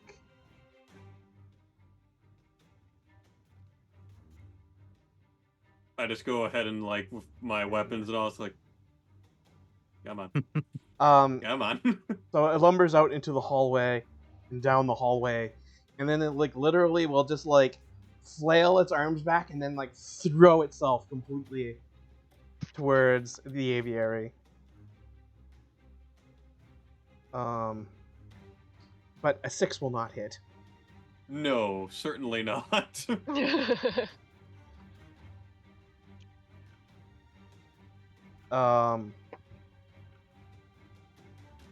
And then like this one will just kind of like be like standing at like the edge of the alcove drooling, but it can't move out into the space. Same with this one. This one, same with that one. Well, it looks like that one could reach, actually. Oh yeah, I guess technically that one could. Why? You shouldn't have said that. Why? No, I'm fine with it. This is my job, bros. I'm all good with taking hits. I don't think a 12 hits then either. Nope. Um, Don't know what their pluses are, but they're gonna need to roll pretty high. That one also lumbers out into the hallway. That one lumbers out into the hallway. But that's it. That's all they can do. I think I've got a good lockdown here, guys. Just keep hitting from Callista. afar. Hopefully Drew still has his faculties enough with him. Is he I do. frozen? Oh, okay. Nope. I'm reading. Okay. Are you reading about Turn Undead? Yes. Yeah, yeah. The classic. Fortunately, you're not high enough level to just delete them with it. I mean, every little bit helps, right? Yeah, no, for sure. Yeah, I guess I'll just stay right here and I will clutch my holy symbol and I will turn undead. DC 15. Yeah, How it's long's up the to distance on that? 30 feet. It's infinite here. 30 feet. Five, In Yeah, this dungeon ten, is it goes down the hallway. Yeah. 20, 25.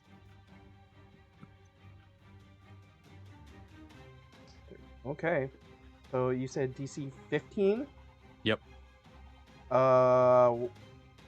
What type of roll? Yeah. Oh, shit. Wisdom clicked saving on it. throw. Yeah, that makes sense. They're Yeah. zombies. They can't have it. Yeah, so they'll all fail. Yeah, I figured they probably got like a couple minuses in that. I'd be surprised if they don't have 1 to 2 wisdom. Okay. Zombies, man. Yep, And that means they're all think frightened. that is all I can do for now. Yeah. I'll Turned for 1 minute. When its I'll- turn, it's trying to move as far away from you as it can. Can't willingly move to a space within 30 feet. Well, Can't take reactions, whereas actions you can only use dash or dodge. Okay. Can we Yep. trample a person with this? Can we hurt them into a... Oh, I'll sorry. move right there. Yep. And that's gonna end my turn. I'm just gonna, when they start moving back, I'm gonna start walking towards them Okay. to try to corral them into the back here. Okay. Well, do they? Oh, they haven't started moving yet, right? No, they have not, because they'll Yeah, 'cause move it's on on their on their turns. turn. Yeah, they have to move on their turn. Okay. Well, I guess I'll attack this one, because I'm glaive-ing, so my Yep. reach is 10 feet. Mm-hmm. Yeah, we just focus fire them down one at a time. Yeah, It should so I'm be- going to hit the one in front of a Cruise. Yep. Wow. Jeez. I guess I'm not hitting. Holy cow! How many I'm of not those hitting were whatsoever. mine? Are at 5 or less this run? Let me see. So that's one, roll 2 2s and two like 3 1s. twos, two twos, a 5. So that was, and then a 3, and then a 2. So 3 2s so far. You need to and anoint I've rolled your- a few criticals this Yeah. session. Yeah, you have. You've gotten, I think, like 5 crits today, or something close to that. I know some of them And were like then saved, so another it wasn't as one. big of a deal. But Yeah, and then another one. So yeah, I'm on a bad streak tonight. Probably gonna end on a bad streak tonight. So Sorry. shall we move along to the aviary then? Yeah, because I don't think I can do anything more than that. Okay. leave it to the one-man army. I will go ahead and take another swing Okay. at the one in front of me. Yep. 23. Hey, that'll hit. That's 4 damage, though. Nothing special.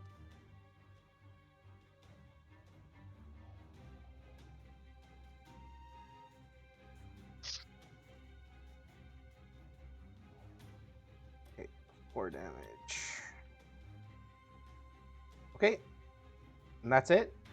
Yeah, that's it. I'll just kind of hold this position so that way they can't move towards the rest of the group without going through me. Okay.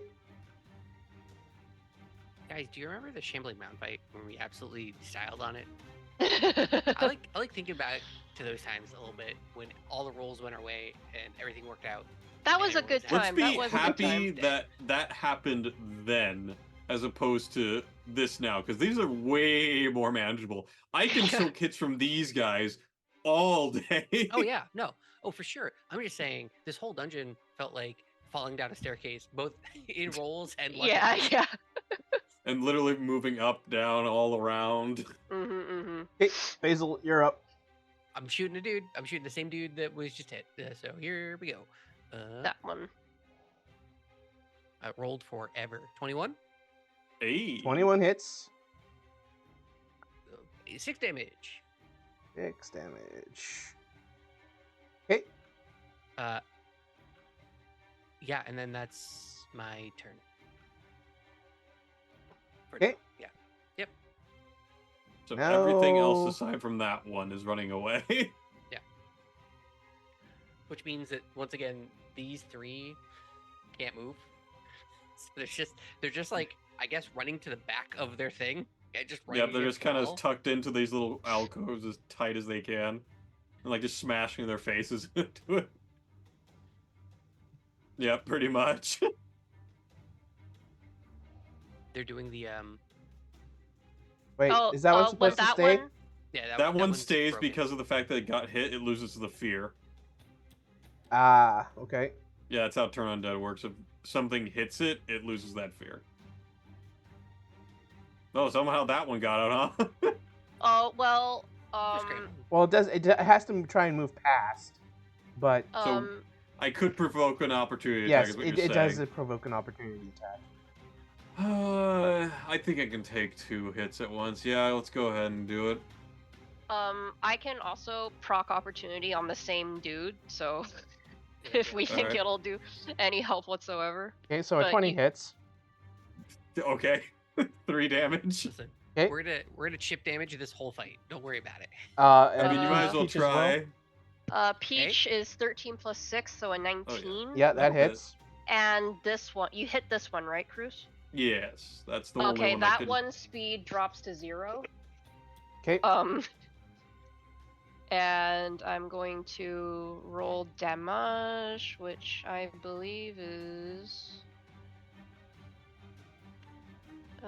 roll 1d10 plus 4. Yep. That is a 7. Okay. Okay. All right. So I think that's all of the zombies. Yeah, this one's the only one that I think could do something. So we're back up to Callista. All right.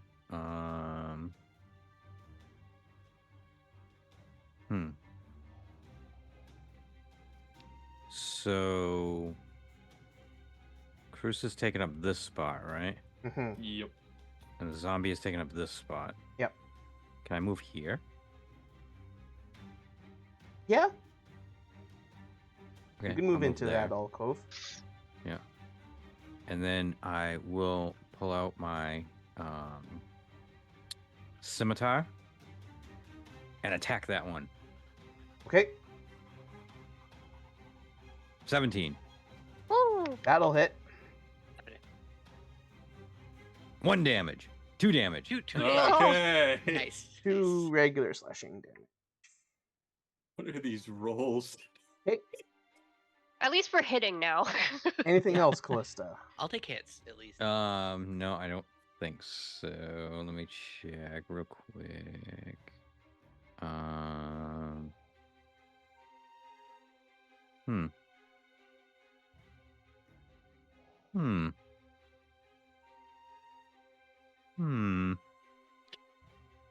No. No, I will stay right here. Okay. Peach. I'm gonna poke that guy. Poke. Okay. Hopefully I succeed in a poke. A 6 plus 6? Yep. 12? That'll hit. Wahoo! We're doing it. We're getting there. 7 again. Interesting. All right. Okay. Yep, and that's all I can do. Okay. The aviary. Yes, sir. We're gonna go ahead and take a swing at the same one. That would be 6 total. Wow. Okay then. That won't do it. I don't mean to Unfortunately. spoil combat for the next 1, 2, 3, 4, 5, 6 enemies, but it's gonna be this. It's gonna be a bit of a process. And that's all I can really do. Again, I'm just trying to make sure that they don't get past me. Okay. Basil. Shoot a guy. Shoot the same guy I shot last time. Okay. Does a 13 hit? Yes, it does. Does we do 7 damage? Okay. Still It's dead. Oh, hey, Hey, it's Yay. gone. we All right, got the other one. 4 back there are still frightened, so they're just tucked in against the wall. 1 of 6 dead. And the one next to me is free to do whatever. Okay.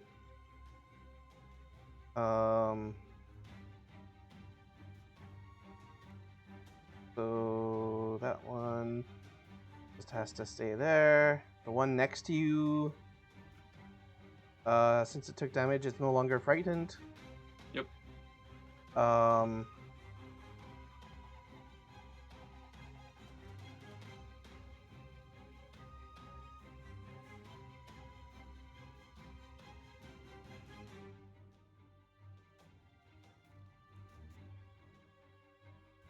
Well, yeah, until it takes any.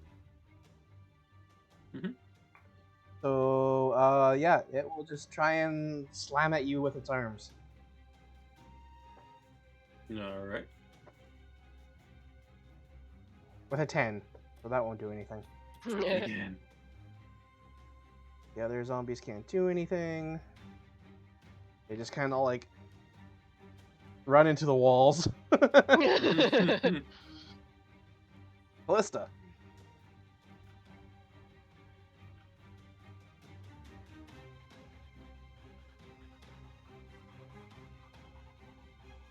Oh, you're Oh, muted. you're muted, Drew. I said I'm gonna move there, and I'm gonna slash that guy with my scimitar. Oh, this guy. Okay.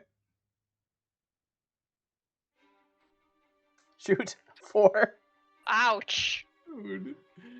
Yeah, no, that won't do it. So when did we roll dat 20s? When does that happen? When does the, Wow. When did dat 20s happen? You okay? Drew, Oh, boy. I'm like, this is bad, but like everyone's had bad rolls tonight. I think I'm the only one that's had okay rolls. That's bad. The dice giveth and the dice taketh away. Yeah. Peach. Can I poke this fellow from here? Yes. I'm gonna poke him. I'm going to poke him. No, I do not poke him. That's a 3. What's your Well, total? that's 9, though. Oh, that's a 9. 9. That does 9 hit. total. Yeah. Oh, that does hit. Okay, cool. They Yeah, are they got AC really low 8. AC. Yeah. AC You just 8. have to. You just have Yeah. to not. Oh, you just have to not roll a 1, and you hit. It's an 11. All right, that one's truly dead. Fantastic. Because this is my echo, I'm going to have it shimmy on past and go here. Okay. Yep. And I myself am going to drop down here. Okay. The aviary. I will move into this alcove and take a swing at this guy. Okay. Okay. Nice. That hits. Now I just need a good damage roll. Come on. 1. Come on, 1. Hey, 8. We'll take it. It's decent damage. 8. Okay. Anything else, the aviary? No, that'll do. Okay.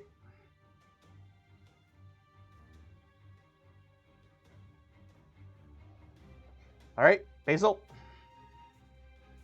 I shoot. Oh, nice.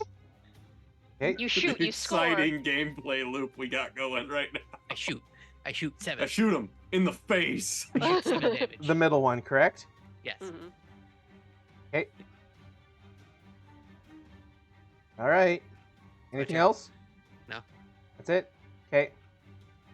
Well, that one then has taken damage. So then it will flail itself at Callista. Sentinel. Right. Okay. Sentinel it up. I give it a poke. Yeah, Yay. that That'll do. hits. I Yeah, poke it. so I close. poke it. An 8 poke. I give it 8 of poke. Okay. It's It truly doesn't dead. get to do anything. Yep. Great. Nice. Yeah, and I'm gonna shimmy my echo on over here, and I'm gonna shimmy up a little closer. Wait, that was your reaction. Yeah, it's Oh, not a turn oh yet. wait, yeah. I can't was breathe, I was just sorry. about I was to. like, wait a minute. Yeah. Hey, Sorry. hey. My bad, We my fell bad, into my bad. the routine. I fell into the routine, yeah. And the other zombies still are just trying to like run into the walls. They're just like smashing their faces into the wall. All right, Callista. All right, I will go here, and I will. Which one do I want to stab? I think I'll stab this one. Make it hard for everyone else to get there. Yeah, truly.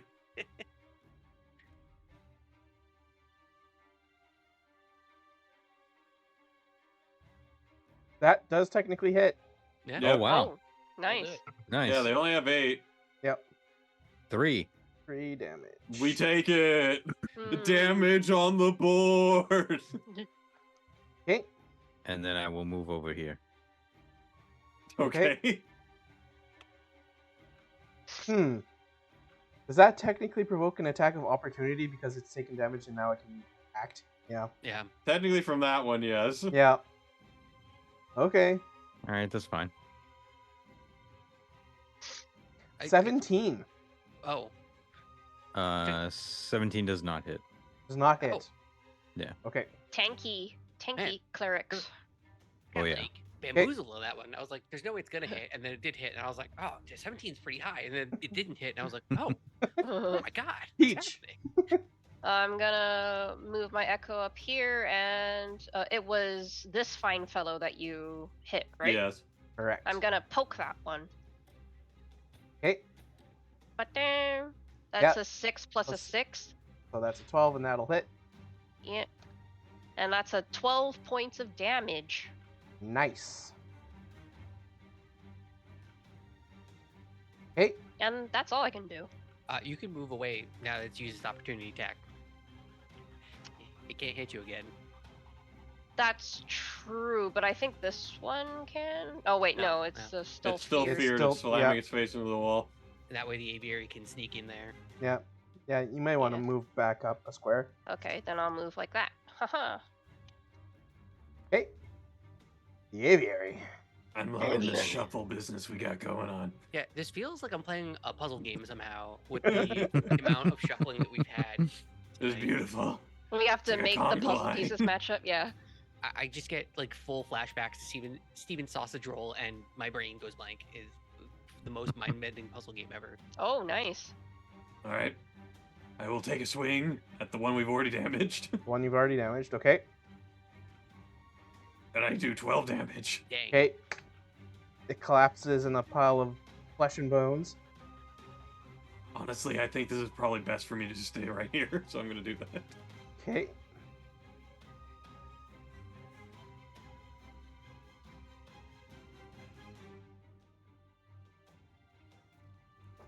Okay, Basil. I shoot middle. Okay. 10 damage. Nice. Nice. I did do 10 damage twice. What's going on?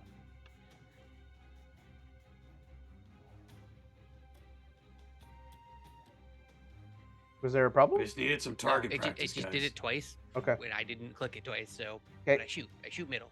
Yep. I'm All right. doing it. I've applied 10 damage. Anything else? No. Okay. I'm getting out a new crossbow bolt pack. I'm just unwrapping it, silently putting it in my crossbow and strapping them too. Okay. So this zombie. Yeah, it'll just try to attack the aviary. Critical hit. Oh, You shit. know, it's bound to happen. You still have 10 HP. You still have 10 HP, so it's I fine. do. Uh-huh. 13 bludgeoning damage. All right, My 10 God. HP gone, and I take 4 damage. And the other one still smashing its face running into the wall. Callista. I'm gonna stab this guy. Okay.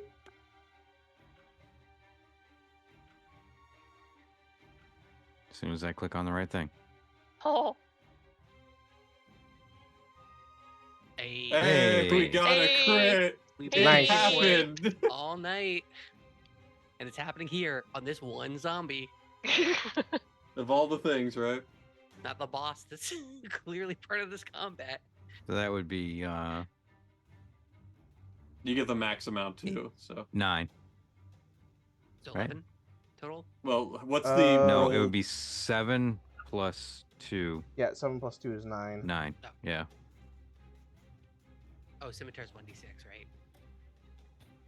Okay.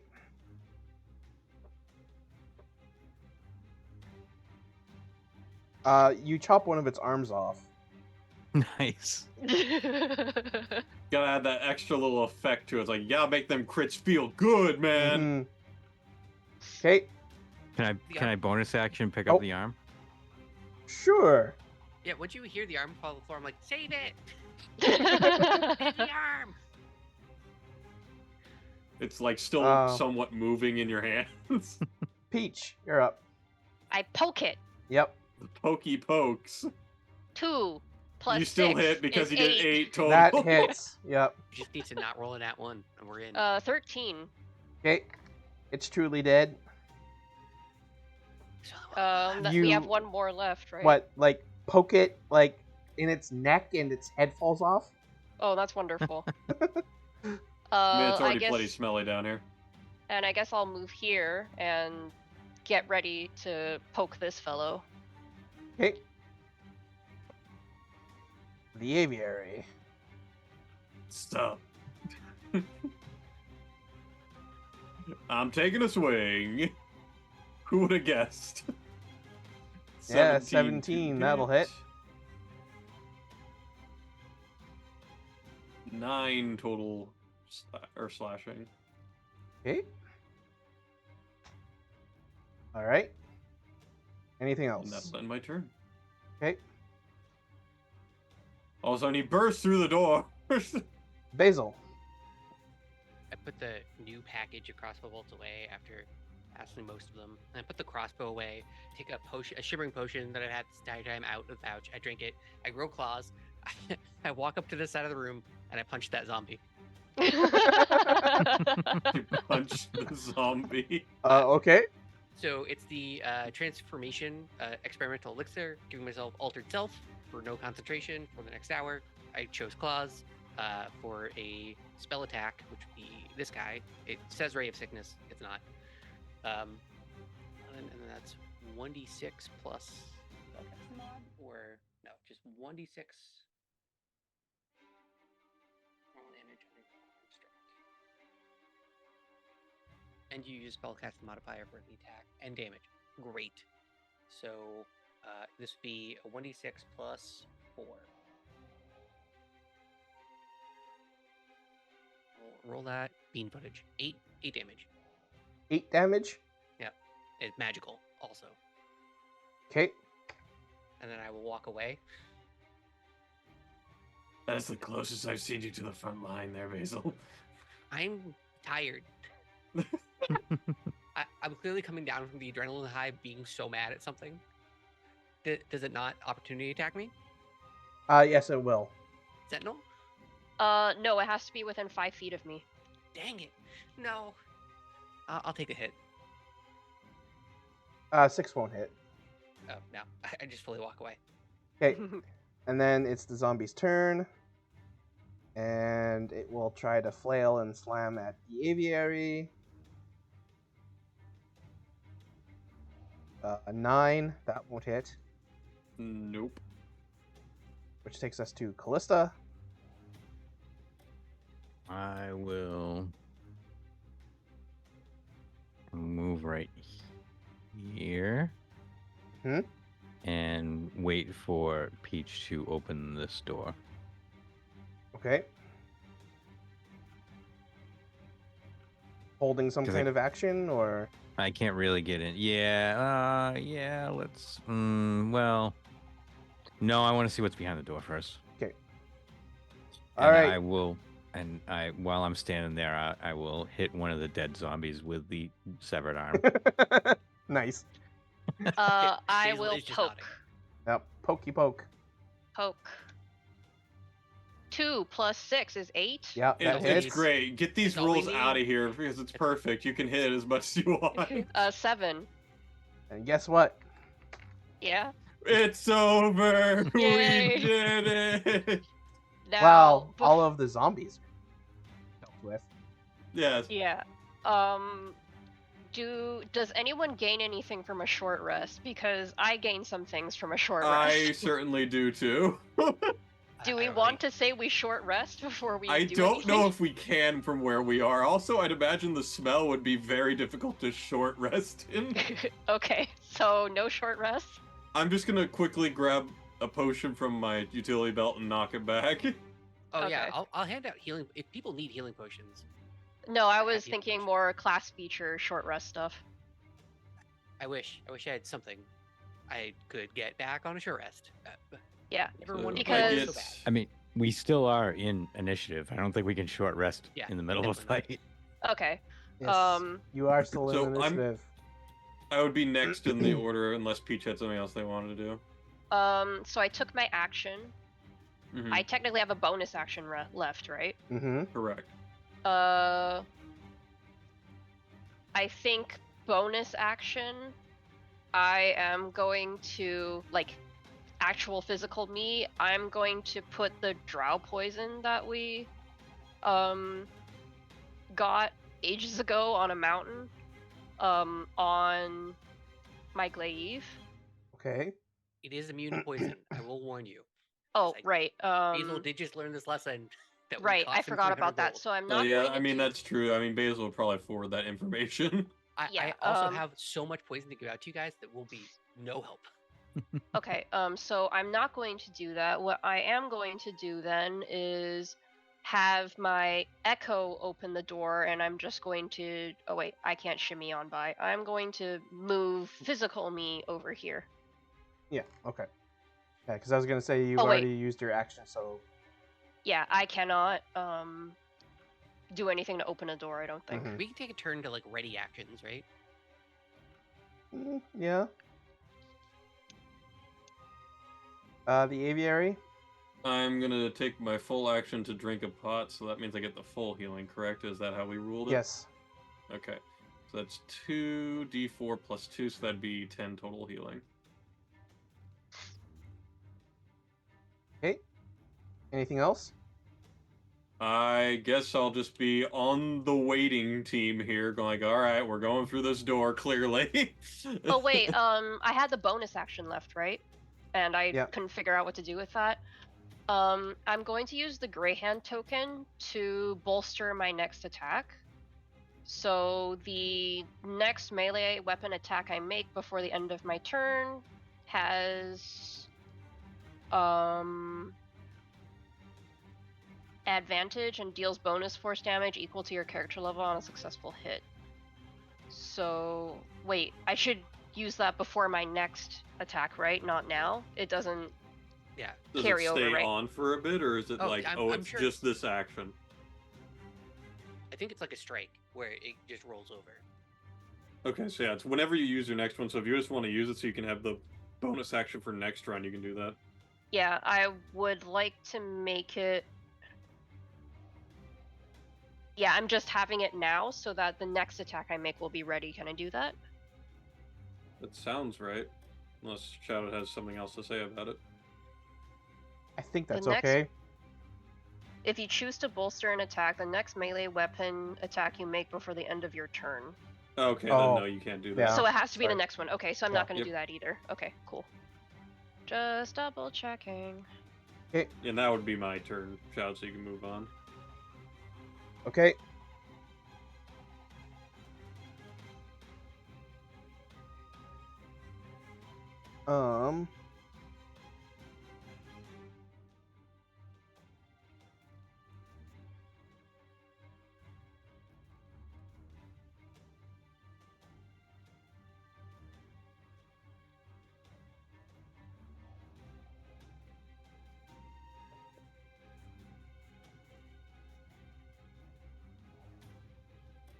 Okay. Basil, your turn. Move over to here. Ready action to shoot whatever is at the other side of that door. Okay. That's it. All right, Callista. Yeah, I'm just gonna wait until the door opens and see what's in there. Okay. Peach, I am a strong boy and I open that door. Well, my Okay. echo, because The that's my echo, echo. yeah. All right, give me that athletics check. Well, that's when I get a natural 20, of course. Of course! Dang. Because this one, instead of being a DC 12, it was a DC 24. Oh. Oh, Oh. okay. Oh. Well. Oh. Yeets that thing up. Damn. Because he kept tapping the door with his staff to keep it magically shut. Can we surprise him with that 26? No, unfortunately not. Aw. I mean, there's two readied actions here. So you managed to yeet the door up and hold it open. Uh-huh. And then you see him basically in like a den of like just absolutely filthy like blankets and stuff, Uh-huh. and just like crouched over and like "Ah!" And then I Okay, shoot Gollum. him. And then I shoot him in the face. Shoot him in the gosh dang face. Okay, yeah, and Does a all 19 hit? and all of your held actions will then proc. Yeah, it was only Um, Callista and yeah. so yes, a 19 does hit. For 10 damage. 10 regular damage. Okay, that will be halved. I'm gonna drop the crossbow and stand up. I'm gonna punch you in your face. Okay, I mean, you can do that. You can stand in my space. That's So- 100% what's happening next turn. Basil had that held action. Did anyone else? It was Callista? Callista. No, I Listen, didn't have a held action. Just wanted to I wanted I to thought see you what was were- in the room. Okay. Okay. Okay. In which case, then we just proceed over to the aviary. Now, there's no way I can actually get to him from melee, correct? Because all the spaces are occupied. Yeah. Go Okay. birdarang. Yeah. Well, we've been having bad luck with the bird rings tonight, but I'll go ahead and do it just for you there, Peach. Go birdarang. Hey! Critical hit! Finally. Nice. All right, finally, so it's gonna happening. take the max 10 initially, and another max, so that'd be 20 full damage. It'd be non-magical though. Oh, 20, but non-magical. Okay, so 10. Okay. It's pretty good. Oh, I mean, I guess I can't really do much here. Just have my sword at the ready. We're all pretty locked in. Yeah. A bit tucked in there, isn't he? Hmm. Uh, Is he gonna freaking spider climb out? He's in a bunch of dirty blankets, right? yes. And I still have open fire, correct? Yes. Okay, great. Just checking for my next turn. You know.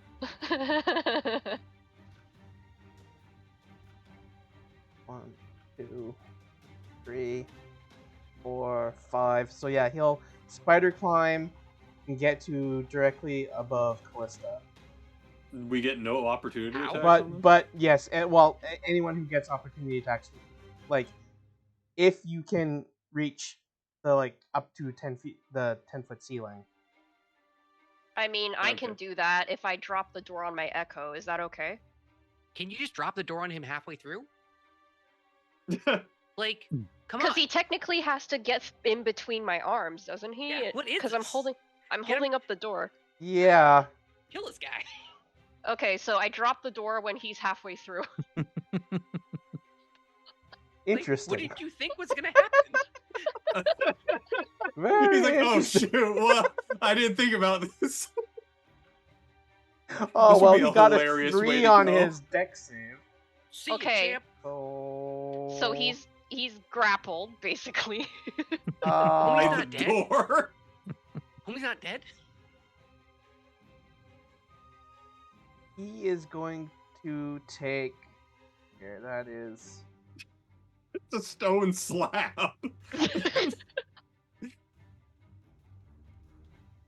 Oy, oy, oy. know what This would be the most anticlimactic way for this fucker to go. You trapped yourself in a corner, and then you're going through a thing that someone is actively holding open. Okay, so that is 12 bludgeoning damage. And one of his legs rips off. Oh, lovely. Not so funny now, is it? Um, Does that count as a sentinel attack? Is his speed drop to I mean, zero? his opportunity, his speed is now very much 0, isn't he? I mean, he's probably pinned by the thing to an extent, and his Yeah. legs gone, Well, so well, he's like not the- moving like- much. like the door comes down as he's trying to climb around, but it catches his leg and rips it off, but he still manages to get up onto the ceiling directly above Peach, but that's as far as he gets. Right. Okay. So he's So on- he doesn't. So he doesn't proc opportunity technically. Yeah. Okay. Well, dropping the door was your opportunity. I think that was a pretty good Say. opportunity attack. Oddly satisfying, to be honest. Sentinel of some degree. Yeah. All right, Basil. But I can't punch this guy anymore, is what you're telling me. No, because he's on the No. ceiling. I mean, if you shoot him and he drops down from the ceiling. Mhm. I'm trying to think of what I even can do. Because, like, I just can't do anything to this guy magically. You know what? Fairy Fire. Just Fairy Fire, my guy. Fairy Fire, just you. Okay,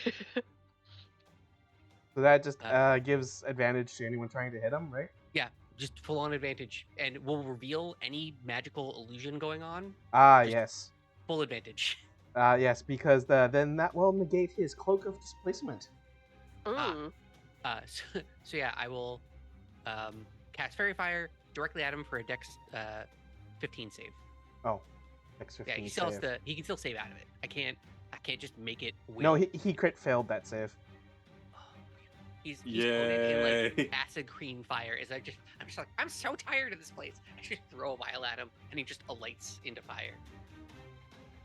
You guys do like you certainly love to throw around fire off of the person that literally just told you not too long ago they have a fear of fire. Not real. That one's not real though. Look, This is magical fire. and it's Mm. green. It's Yeah. a wonderful glowing Fairy green. fire. I always thought fairy fire was more like glitter. Mm-hmm. Yeah, or like will-o-wisp type Yes. stuff. But Yeah. I just throw a glitter bomb at him and it explodes.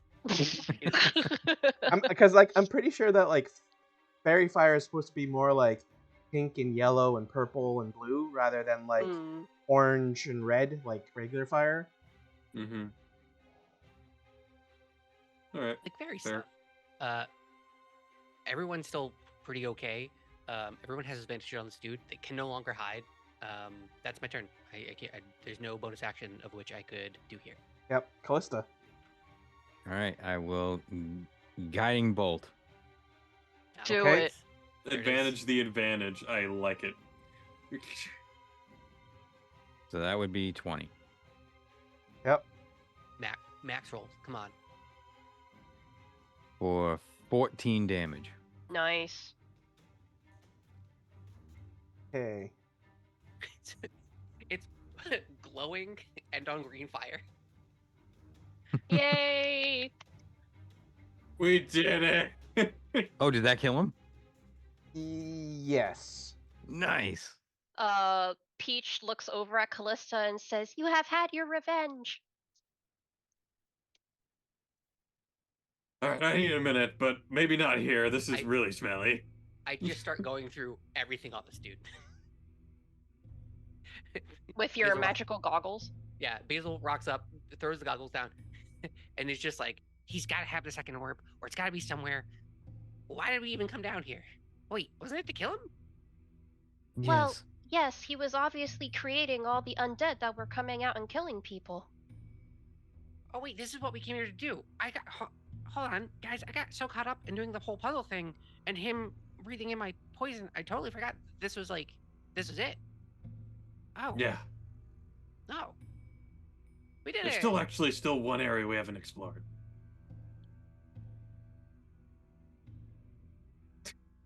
Do you need me to make any type of check to fish about him?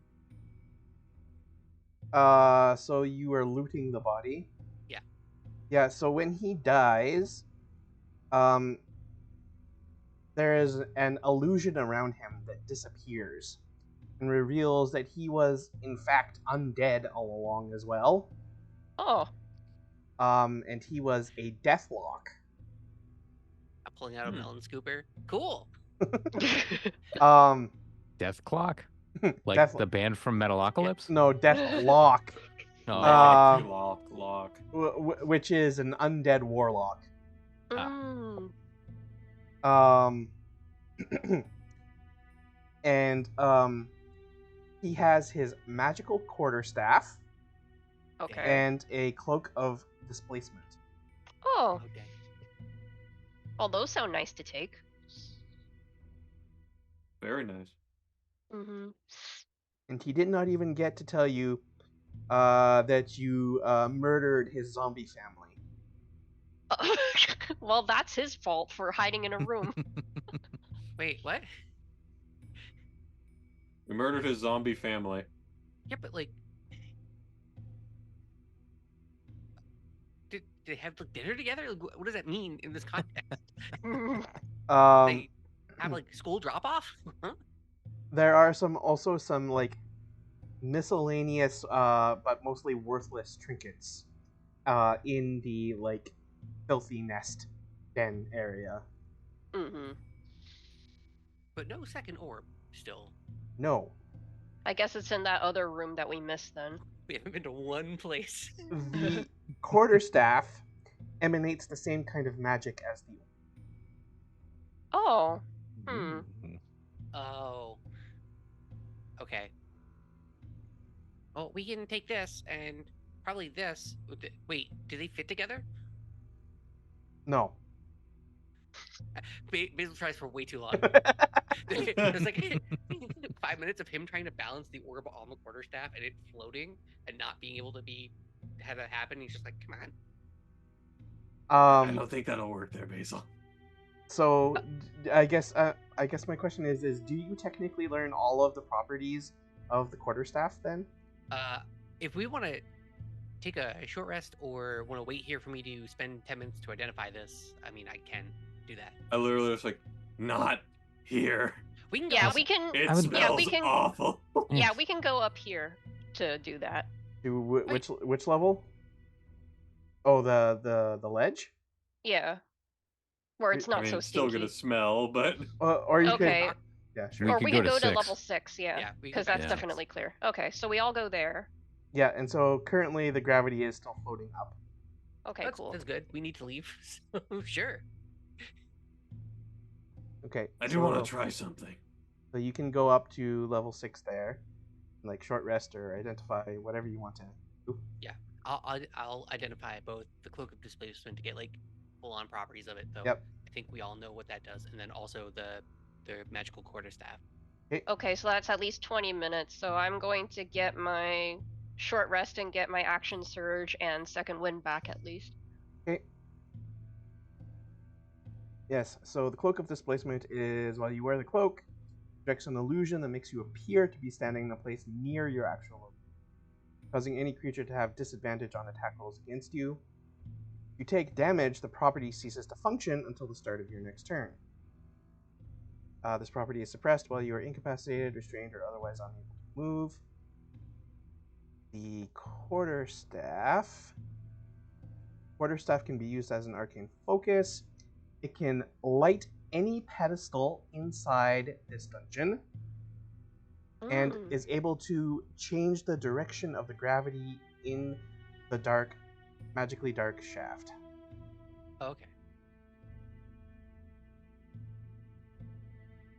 Does it need to be attuned to, or can I just like make sure that it works fine? It does not say it requires attunement. Great.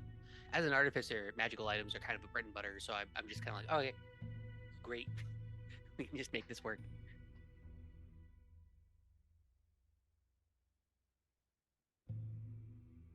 Yeah, during halfway through the short rest, I probably neatly fold the cloak of displacement after I'm done identifying it and put it out. So yeah, anyone on the frontliners that wants to wear this, here you go. Because I literally like kind of turn to my side a bit, like, already got a really nice cloak, so I'm good. Thank you though. all right, well, Peach, cloak, Callista, Well- cloak. I suppose that would be very useful. Oh, thank you. Unless, Callista, would you like a very nice cloak? If you need it more, you take it. But if you feel like, Definitely clean it first. yes. Yeah, my father will be very upset about bringing something this disgusting into the house. So I will take that and put it into my inventory for now.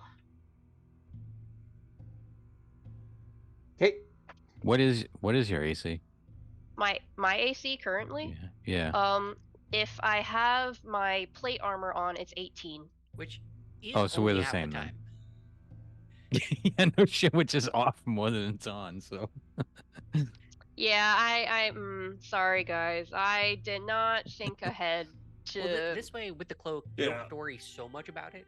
Yeah. I mean, What's also nice is that you've got the setup for it, so you can very easily put it on and off. Because that's usually like the major downside of having flight on Aarakocra is that you have to be lightly armored. Yeah. But you don't have to worry about it as much. It's just literally the 1 round swap. Whereas most people would need like a minute to put on all that. All right. The only downside is that I already have 3 things attuned to me: the token, the glaive, and the amulet of health. So I'm gonna have to swap one of those off. Probably the Grey Hand token, but Or you I can just give haven't it to used it. Callista, so that way you can hold on Yeah. to it. I only have 2 attunements, so Okay. if you want to give it to me, I'll take it. I will give you the Grey Hand token just to try what the displacement does for me in combat, just because I seem to be in the front line more than you. But if Okay. it doesn't really make an impact, honestly, on how I perform, then we can just switcheroo back again. Okay. Yeah. What does the Grey Hand token do? Grey Hand token. While attuned, you have advantage on charisma checks made to interact with civic officials of Waterdeep. It reappears on your person if it's away from you for more than 1 minute. Then you also have Dragon Ward Strike. As a bonus action, you call upon a Dragon Ward to bolster your next attack or the next spell you cast. If you choose to bolster an attack, the next melee weapon attack you make before the end of your turn has advantage and deals bonus force damage equal to your character level on a successful hit. If you choose to bolster a spell, the next spell you cast before the end of your turn is cast as if you had used a spell slot 1 level higher to cast Ooh. it. Yeah. That's pretty good. Once you use this ability, you must finish a long rest before you use it again. So I think on paper you might get more out of it than me because I can't cast spells, whereas you can both melee and cast spells. So yeah, we shall see. But we can talk more about it. Plus, I like that bumps your charisma. Yeah. When you're talking to, because that Civic seems more. officials. Yeah, that seems like in character for Callista. Yeah. You have more reason to talk to official people. Yeah. Remember, Basil also has one of these. So it's canceling You out have- his disadvantage permanently. You still have common potions of healing on you, right, Basil? Yes. Yeah. Okay. If you need any, just let me know. I just need 1. Yeah. I just try to keep 1 on me at all times. I'll hand Yeah. it over. Plus, I'll go down Peach to can't 7. do.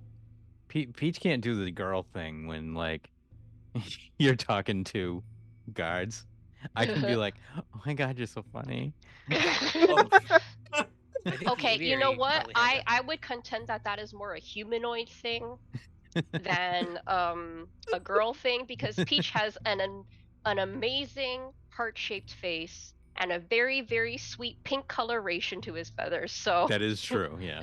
he can be a sweetie pie, but he is also a giant barn owl who is taller than an ostrich. So Oh, Cruz, I'll give you a greater healing instead of a regular healing.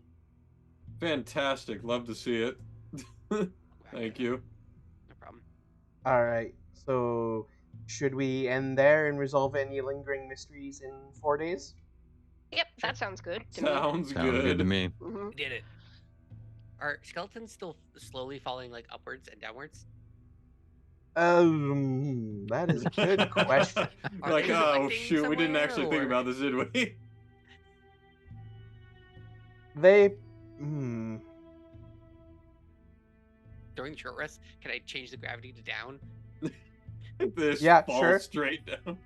Yeah. Can I turn off the gravity with the staff Well, you could.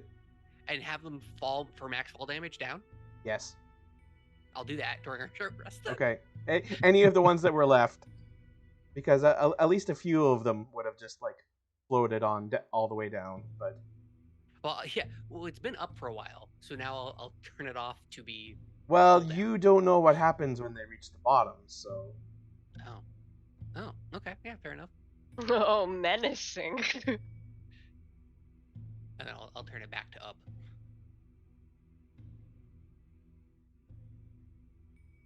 All right.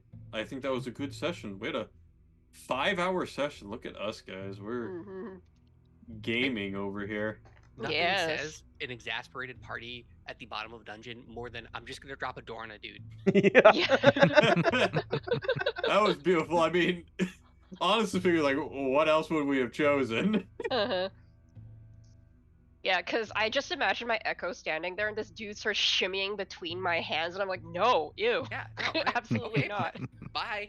Yeah, so like he like retreats to his den, and then basically just like keeps the magic on the door so that like it's supposed to be difficult to open, but then Pete's just like yeets it open, and like he's supposed to like it like if the door gets opened and then like he's out of options, like he's supposed to just try and like he'll risk provoking opportunity attacks to try and get out of there.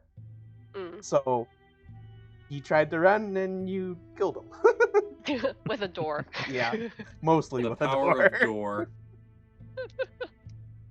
I've been playing a lot of Metaphor where you have to use SP. It's like Persona, right? You Mhm. only get so much SP that you can use.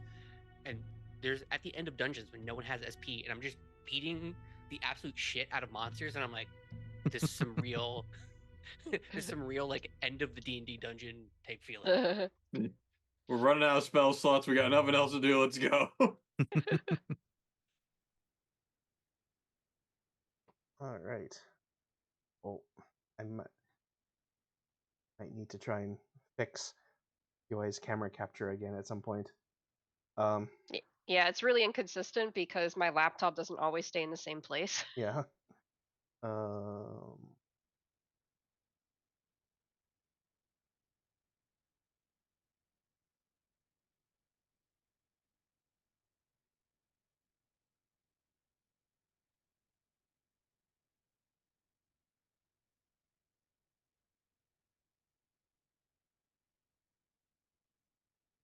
I don't know. It looks the same to me. It all looks good.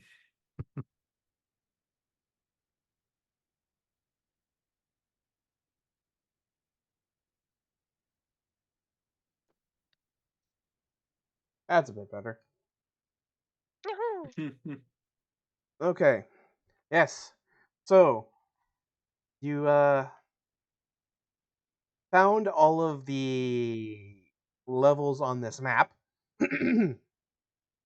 And we're able to find the Deathlock Necromancer, who was doing some weird things with some skeletons and some zombies. Did we need some sort of proof that we dealt with him? Well, we do have his staff. Yeah. I've scooped that's out true. so much of his stuff. I can show eyeballs or like a tongue. True. Did you take his eyeballs and his tongue, or That's just the like- mummy's eyeballs and tongue? Hey, if it's dead, it's mine. Eyeballs and tongues all the way down. You don't know. They're used in everything. That's funny. I probably, before we left, I would have just probably burned all the corpses to make sure they had a proper, quote unquote, burial. But that's like a side thing. I just didn't want to go ahead and bring it up because we were like, all right, let's get done with this, man. we're getting in the real trenches here. Mm-hmm. The hallway, seeing a hallway of 6 zombies, I was like, this is our next half an hour. We don't have a lot of gas in this tank. Here we go. Here we go. Yeah, so next time, if you report back to the Emerald Enclave, you will get rewards of some kind. Mm-hmm. Love to hear it. And then we can take a nice long rest and then go into that spooky noble house. Mm-hmm. Right? Oh Well- boy, do I need a long rest. Yep. Yeah. I have We still have like nothing technically left. one more room we haven't discovered fully. Yeah, there's still some lingering mysteries of this dungeon. Well, I mean, if Yeah. you really want to go into that one room, I do have one spell slot left. I am also at one spell slot. One first level spell slot. I could I- cast. Oh, I could cast Inflict Wounds. And you I still have have no like spell channel slots. divinity, don't you? Now that we took a short rest, yes. But my channel divinity is healing. Which is good. Mm-hmm. All right. I- Sorry, Shadow. I know you were like, let's close this. Let's go ahead, Oh. man. Yeah. So our next session is on Wednesday, Mm-hmm. the 13th. Um, Hell yeah. Hell yeah. that next time you can decide if you want to resolve any of the lingering mysteries of this dungeon or not. See maybe where the magically dark shaft ends, or what was going on with that first level and the that one ledge and threshold thing going on there. Mm-hmm. Yeah. Gotta cut out a small block of gelatinous cube to make the first toilet with no waste. um. Yeah, and then there's a more main quest potentially Mm-hmm. at the noble place where the nimble right seems to be hiding out. Hoodies just had like this. I just had an idea. So you box gelatinous cube and then you just drop it on someone's head. Like it's done. It's over. Um. Yep. So, Drew, Yes. how did you feel about this extended bonus session with dealing with this strange dungeon? And anything else you might want to plug about what's going on with like you or your streams? I liked it. I got to use all of my spells, Mhm. all kinds of stuff.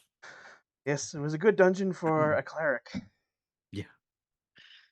Yeah, and the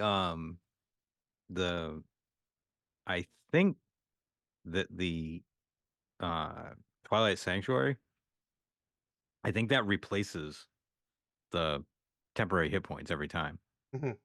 Because I've listened to like a whole bunch of things, and like there's a bunch of people that are like, we won't even allow a Twilight cleric because it's so powerful.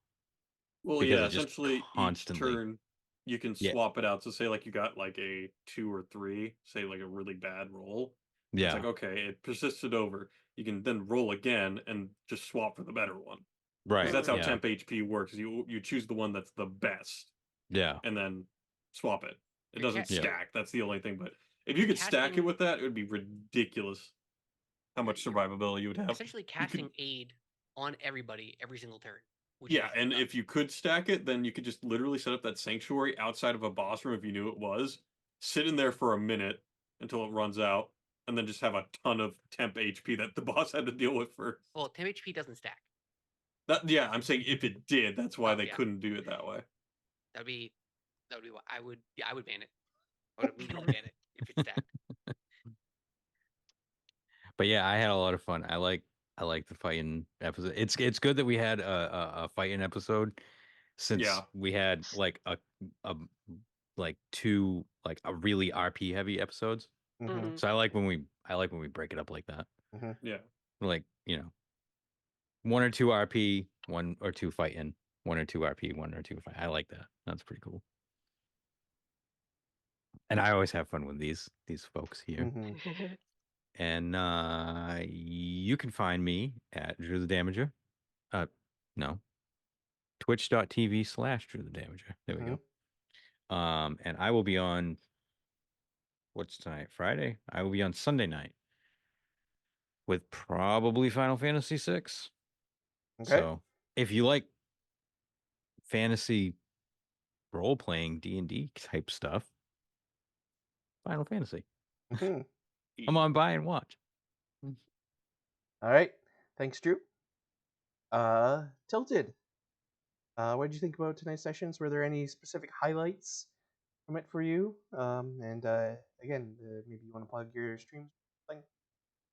Yeah. So I mean, like today's was like it was a 5-hour session, so we had a lot of D&D done today. Mhm. Like Drew said, it was very nice to have a very more combat focused session. It did unfortunately get a little bit dragged on towards the very end just due to the nature of a slow grind of zombies. Mhm. It happens no matter what. You can DM it however you want, but then on top of that, we got just the absolute worst possible rolls for so long. Wild. was wild how bad they were. I don't think I've seen that many like less than 5 rolls across the board for like that was like close to 15 rounds of play.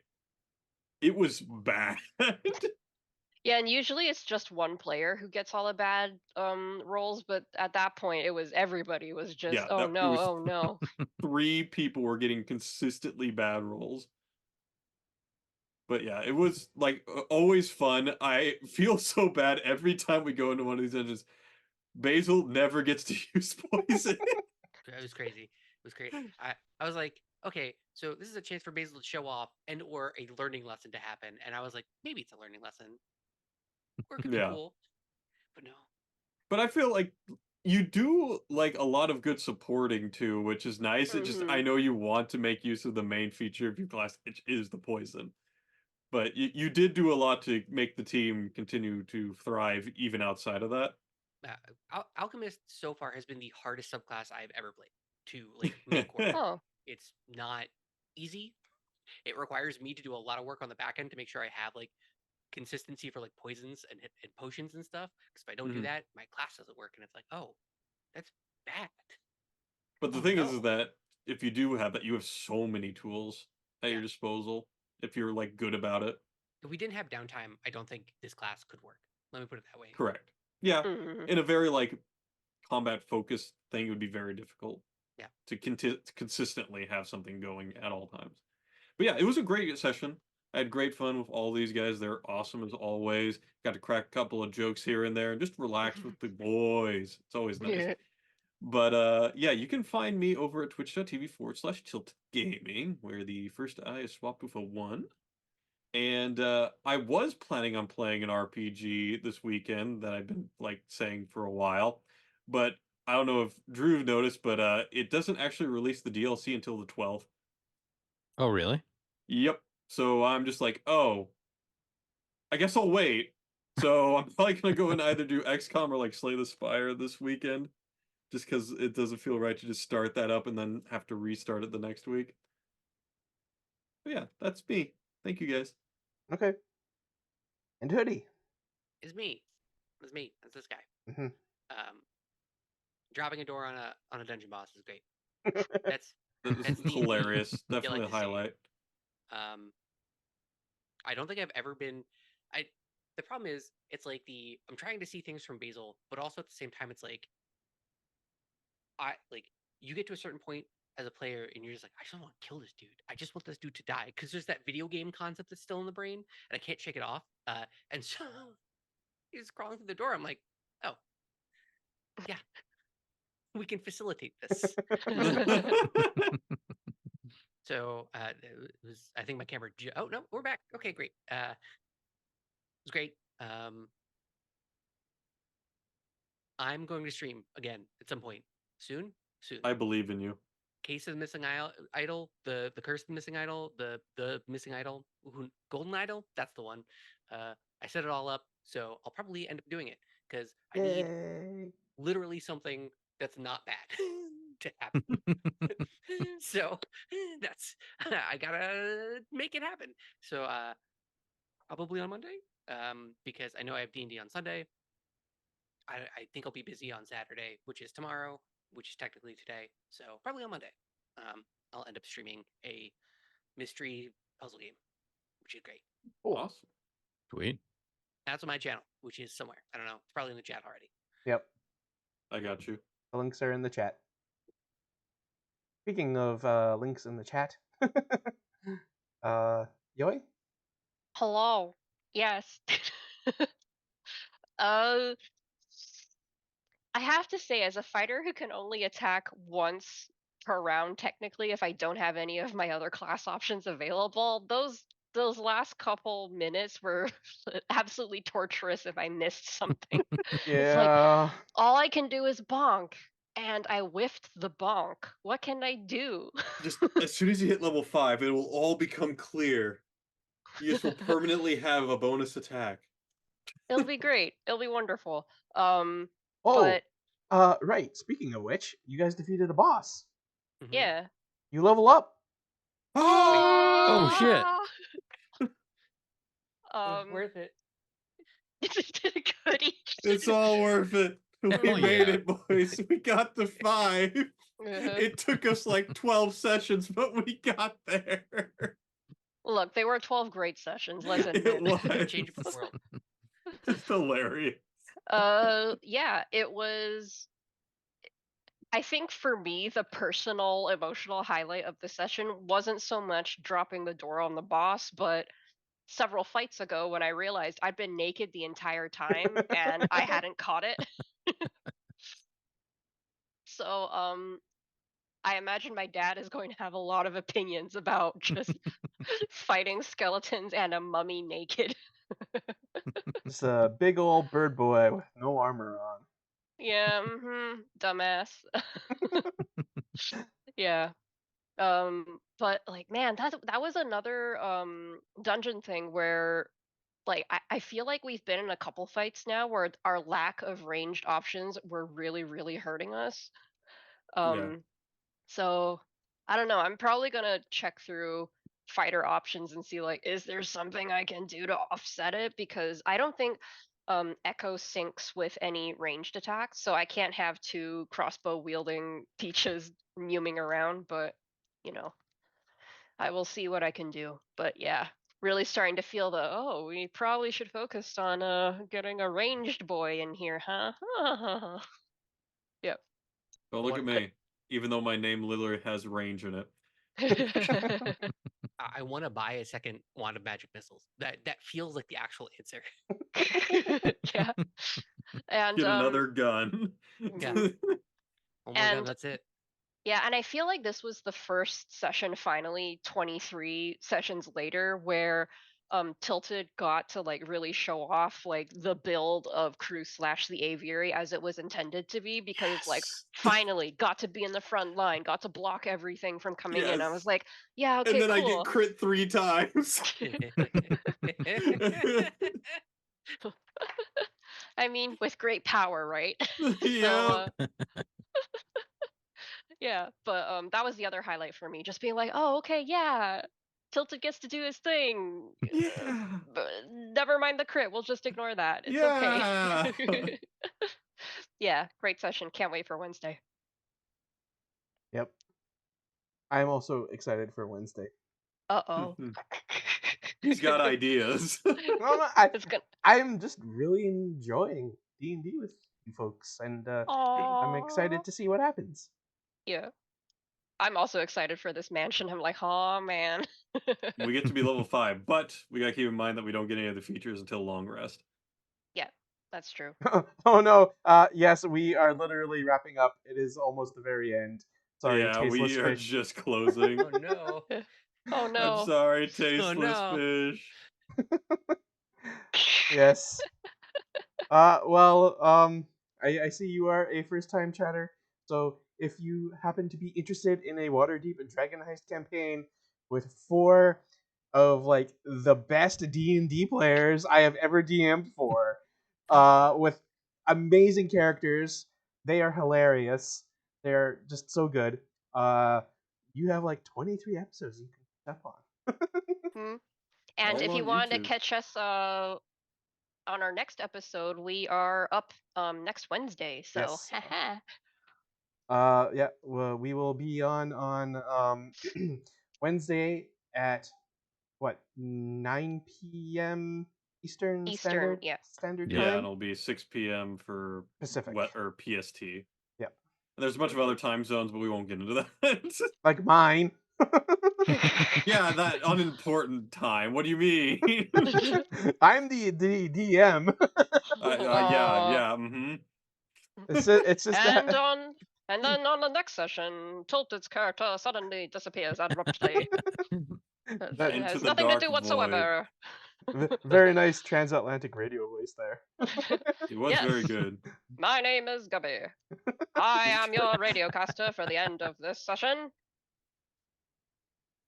Amazing. Mhm. Yeah, 9 This- p.m. EST, 6 p.m. PST, Mhm. Wednesday for episode 24. But yes, I am the DM for this campaign, and my name is Shadowed Mage. You can find me under that name most places on the internet. I absolutely adored this session that we just had. I loved that we were able to play like 5 hours of D&D. Also, hey, Shadow, do you stream on your channel video I do games? stream on my channel with video games, Hey. and which I will probably be doing tomorrow night. Sometime in the later evening. Like, yeah, I don't know.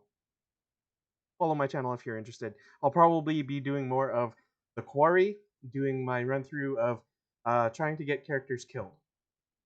Because I saved all of the camp counselors in my first playthrough. Now this time I want to see people die. Yeah, you would know a lot And- about trying to get characters killed, huh? Whatever do you mean? And next session, not only does Tilted disappear, but Yoy as well. Whatever could this mean? But Over the Bermuda Triangle. But yes, our campaign is kind of Community D&D on Arvin Elrond's channel. If you're interested in any of Arvin Elrond stuff, there are commands that you can put into chat to find out more about that, like his books, graphic novel, D&D 5e TTRPG supplement book, and of course all of that social stuff that we should all be keeping aware about like the war in Ukraine and all of that other stuff. Blah blah blah blah blah. My brain is fried. Yeah. We did go 2 hours later than usual. That is very true. Help now. Yeah. I'm getting it That all. one. I'm getting it all. Don't you worry. Okay. Does he have a Yeah. command for his YouTube or socials or no? Yeah, that, well, ARV things. Yeah, exclamation point ARV ARV things. things. That's just, yeah, puts up everything. Get Alright, second level cool. spells. So I'm yeah, if you wanted to happy. see like previous casts of these other 22 Yes, there is a casts, then you can check on YouTube for that too. Yeah, there is a playlist of all of our episodes over on YouTube. Wish to catch up. This one will also get uploaded, but it takes a couple of days, Yep. time in between. Yeah, it usually takes about 3 or 4 days to migrate over. Yep. But yeah, for all the new people, when Arv does D&D with his crew, it's like really, really good RP and heartfelt moments, and it's punched up with a little bit of zany comedy, whereas we're the nothing but complete zany opposite. comedy. we're lighthearted, zany chaos. Yeah, with we're just the a few little heartfelt moments in there, just kind of plugged in. When Yeah, did I do we're- anything chaotic? What? That's What? crazy. I'm always Never. heartfelt. Basil Yeah. Globberpot is a cherub, He would never Cherubic. cause any issues, Mhm. And I know this is not necessarily in the D&D campaign, but we did open our stream tonight with just going completely off the rails, talking about how tall all of us All were, people are and imagining that you. kind, And then being freaked out about my height of all things. and that kind of thing in our personalities bleeds through into the D&D. Yeah.